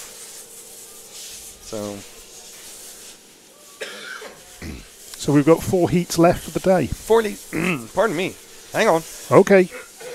Ooh, got rid of that frog. Yep, 4 heats left. We haven't focused much on the racing. Well, let's be honest. We haven't focused on the racing at all. Let's just read a few more things, and then we'll just look at the racing. Edward, the difficulty of keeping children in the hobby is having them accept that losing is a part of the hobby. Children tend to be thrown off for something if they lose or not successful on the first go. Okay, that is very relevant, and Stefan agrees. And then Liam says, that's correct, Edward. It would build them much better person if they could accept and learn from the experience. Yeah, we want to get them buzzing about the racing, not the winning or losing. And Craddock says, am I going to Sweden at the end of the month? Yes, I am. I will be the track commentator there, not RC Racing TV, although I'm hoping to go over and sneak in a few words with Mr. Damon. Edward says, encouragement and support from the parent and club members is vital in keeping the children motivated and focused. Absolutely correct. Absolutely correct. And Ashley Patterson, hello, how you doing, mate? Okay. Well, I'm going to stop looking at the chat room for a bit, and I'm going to look at the track and see what's happening. I think it's not a good idea when some people under the driver's stand are smoking. Ah. I have one person said it for a moment. I think it's not okay. Children Yeah. over there. And Okay, that's a valid point. We will bring that up. Thank you very much. Just had a father come in and say, we got this is obviously an 8-scale track, and there's a pit lane here, and people are smoking in the pit lane, and it's not really nice when you got kids on the rostrum. But we're in Italy, and there's a lot of people that smoke, isn't there? Yeah. Have you noticed that? Yes. Where's these smoke about? But we will talk to the organizers, and I'm sure they will put something out in the team managers meeting. So I stand up and looking out the window now, and guess what I can see? Cars flying around a racetrack. Just pan over here at this window, please. It's a hard life, isn't it? This is this is what I get to do all week. Ben, how you doing, Ben? All right. How's the car? How's it going? It's good. She's third overall so far. So Wait. Say that again. She's third overall. Malin is third. Yeah, overall after first three sitting, yeah. So it's going quite good. Good. Congratulations. We'll have you on at some stage. Busy right now, obviously. It's working good, and Marlin is working good. Okay, so Marlin's third overall. He's busy right now. Marlin's third. So somehow he's gotten his child to be interested in it. And maybe we'll get him in and ask him about what that is. Let's go back to the track. Stop looking at me. Yeah, Marlon Carlson, third. There you go. Well, I'm pleasantly surprised.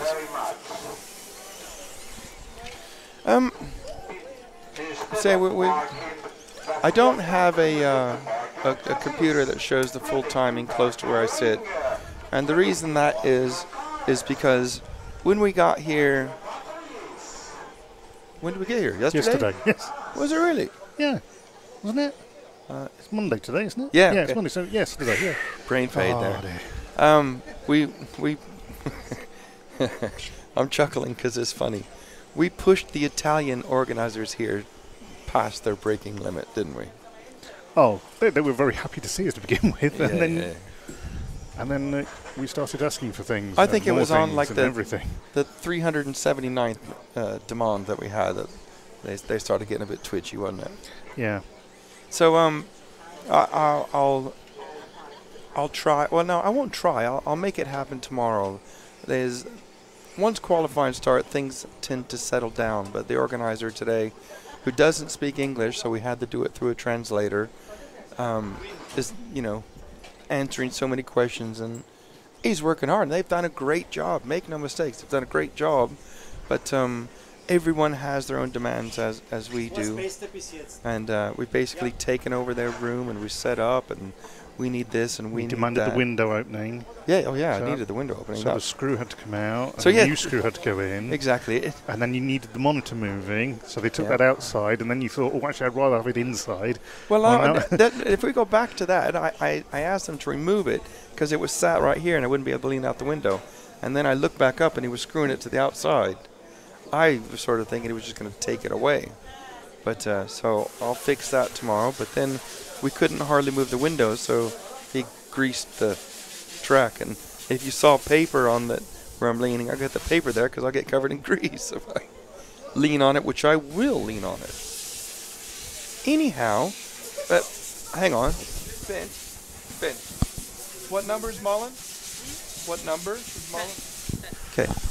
Can we follow car 10 in this next one, please, to start with? Getting the thumbs up. Thank you very much. Harry? I think we should give Harry a microphone. Well, yeah, that would be really nice. Okay. She's the first car on track. So we're going to follow Mullen around for a little bit once this starts here in the next few seconds.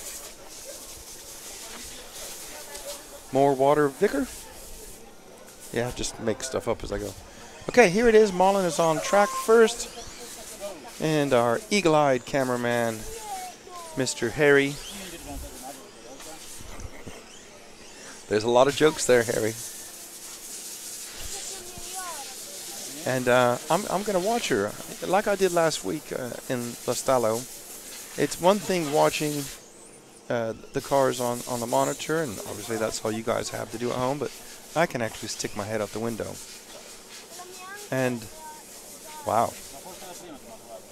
Mullen's known much more for the four-wheel drive car. So, meaning that does better when she has more traction, and I think the track is giving up a lot of traction at the moment. So, on the big tabletop, into the big triple. Wow, that's nice.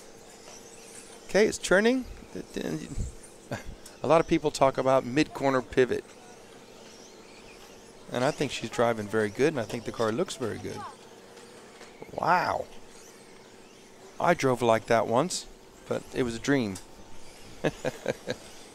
I remember about 3 years ago, like it's so long ago I can't remember, it might have been last year, no, it was a few years ago, 3 or 4 years ago, we went to a EOS meeting, and Mullen beat me and all my friends. I got beat by a girl, beat by a girl. Yeah, well, she's beaten all of them now. And you know what I said to all of them? Get beat by a girl. I did. Oh, that one just lost a rear wheel and a heavy landing. So we're following Mullen as she comes on the straight. No? Bad? I don't know. It's hard sliding. Well, she's made a couple of small errors. I'm just chatting with Bed. She's going slow. She's going slow. So as Mullen's coming towards our ski jump, I mean, the track's at its best, Bent, isn't it? Yeah. And she's making another small mistake. He reckons the car is sliding around a bit too much for her. A bit loose in the rear. So the few small mistakes she's having where she's catching the inside of the corners is because the rear end is breaking loose inconsistently.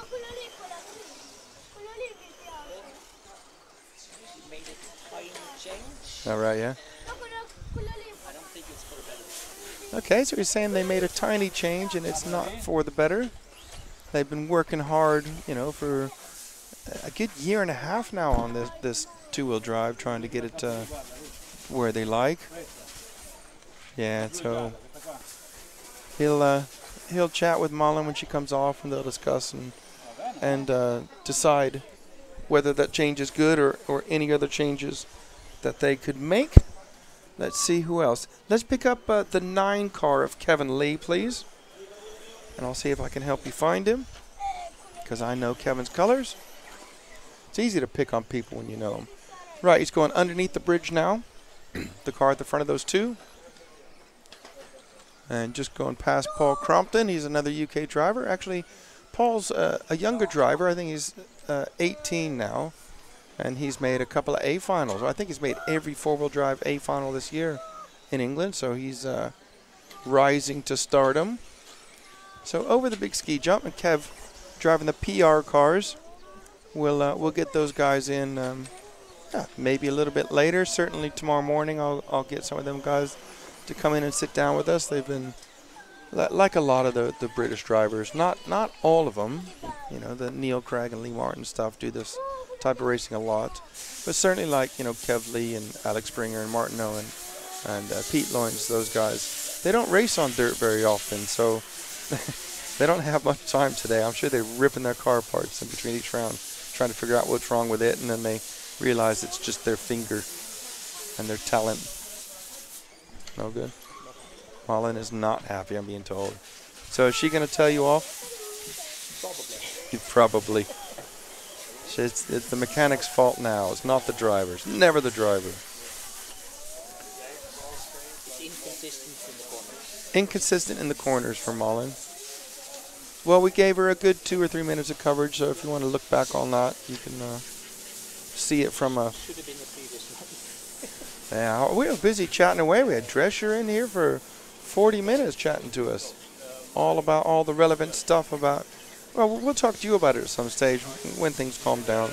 Just about how to get children interested in racing. Get them off the Xbox. I mean, electric shock therapy? That's a joke. Right, well, we're finishing Kev Lee off. How much time is left?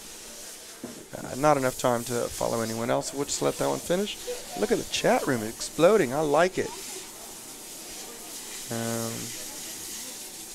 Yeah, I already got JQ earlier. Liam's asking, get Max or JQ. That brings some laughter. Yes, we had JQ on, and he was pretty serious. I tried to get him to joke a bit, but, you know, basically people from Finland don't have personalities.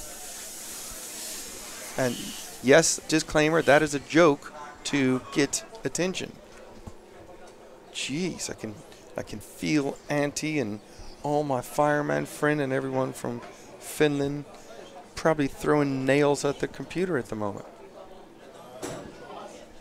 And speaking of Finnish drivers, Joona Häkkinen is on the track next, so if we could follow the one car, please, Harry.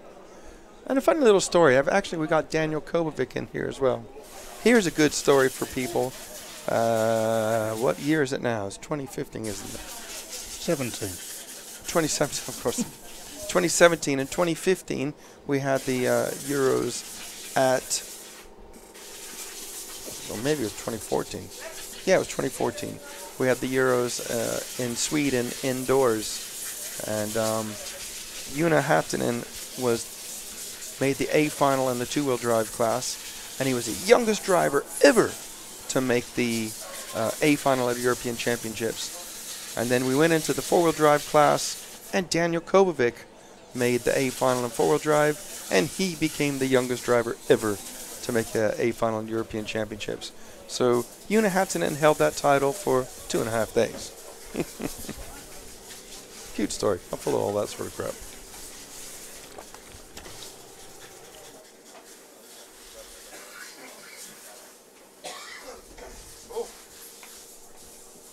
All right, let's have a look at Joona.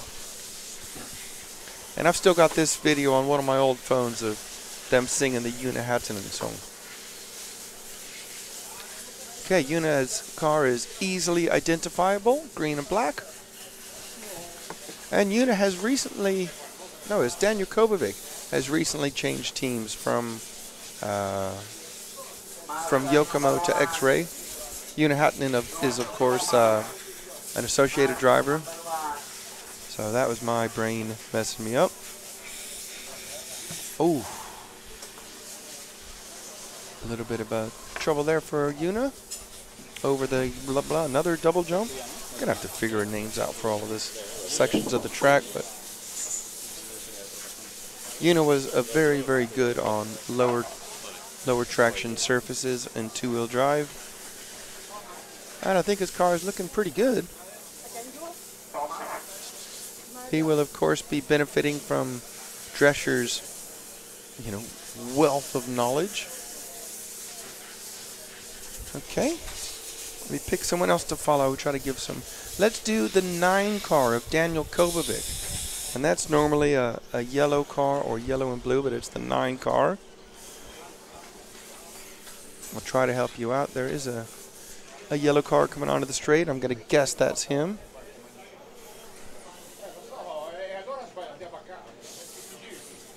Yep, it is. Again, they're only required to run 1 number today, so it's a little bit tricky to see from this side angle. But this is Daniel Kovacic, who just recently switched to X-Ray from Yokomo. And another young driver from the Nordic countries, Una from Finland and Daniel from Norway. What happened? All right. Who glued those? Did you glue those? Hey? Yeah. What happened then? Ah, Mongo Zacharias. Forgot how to glue. He's too shy to even talk on microphone. Go on, say hello to your friends. I think he told me something off. I'm not sure what the first bit was. Yeah, that's the tire came off. That's what it was. Yeah. Am I live? Of course I'm live. We say all sorts of rubbish on this. Right, so let's see. Pick someone else. Let's go for another young driver. Wait, let's just see who else is in there. Well, no, let's look for Mark Reinhard in the 10 car, please. And then we'll do 10 and then 7. So 10 first, do a couple of laps or so. Normally like a purple car. You're right, Trish? I think that's him going over the ski jump now. Ooh, that's a good time to pick up Reinhard as he stacked it. Commentator's curse. And then after that, I want to pick up Savoia because a number of people have commented to me today. Thank you, Trish. On how good Savoia is looking. We're following Mark Reinhard at the moment. Let's finish this lap off, and then we'll go to Savoia. Cool, thanks, Trish. Trish is helping me. Okay, the yellow car getting ready to go over the ski jump, please. And that's Renault Savoia, TLR driver. And say a number of people have said to me today they're very impressed. Very well known in the world of RC, but more so for the 8th Rallycross. And a number of people saying how good he's looking. You want to come in, Mark? Have a chat? No, sorry, Mark. No. I know you're just superstar. Everyone wants to talk to you. You want a headset? Have a chat for a bit? Okay. Up next we have Martin Owen, my good friend, who's going to come in and say some stuff to us. How you doing, Martin? Yeah, very well. Yeah, not too bad, not too bad. It's warm. Yeah. I'm not at work. Yep. So it's all good. Cool. And it is cool in this little hut. Yeah, we got our nice fan. It's the only fan you've got. Exactly. And it's mine. I own it. No, actually, Nick owns it. Surprise, surprise. How's it all going for you today? Yeah, it's going all right. It is tough. You look at it. I've been watching a little bit of it live on TV, and it looks easier than it is. Yeah. Offline, it's horrendous. It is horrendous. The jumps are very big, a lot bigger than we have at home. Yep. I think we need more jumps at home. I agree. Because we come to these events a little bit more kind of prepared for them. But no, it's going all right. It's cool. Have you had to work on your car a lot today?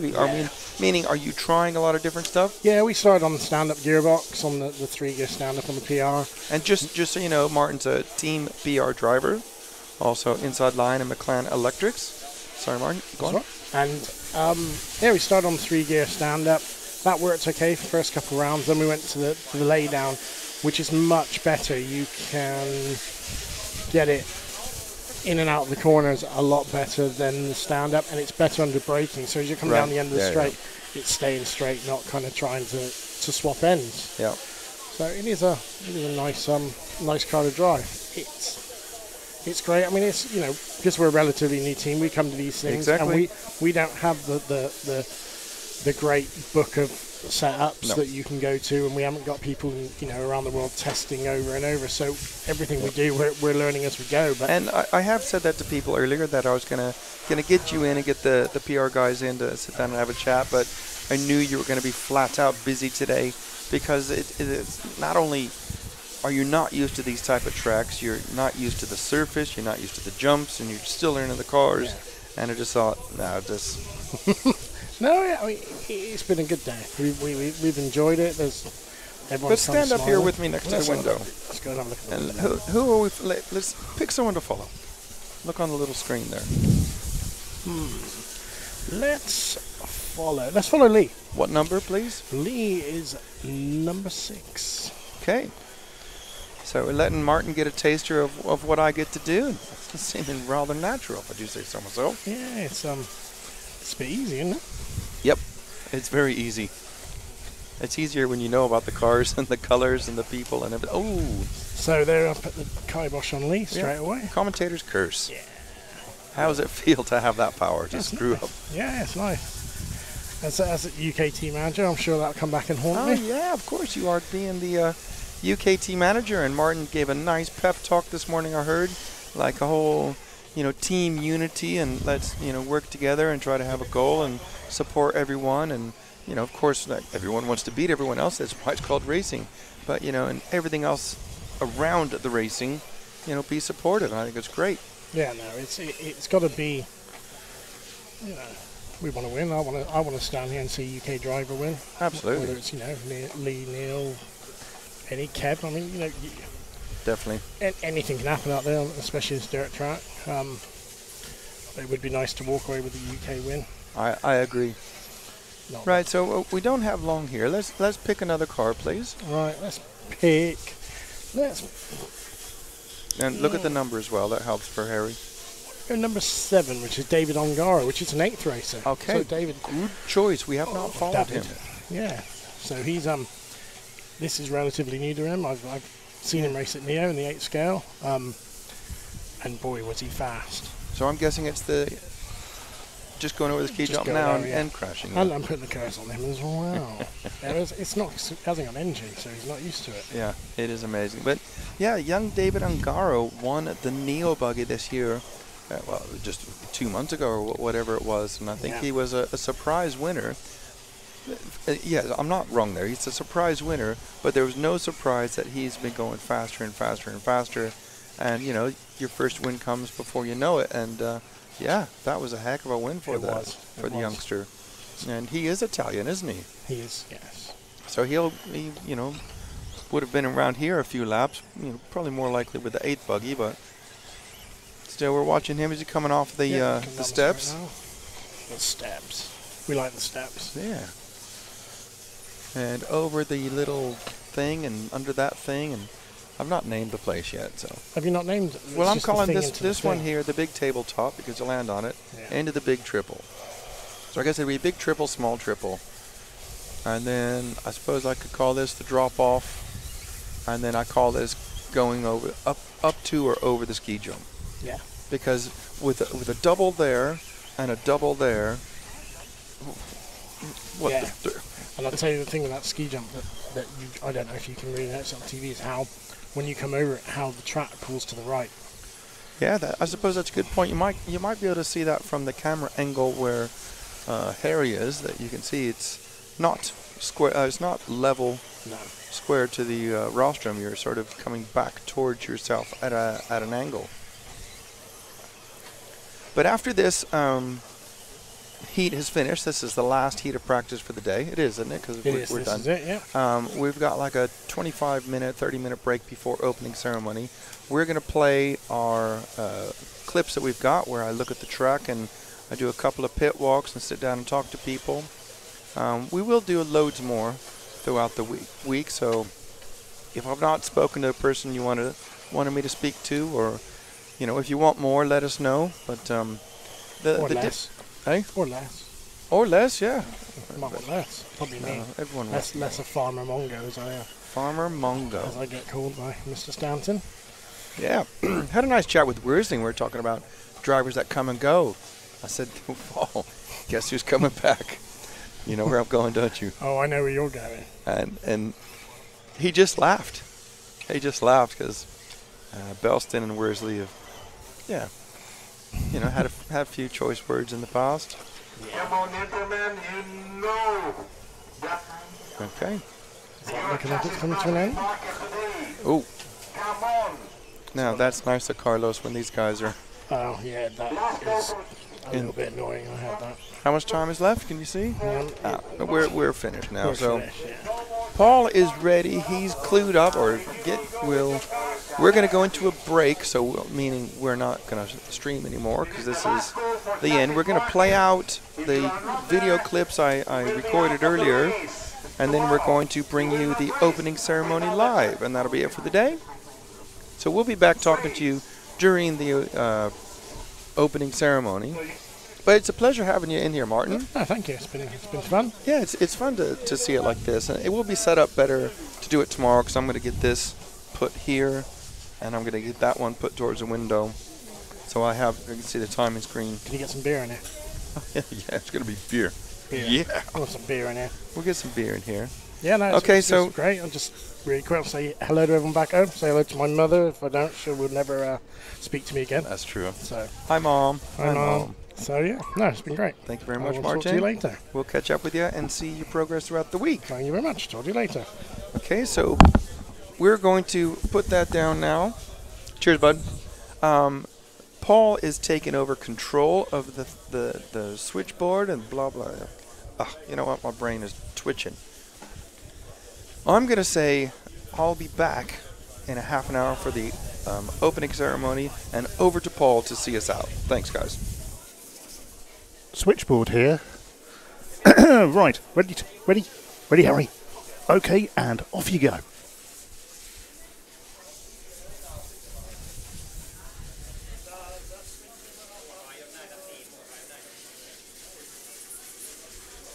Any second now.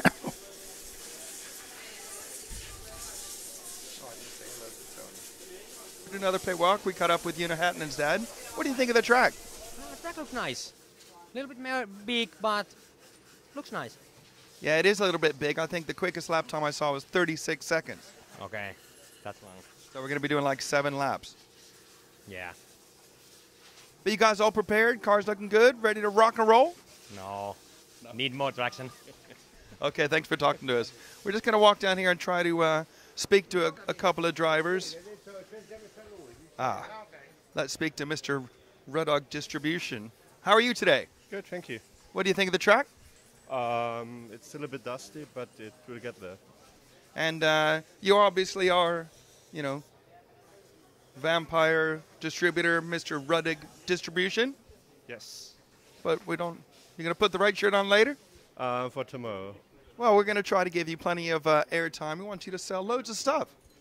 Yeah, we do quite a lot of products and stuff, and yeah. Okay, well, we'll come back later in the week and see how you're doing. Let's wander on down this way a bit further. Let's see if we can interrupt. We don't want to listen to any secret sort of conversations, but it's Craig Drescher here and Mick Craig. They're heavy in discussion over setup. Let's just interrupt them. How you doing, Craig? I'm good, thanks. How are you? Yeah, very good, thanks. What do you think about everything going on here? It looks tricky out there. I'm glad I'm not driving. Me too. So you think it's tricky? The first practice was tough for Neil? Yeah, I think coming into the event, everybody had said that the track was difficult. It's a big 10-scale track with big jumps or a small 8-scale track with good jumps. And I think for the 10-scale cars, it's proven tricky to get the level of traction and balance for the size of the jumps that's out there. So they say when it gets windy, it gets even more tricky. There's some of the faces are blown out as well, which makes choosing lines from the warm-up a little bit different, so you could see the guys having to suss that out. So right now we're just working on consistency for Neil, get the power curve right because it looks like he's overpowered. And the lap times are good when he gets a clean lap in. So it's just, I think it's just ironing out the creases really. So I think it's a marked improvement from the warm-up race for him. So we just carry on working on getting the balance and the traction right, and then I think we can kind of apply that to some of the other guys that are struggling as well. So. Well, I mean, I think that's really a whole lot of super valuable information. Oh, well, thank you. Because a lot of, I mean, obviously UK drivers, you know, power, throttle, jammers, loads of brakes. Get that throttle curve correctly, and the power means you can get over those jumps better. Yeah, it's like, you know, everybody seems to think that they need the power to get over the jumps. I think what's happening is the cars are breaking traction. So for me, it's having a smooth power delivery without breaking traction, without lighting the tires up and having it so you've still got decent top speed and mid-range. So for me, the brakes and the power is probably one of the critical items to work on for us. You know, all the suspension components seem to be working fine, so. Well, there you have it. He is Mr. Team Associated, the UK guy, team manager for all of Europe, possibly, maybe the whole world. No, not quite the whole world, but the part of the world that matters. Thank you very much for talking to us. We'll catch up with you and see how things evolve for you. Okay, thank you very much. Perfect. I mean, who better would you want in your corner than Craig Drescher? We're just wandering down here. Let's go talk to this French team manager and see how he's doing. Just real quick, we're surprised him. He doesn't know we're coming. How's the first round of practice gone for your drivers? It was the first time for them, so it was a little bit slippery on the track, like everybody, I think. Yeah. So I hope it will be better in the day. But I think it's a very nice track, and I hope the weather will be with us. Well, when I looked at the forecast today, the sun's supposed to come out, you know, early afternoon. But do you guys have tracks like this in France? No. The track are more and more in Astro in France. So, like in England, I think. It's very hard to find a track like this in France now. Yeah. Well, I was just talking with Craig Drescher, and he was saying that getting the throttle curve correct makes a big difference. Yeah, I think so. Craig is always right. Absolutely. Okay, well, thanks for talking to us. Yeah, we'll come back and see you throughout the week and just see how things are going for Team France. Yeah, I hope so. Good. Good luck. Thank you. All right. Hey, guess who we bumped into again? Hello. How was it for you? It's actually quite good. Do you like the track? It's very interesting.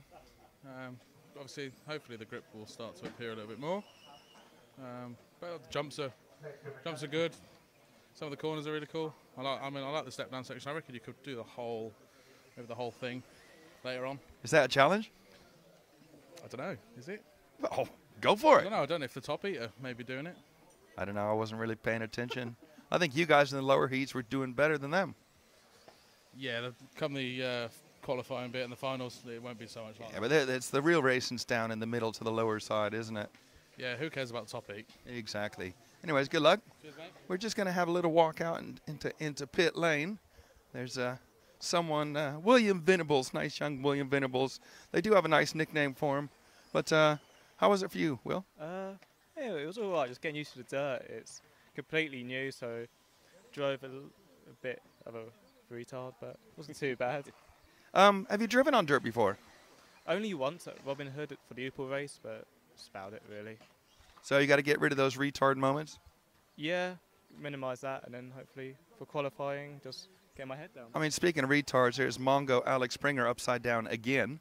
Oh, he's just doing what he does best, really. What, crushing? Yeah, pretty much. He's old, though, isn't he? Well, yeah, 54. Make sure you mention that to him. What? He's 54. Alex Springer, 54. Yeah, make sure you mention that to him, 54.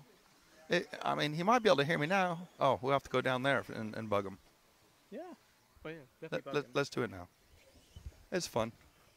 This is what we do. See, when you send me along to a race meeting where I know a lot of people, that's what we do. Oh, let's have a look. This is where we're sitting. Paul's in there working hard on the phone to the boss.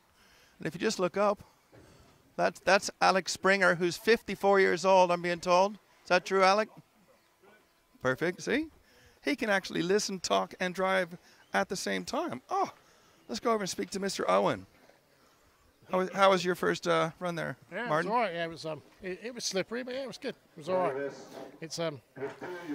It's tough, it's slippery, but the track will come in and we'll get there. So. Right, so I'm going to ask you the question now. I already believe I know the answer, but I want to see if you're going down the right road. It's Craig Drescher gave us all this information. What are the key features you're looking for to get your cars working better? Grip. Yeah, but be a little more specific, obviously. Just grip. I'm trying to get the grip to get the speed to get the jumps. But how are you going to achieve that? At the moment, until we learn the track, I don't know, to be honest. Okay, well, maybe you should talk to Craig Drescher. I'll tell you what he said. He doesn't know anything. He's old. He was talking about getting the throttle curve right. He thinks the cars are breaking traction, therefore people are putting more power to try to get over the jumps. To be fair, I was watching Malin, and she's so smooth into the throttle, she's getting grip and nailing the jumps everywhere because she's so smooth into the throttle. And he said he's doing that with the throttle curve on your speedo settings. Yeah. Well, it's something we need to have a look at. I know we had to turn the brake down because you touch the brake at the end of this straight here. It's just, you can't hold on to it. So. Now you're making the right sounds. See, I actually come to help you. Yeah, well, sometimes. But did you know Alex Springer's 54? He is 54, and it doesn't matter, apparently. It doesn't. Well, how was that, Alex? Mate, great. Okay, we're gonna right. This is just a little bit of bonus footage for you. We'll be showing this later today.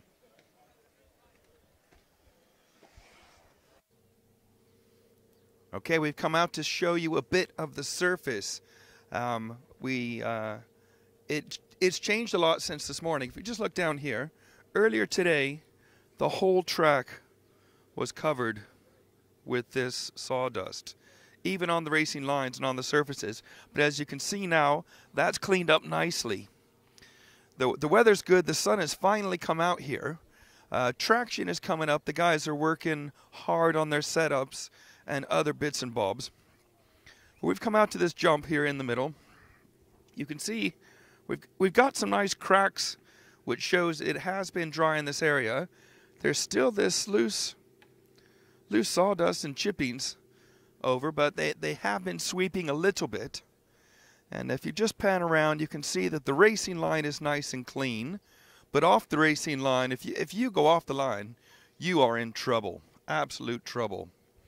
This jump here is quite interesting. They're really having to back off the power, because if you're on the power, they're catching this metal at the top, and it's making the cars do really funny things. If you pan over to your left, you can see that blue jump there with the blue carpet. That jump is massive. That is going to provide some spectacular views. Might be the game changer come Wednesday in the last A final. Just a little track walk for you. See you later. Bye.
Are we on? Oh, yeah. Okay. Hello. Welcome back. I think it's 6:10 now, isn't it? Yeah. That was lucky. It wasn't by chance. Can I sit somewhere? What? Yeah. I'll try to stay out of Paul's way. Sorry, Paul. Anyways, if you have a look at my Facebook page, you'll see the results. It's been a crazy 10 minutes, 15 minutes.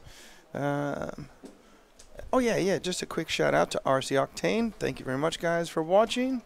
And Brendan, none any live timing. We're working on it, Brendan. I don't know if you're still listening. You've had a bit of a break. Basically what happens is the timing program that they're using isn't compatible with our graphics machine. So we've had to do a jerry-rig way to get up on the screen what we've been showing you. And they don't have internet at the track. So we've sourced them internet, but we don't know what they've done with it. We don't know whether they're publishing the live timing. We will have it all figured out by the time qualifying starts tomorrow, though, if they put it up somewhere. I'm guessing they'll put it up on their own page, which we will, of course, share the link. More water needed. Okay. Yeah. Mike Mick saying that's some big advertising space. Joey C, who is C Cup. Oh yeah, I just caught it earlier. Thank you, Tony Adoka. Hello, how are you? And briefcase. Yeah, briefcase is good. Look, hey, I've got some results here. If you've not been able to go on and look at my Facebook, your top seeded driver for tomorrow is Renault Savoia. Orlowski second. David Angaro third. Malin Carlson fourth. Neil Craig 5, Ricardo Berton 6, Armand Lanthume. Hello? What do you think? He's French, so Armand is easy. Lanthume. There you go. He's 7th. Lee Martin 8th. Martin Bayer 9th. And Hupo Honegol in 10th, with Una Hattinen in 11th. And I'll just scan down and pick out some random people that I like to talk about. Kari Salmala, 14th. Zacharias Villavea from Spain/Sweden, 15th. Panish 16th. Walanka 17th. JQ 18th. Reinhard 19th. Max Morth 20th. Daniel Kobovic 21. Joel Valander, 22. Bruno Coelho, 23. I will just do some more random of people I know. Paul Crompton is 34. Wilhelm Skolderbrand, 36. William Venables, 38th. Kevin Lee, 40th. Sven Ruddig, 44. Marcus Lind, 45. Josh Holdworth, 49. Alex Springer, 50. Good job for that Mongo. Tommy Hall, 53. Uri Hoodie, 58. Sammy Samala, 60. Joel Mayer, 61. Martin Owen, 65. Joseph Cockhill, 68. And hello from Patrick Coombs from Adelaide, South Australia. Hello, Patrick. How you doing? Thanks for joining us. I'm just reading out random names. Ooh, I'm getting some messages. You guys have been great. Have we looked at the Facebook page, Paul, and see if people are doing as I asked? No, we can't. I can't on that, but you can on that. Oh, yeah. Have a look for me, please. Okie doke. Thank you very much. Yeah, we just want to see it. Didn't have time to check, unfortunately. Yeah, we're just giving out some random names for random people I know. Nick Child, 89. You know what? I didn't see Nicholas. Nicholas Child. It's Nick and Nicholas. Nicholas Child, 75. Hiya from South Wales, from Mogsy. Hello, mate. How you doing? Patrick Coombs, 1:45 Tuesday morning. Well, you know what? You are a superstar, Patrick, for getting up and tuning in and seeing what we're doing. Unfortunately, the driving is finished for today. We're going to show you the opening ceremony. And if you like listening to racers or racers talk or people like that, there's a whole bunch of stuff up there for you. I got Craig Drescher to sit in here. Man, that was awesome. I'm guessing it's around 30 to 40 minutes. He sat here talking to us, and we're putting the world right, you know, the world of RC. We're fixing everything. Nah, not really, but we're talking about stuff. We're exploring ideas. Lots and lots of great messages from you guys out there. You know, just trying to look at where we're at in the sport and where we're going and how we get more people involved, and sponsors and sponsorships and manufacturers and training styles and all sorts of great stuff. And we had Paul Worsley, who is the section chairman in the BRCA, the British Radio Car Association. He's also does the homologation for batteries and motors. He writes those rules for EFRA, which are, I believe, adopted around the whole world. I could be wrong. He's come in here. We talked to him quite a bit about stuff. So let's just hang on a second.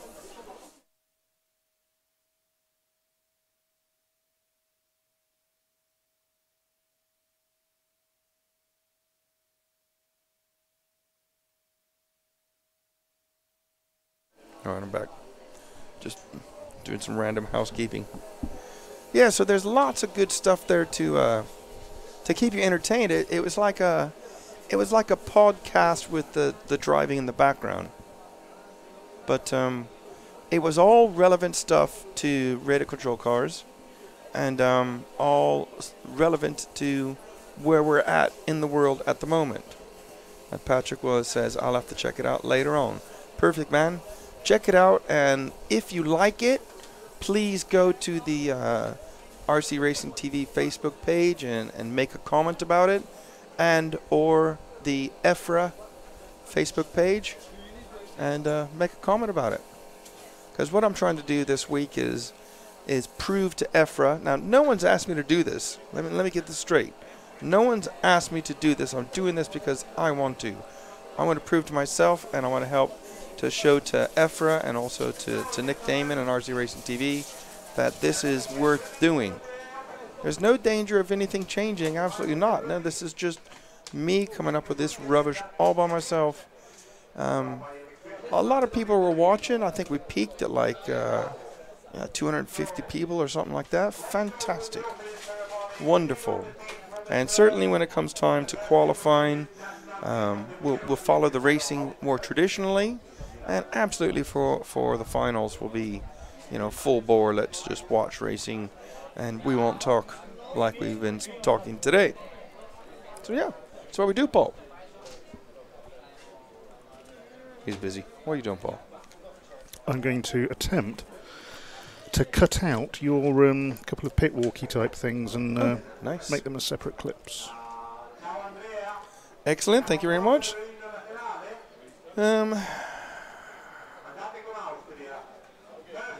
Yeah, just got Dave Belston messaging me. It probably should. It's started. The opening ceremony has started, and we're going to cover that live. So we got Austria coming out, and we were wondering ourselves as to where they're going to go stand.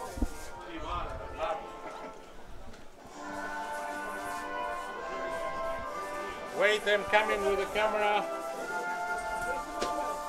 Just watching what's going on. Carlos is getting his camera out. Can't find it. I need to collect my camera. Right, well, young Harry's out there on the spot with the camera for the EFRA photos. Someone doing it? Okay, good. We're on it, Carlos. Filming, cameras, pictures, talking. We're amazing, aren't we? Yeah, he's too busy to even listen. So I could like be in the back of every photo.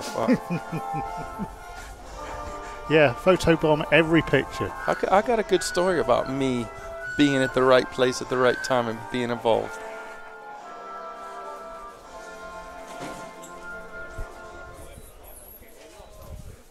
Paul. Mm-hmm. Wait for it. Oh, there it is. Look.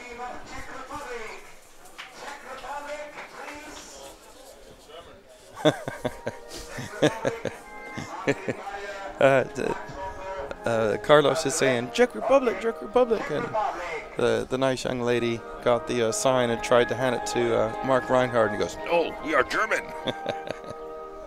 The crowd goes wild. I'll clap for him. I don't mind making a fool of myself. Do it all day long, don't I? Paul's still working, so I can't see the chat room at the moment.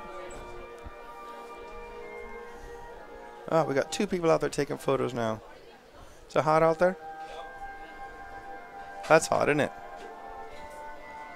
Yeah. Don't worry, only you and me and Paul and anyone else listening can hear that. But we're talking about the sun, obviously. The sun is hot. Track is hot. Okay, well, until Paul stops playing, I can't see what you guys are talking about. We'll be better set up for tomorrow, guys. Don't worry about it. It's one of those things that you can't really push on these Italians too much.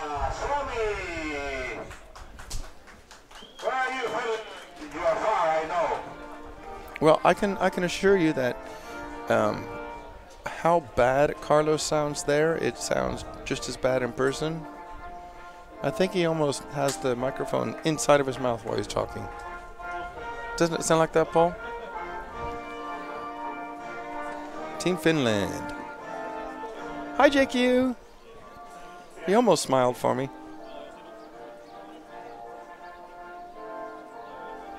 Okay. It's not worked. I'm trying to photobomb him. Okay. Yeah, they might get upset with that. It's not worked.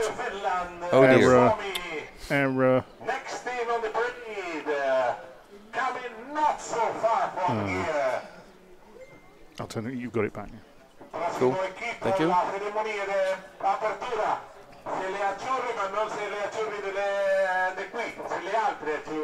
Oh dear, I mean that's just unbelievable, isn't it? I'm trying to think of what that sounds like.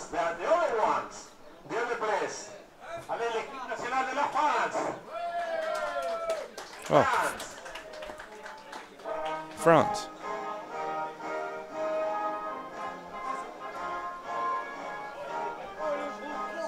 They got the nice young lady who is out front. Oh, there's a couple youngsters there. That's fantastic to see. And of course, France has the fastest seated driver of the day. I'm definitely going to photobomb if I stay there. I'm going to be in every photo. This is where I stand, so. Fabulous. I should put my RC Racing TV shirt on, shouldn't I? Here we go.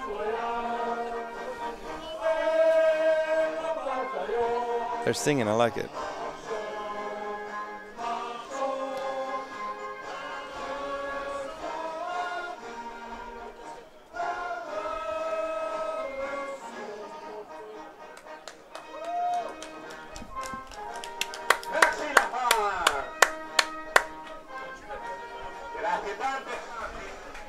Yeah, I like it. Good team spirit.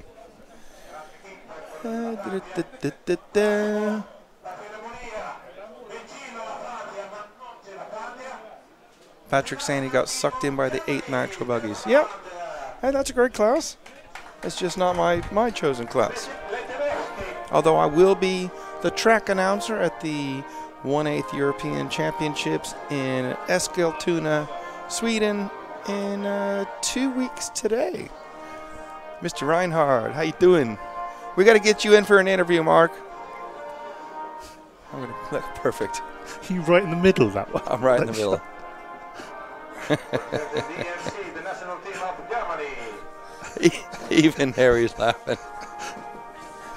Oh no. Well, I mean, shameless promotions. Yeah, I'm just what Nick's last words to me. Paul, you are the responsible adult. Make sure Dave behaves. How's that? Does that help?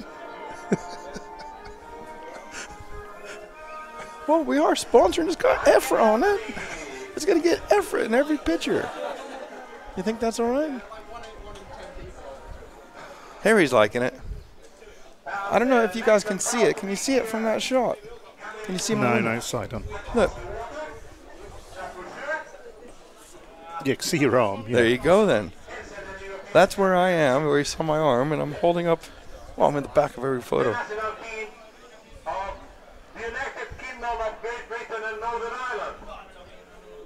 That didn't make any sense at all.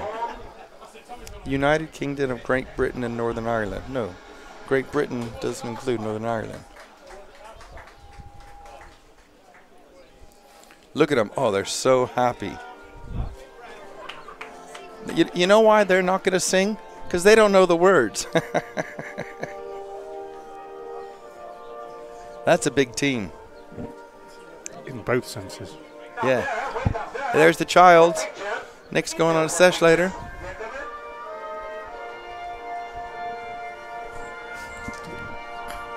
Oh, I could hang it up there, look. I won't even have to hold it anymore. They've gone too far. You're not going to be in it. Whoa, whoa! I was the fucking organizer. It's the organizer smoking in here. Sorry about that. Thought I was off air. I'm just getting fumed out here. Oh, bound to happen eventually. This is the biggest team in the competition, the national team of Great Britain. Due to the no-shows of Did you hear that? but that's Oh dear. responsibility. Next team on the parade coming from the wet area of Europe. I thought I've done well so far to behave myself. It's easier to play up in my own class than it is other classes. Like the 1/5. You know, I don't know them as well.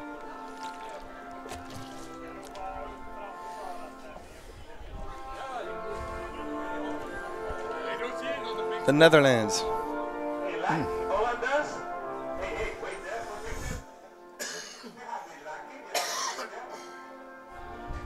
Oh dear, pardon me. Well, I'm guessing our viewer numbers isn't as good for this as it was earlier.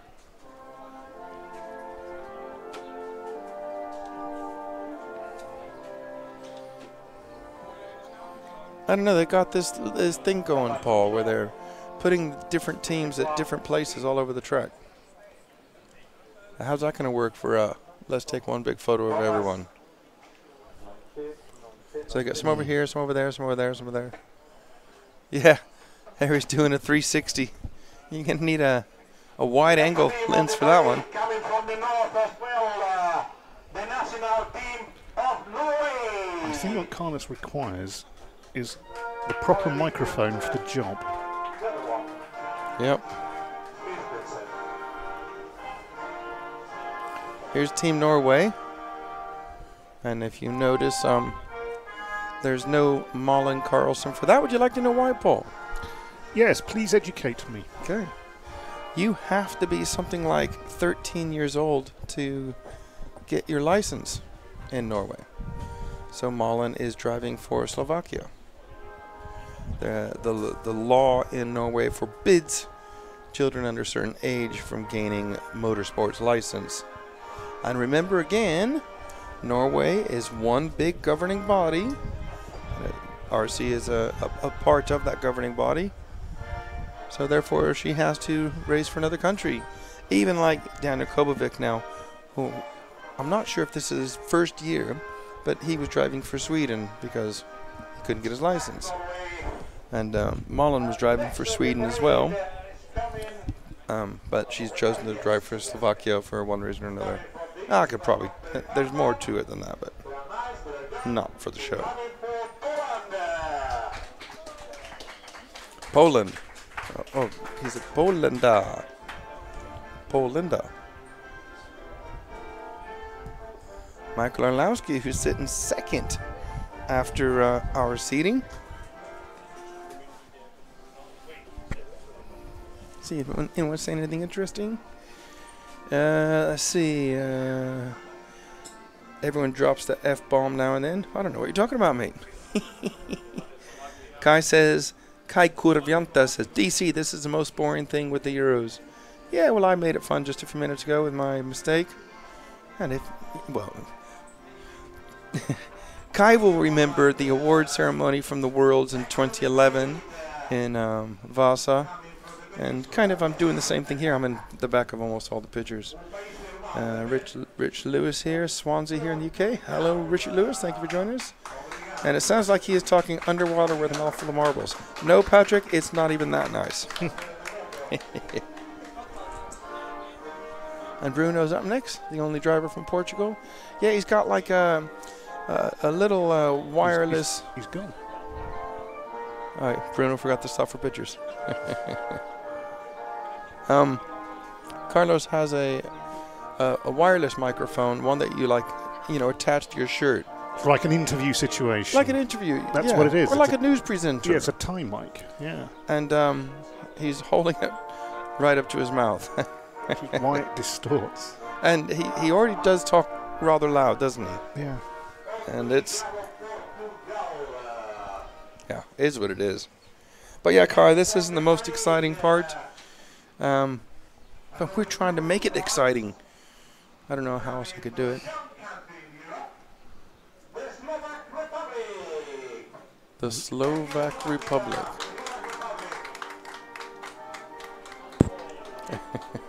And they forgot to give him their...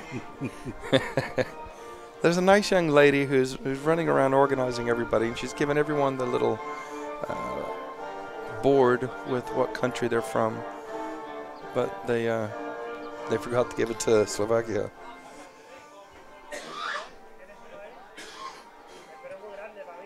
Oh, she's walked past the RC Racing TV shirt. No he cogido nunca. He pensado que había cogido. Okay, next team on the parade. Here we go.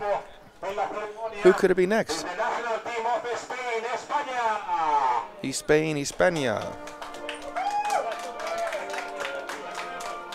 With Mongo Zach.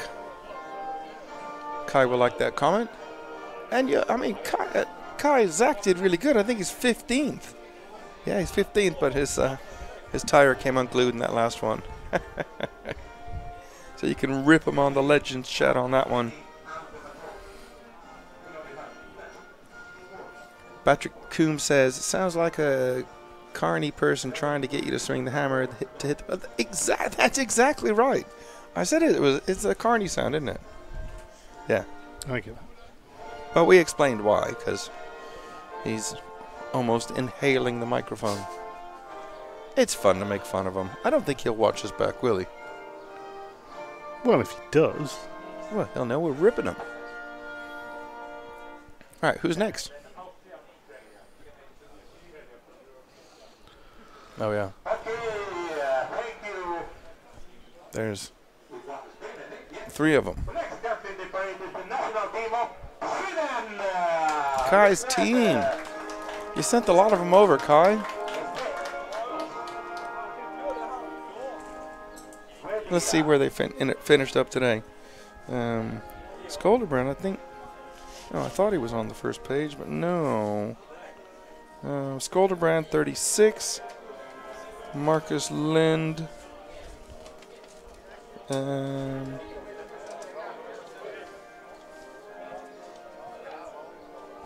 45th.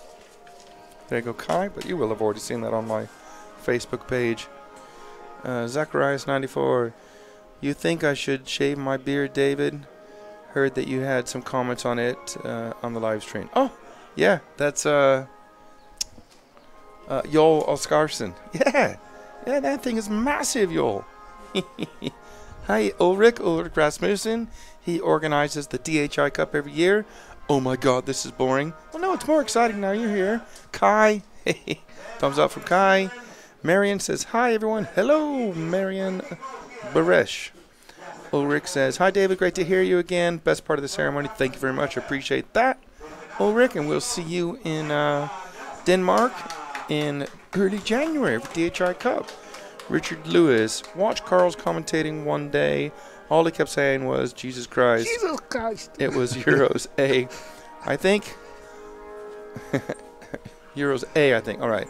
Now all I can remember him now by is Carlos, Jesus Christ. Yeah, that's true. Yeah. Of course, no Australian teams, right? Yeah, I mean, yeah, don't know. He is a character. Yeah, he's a character. I mean, doing what he's doing. And Mr. Peltmiko, DC Fault. Yeah, I am fault. I'm faulty. I'm broken.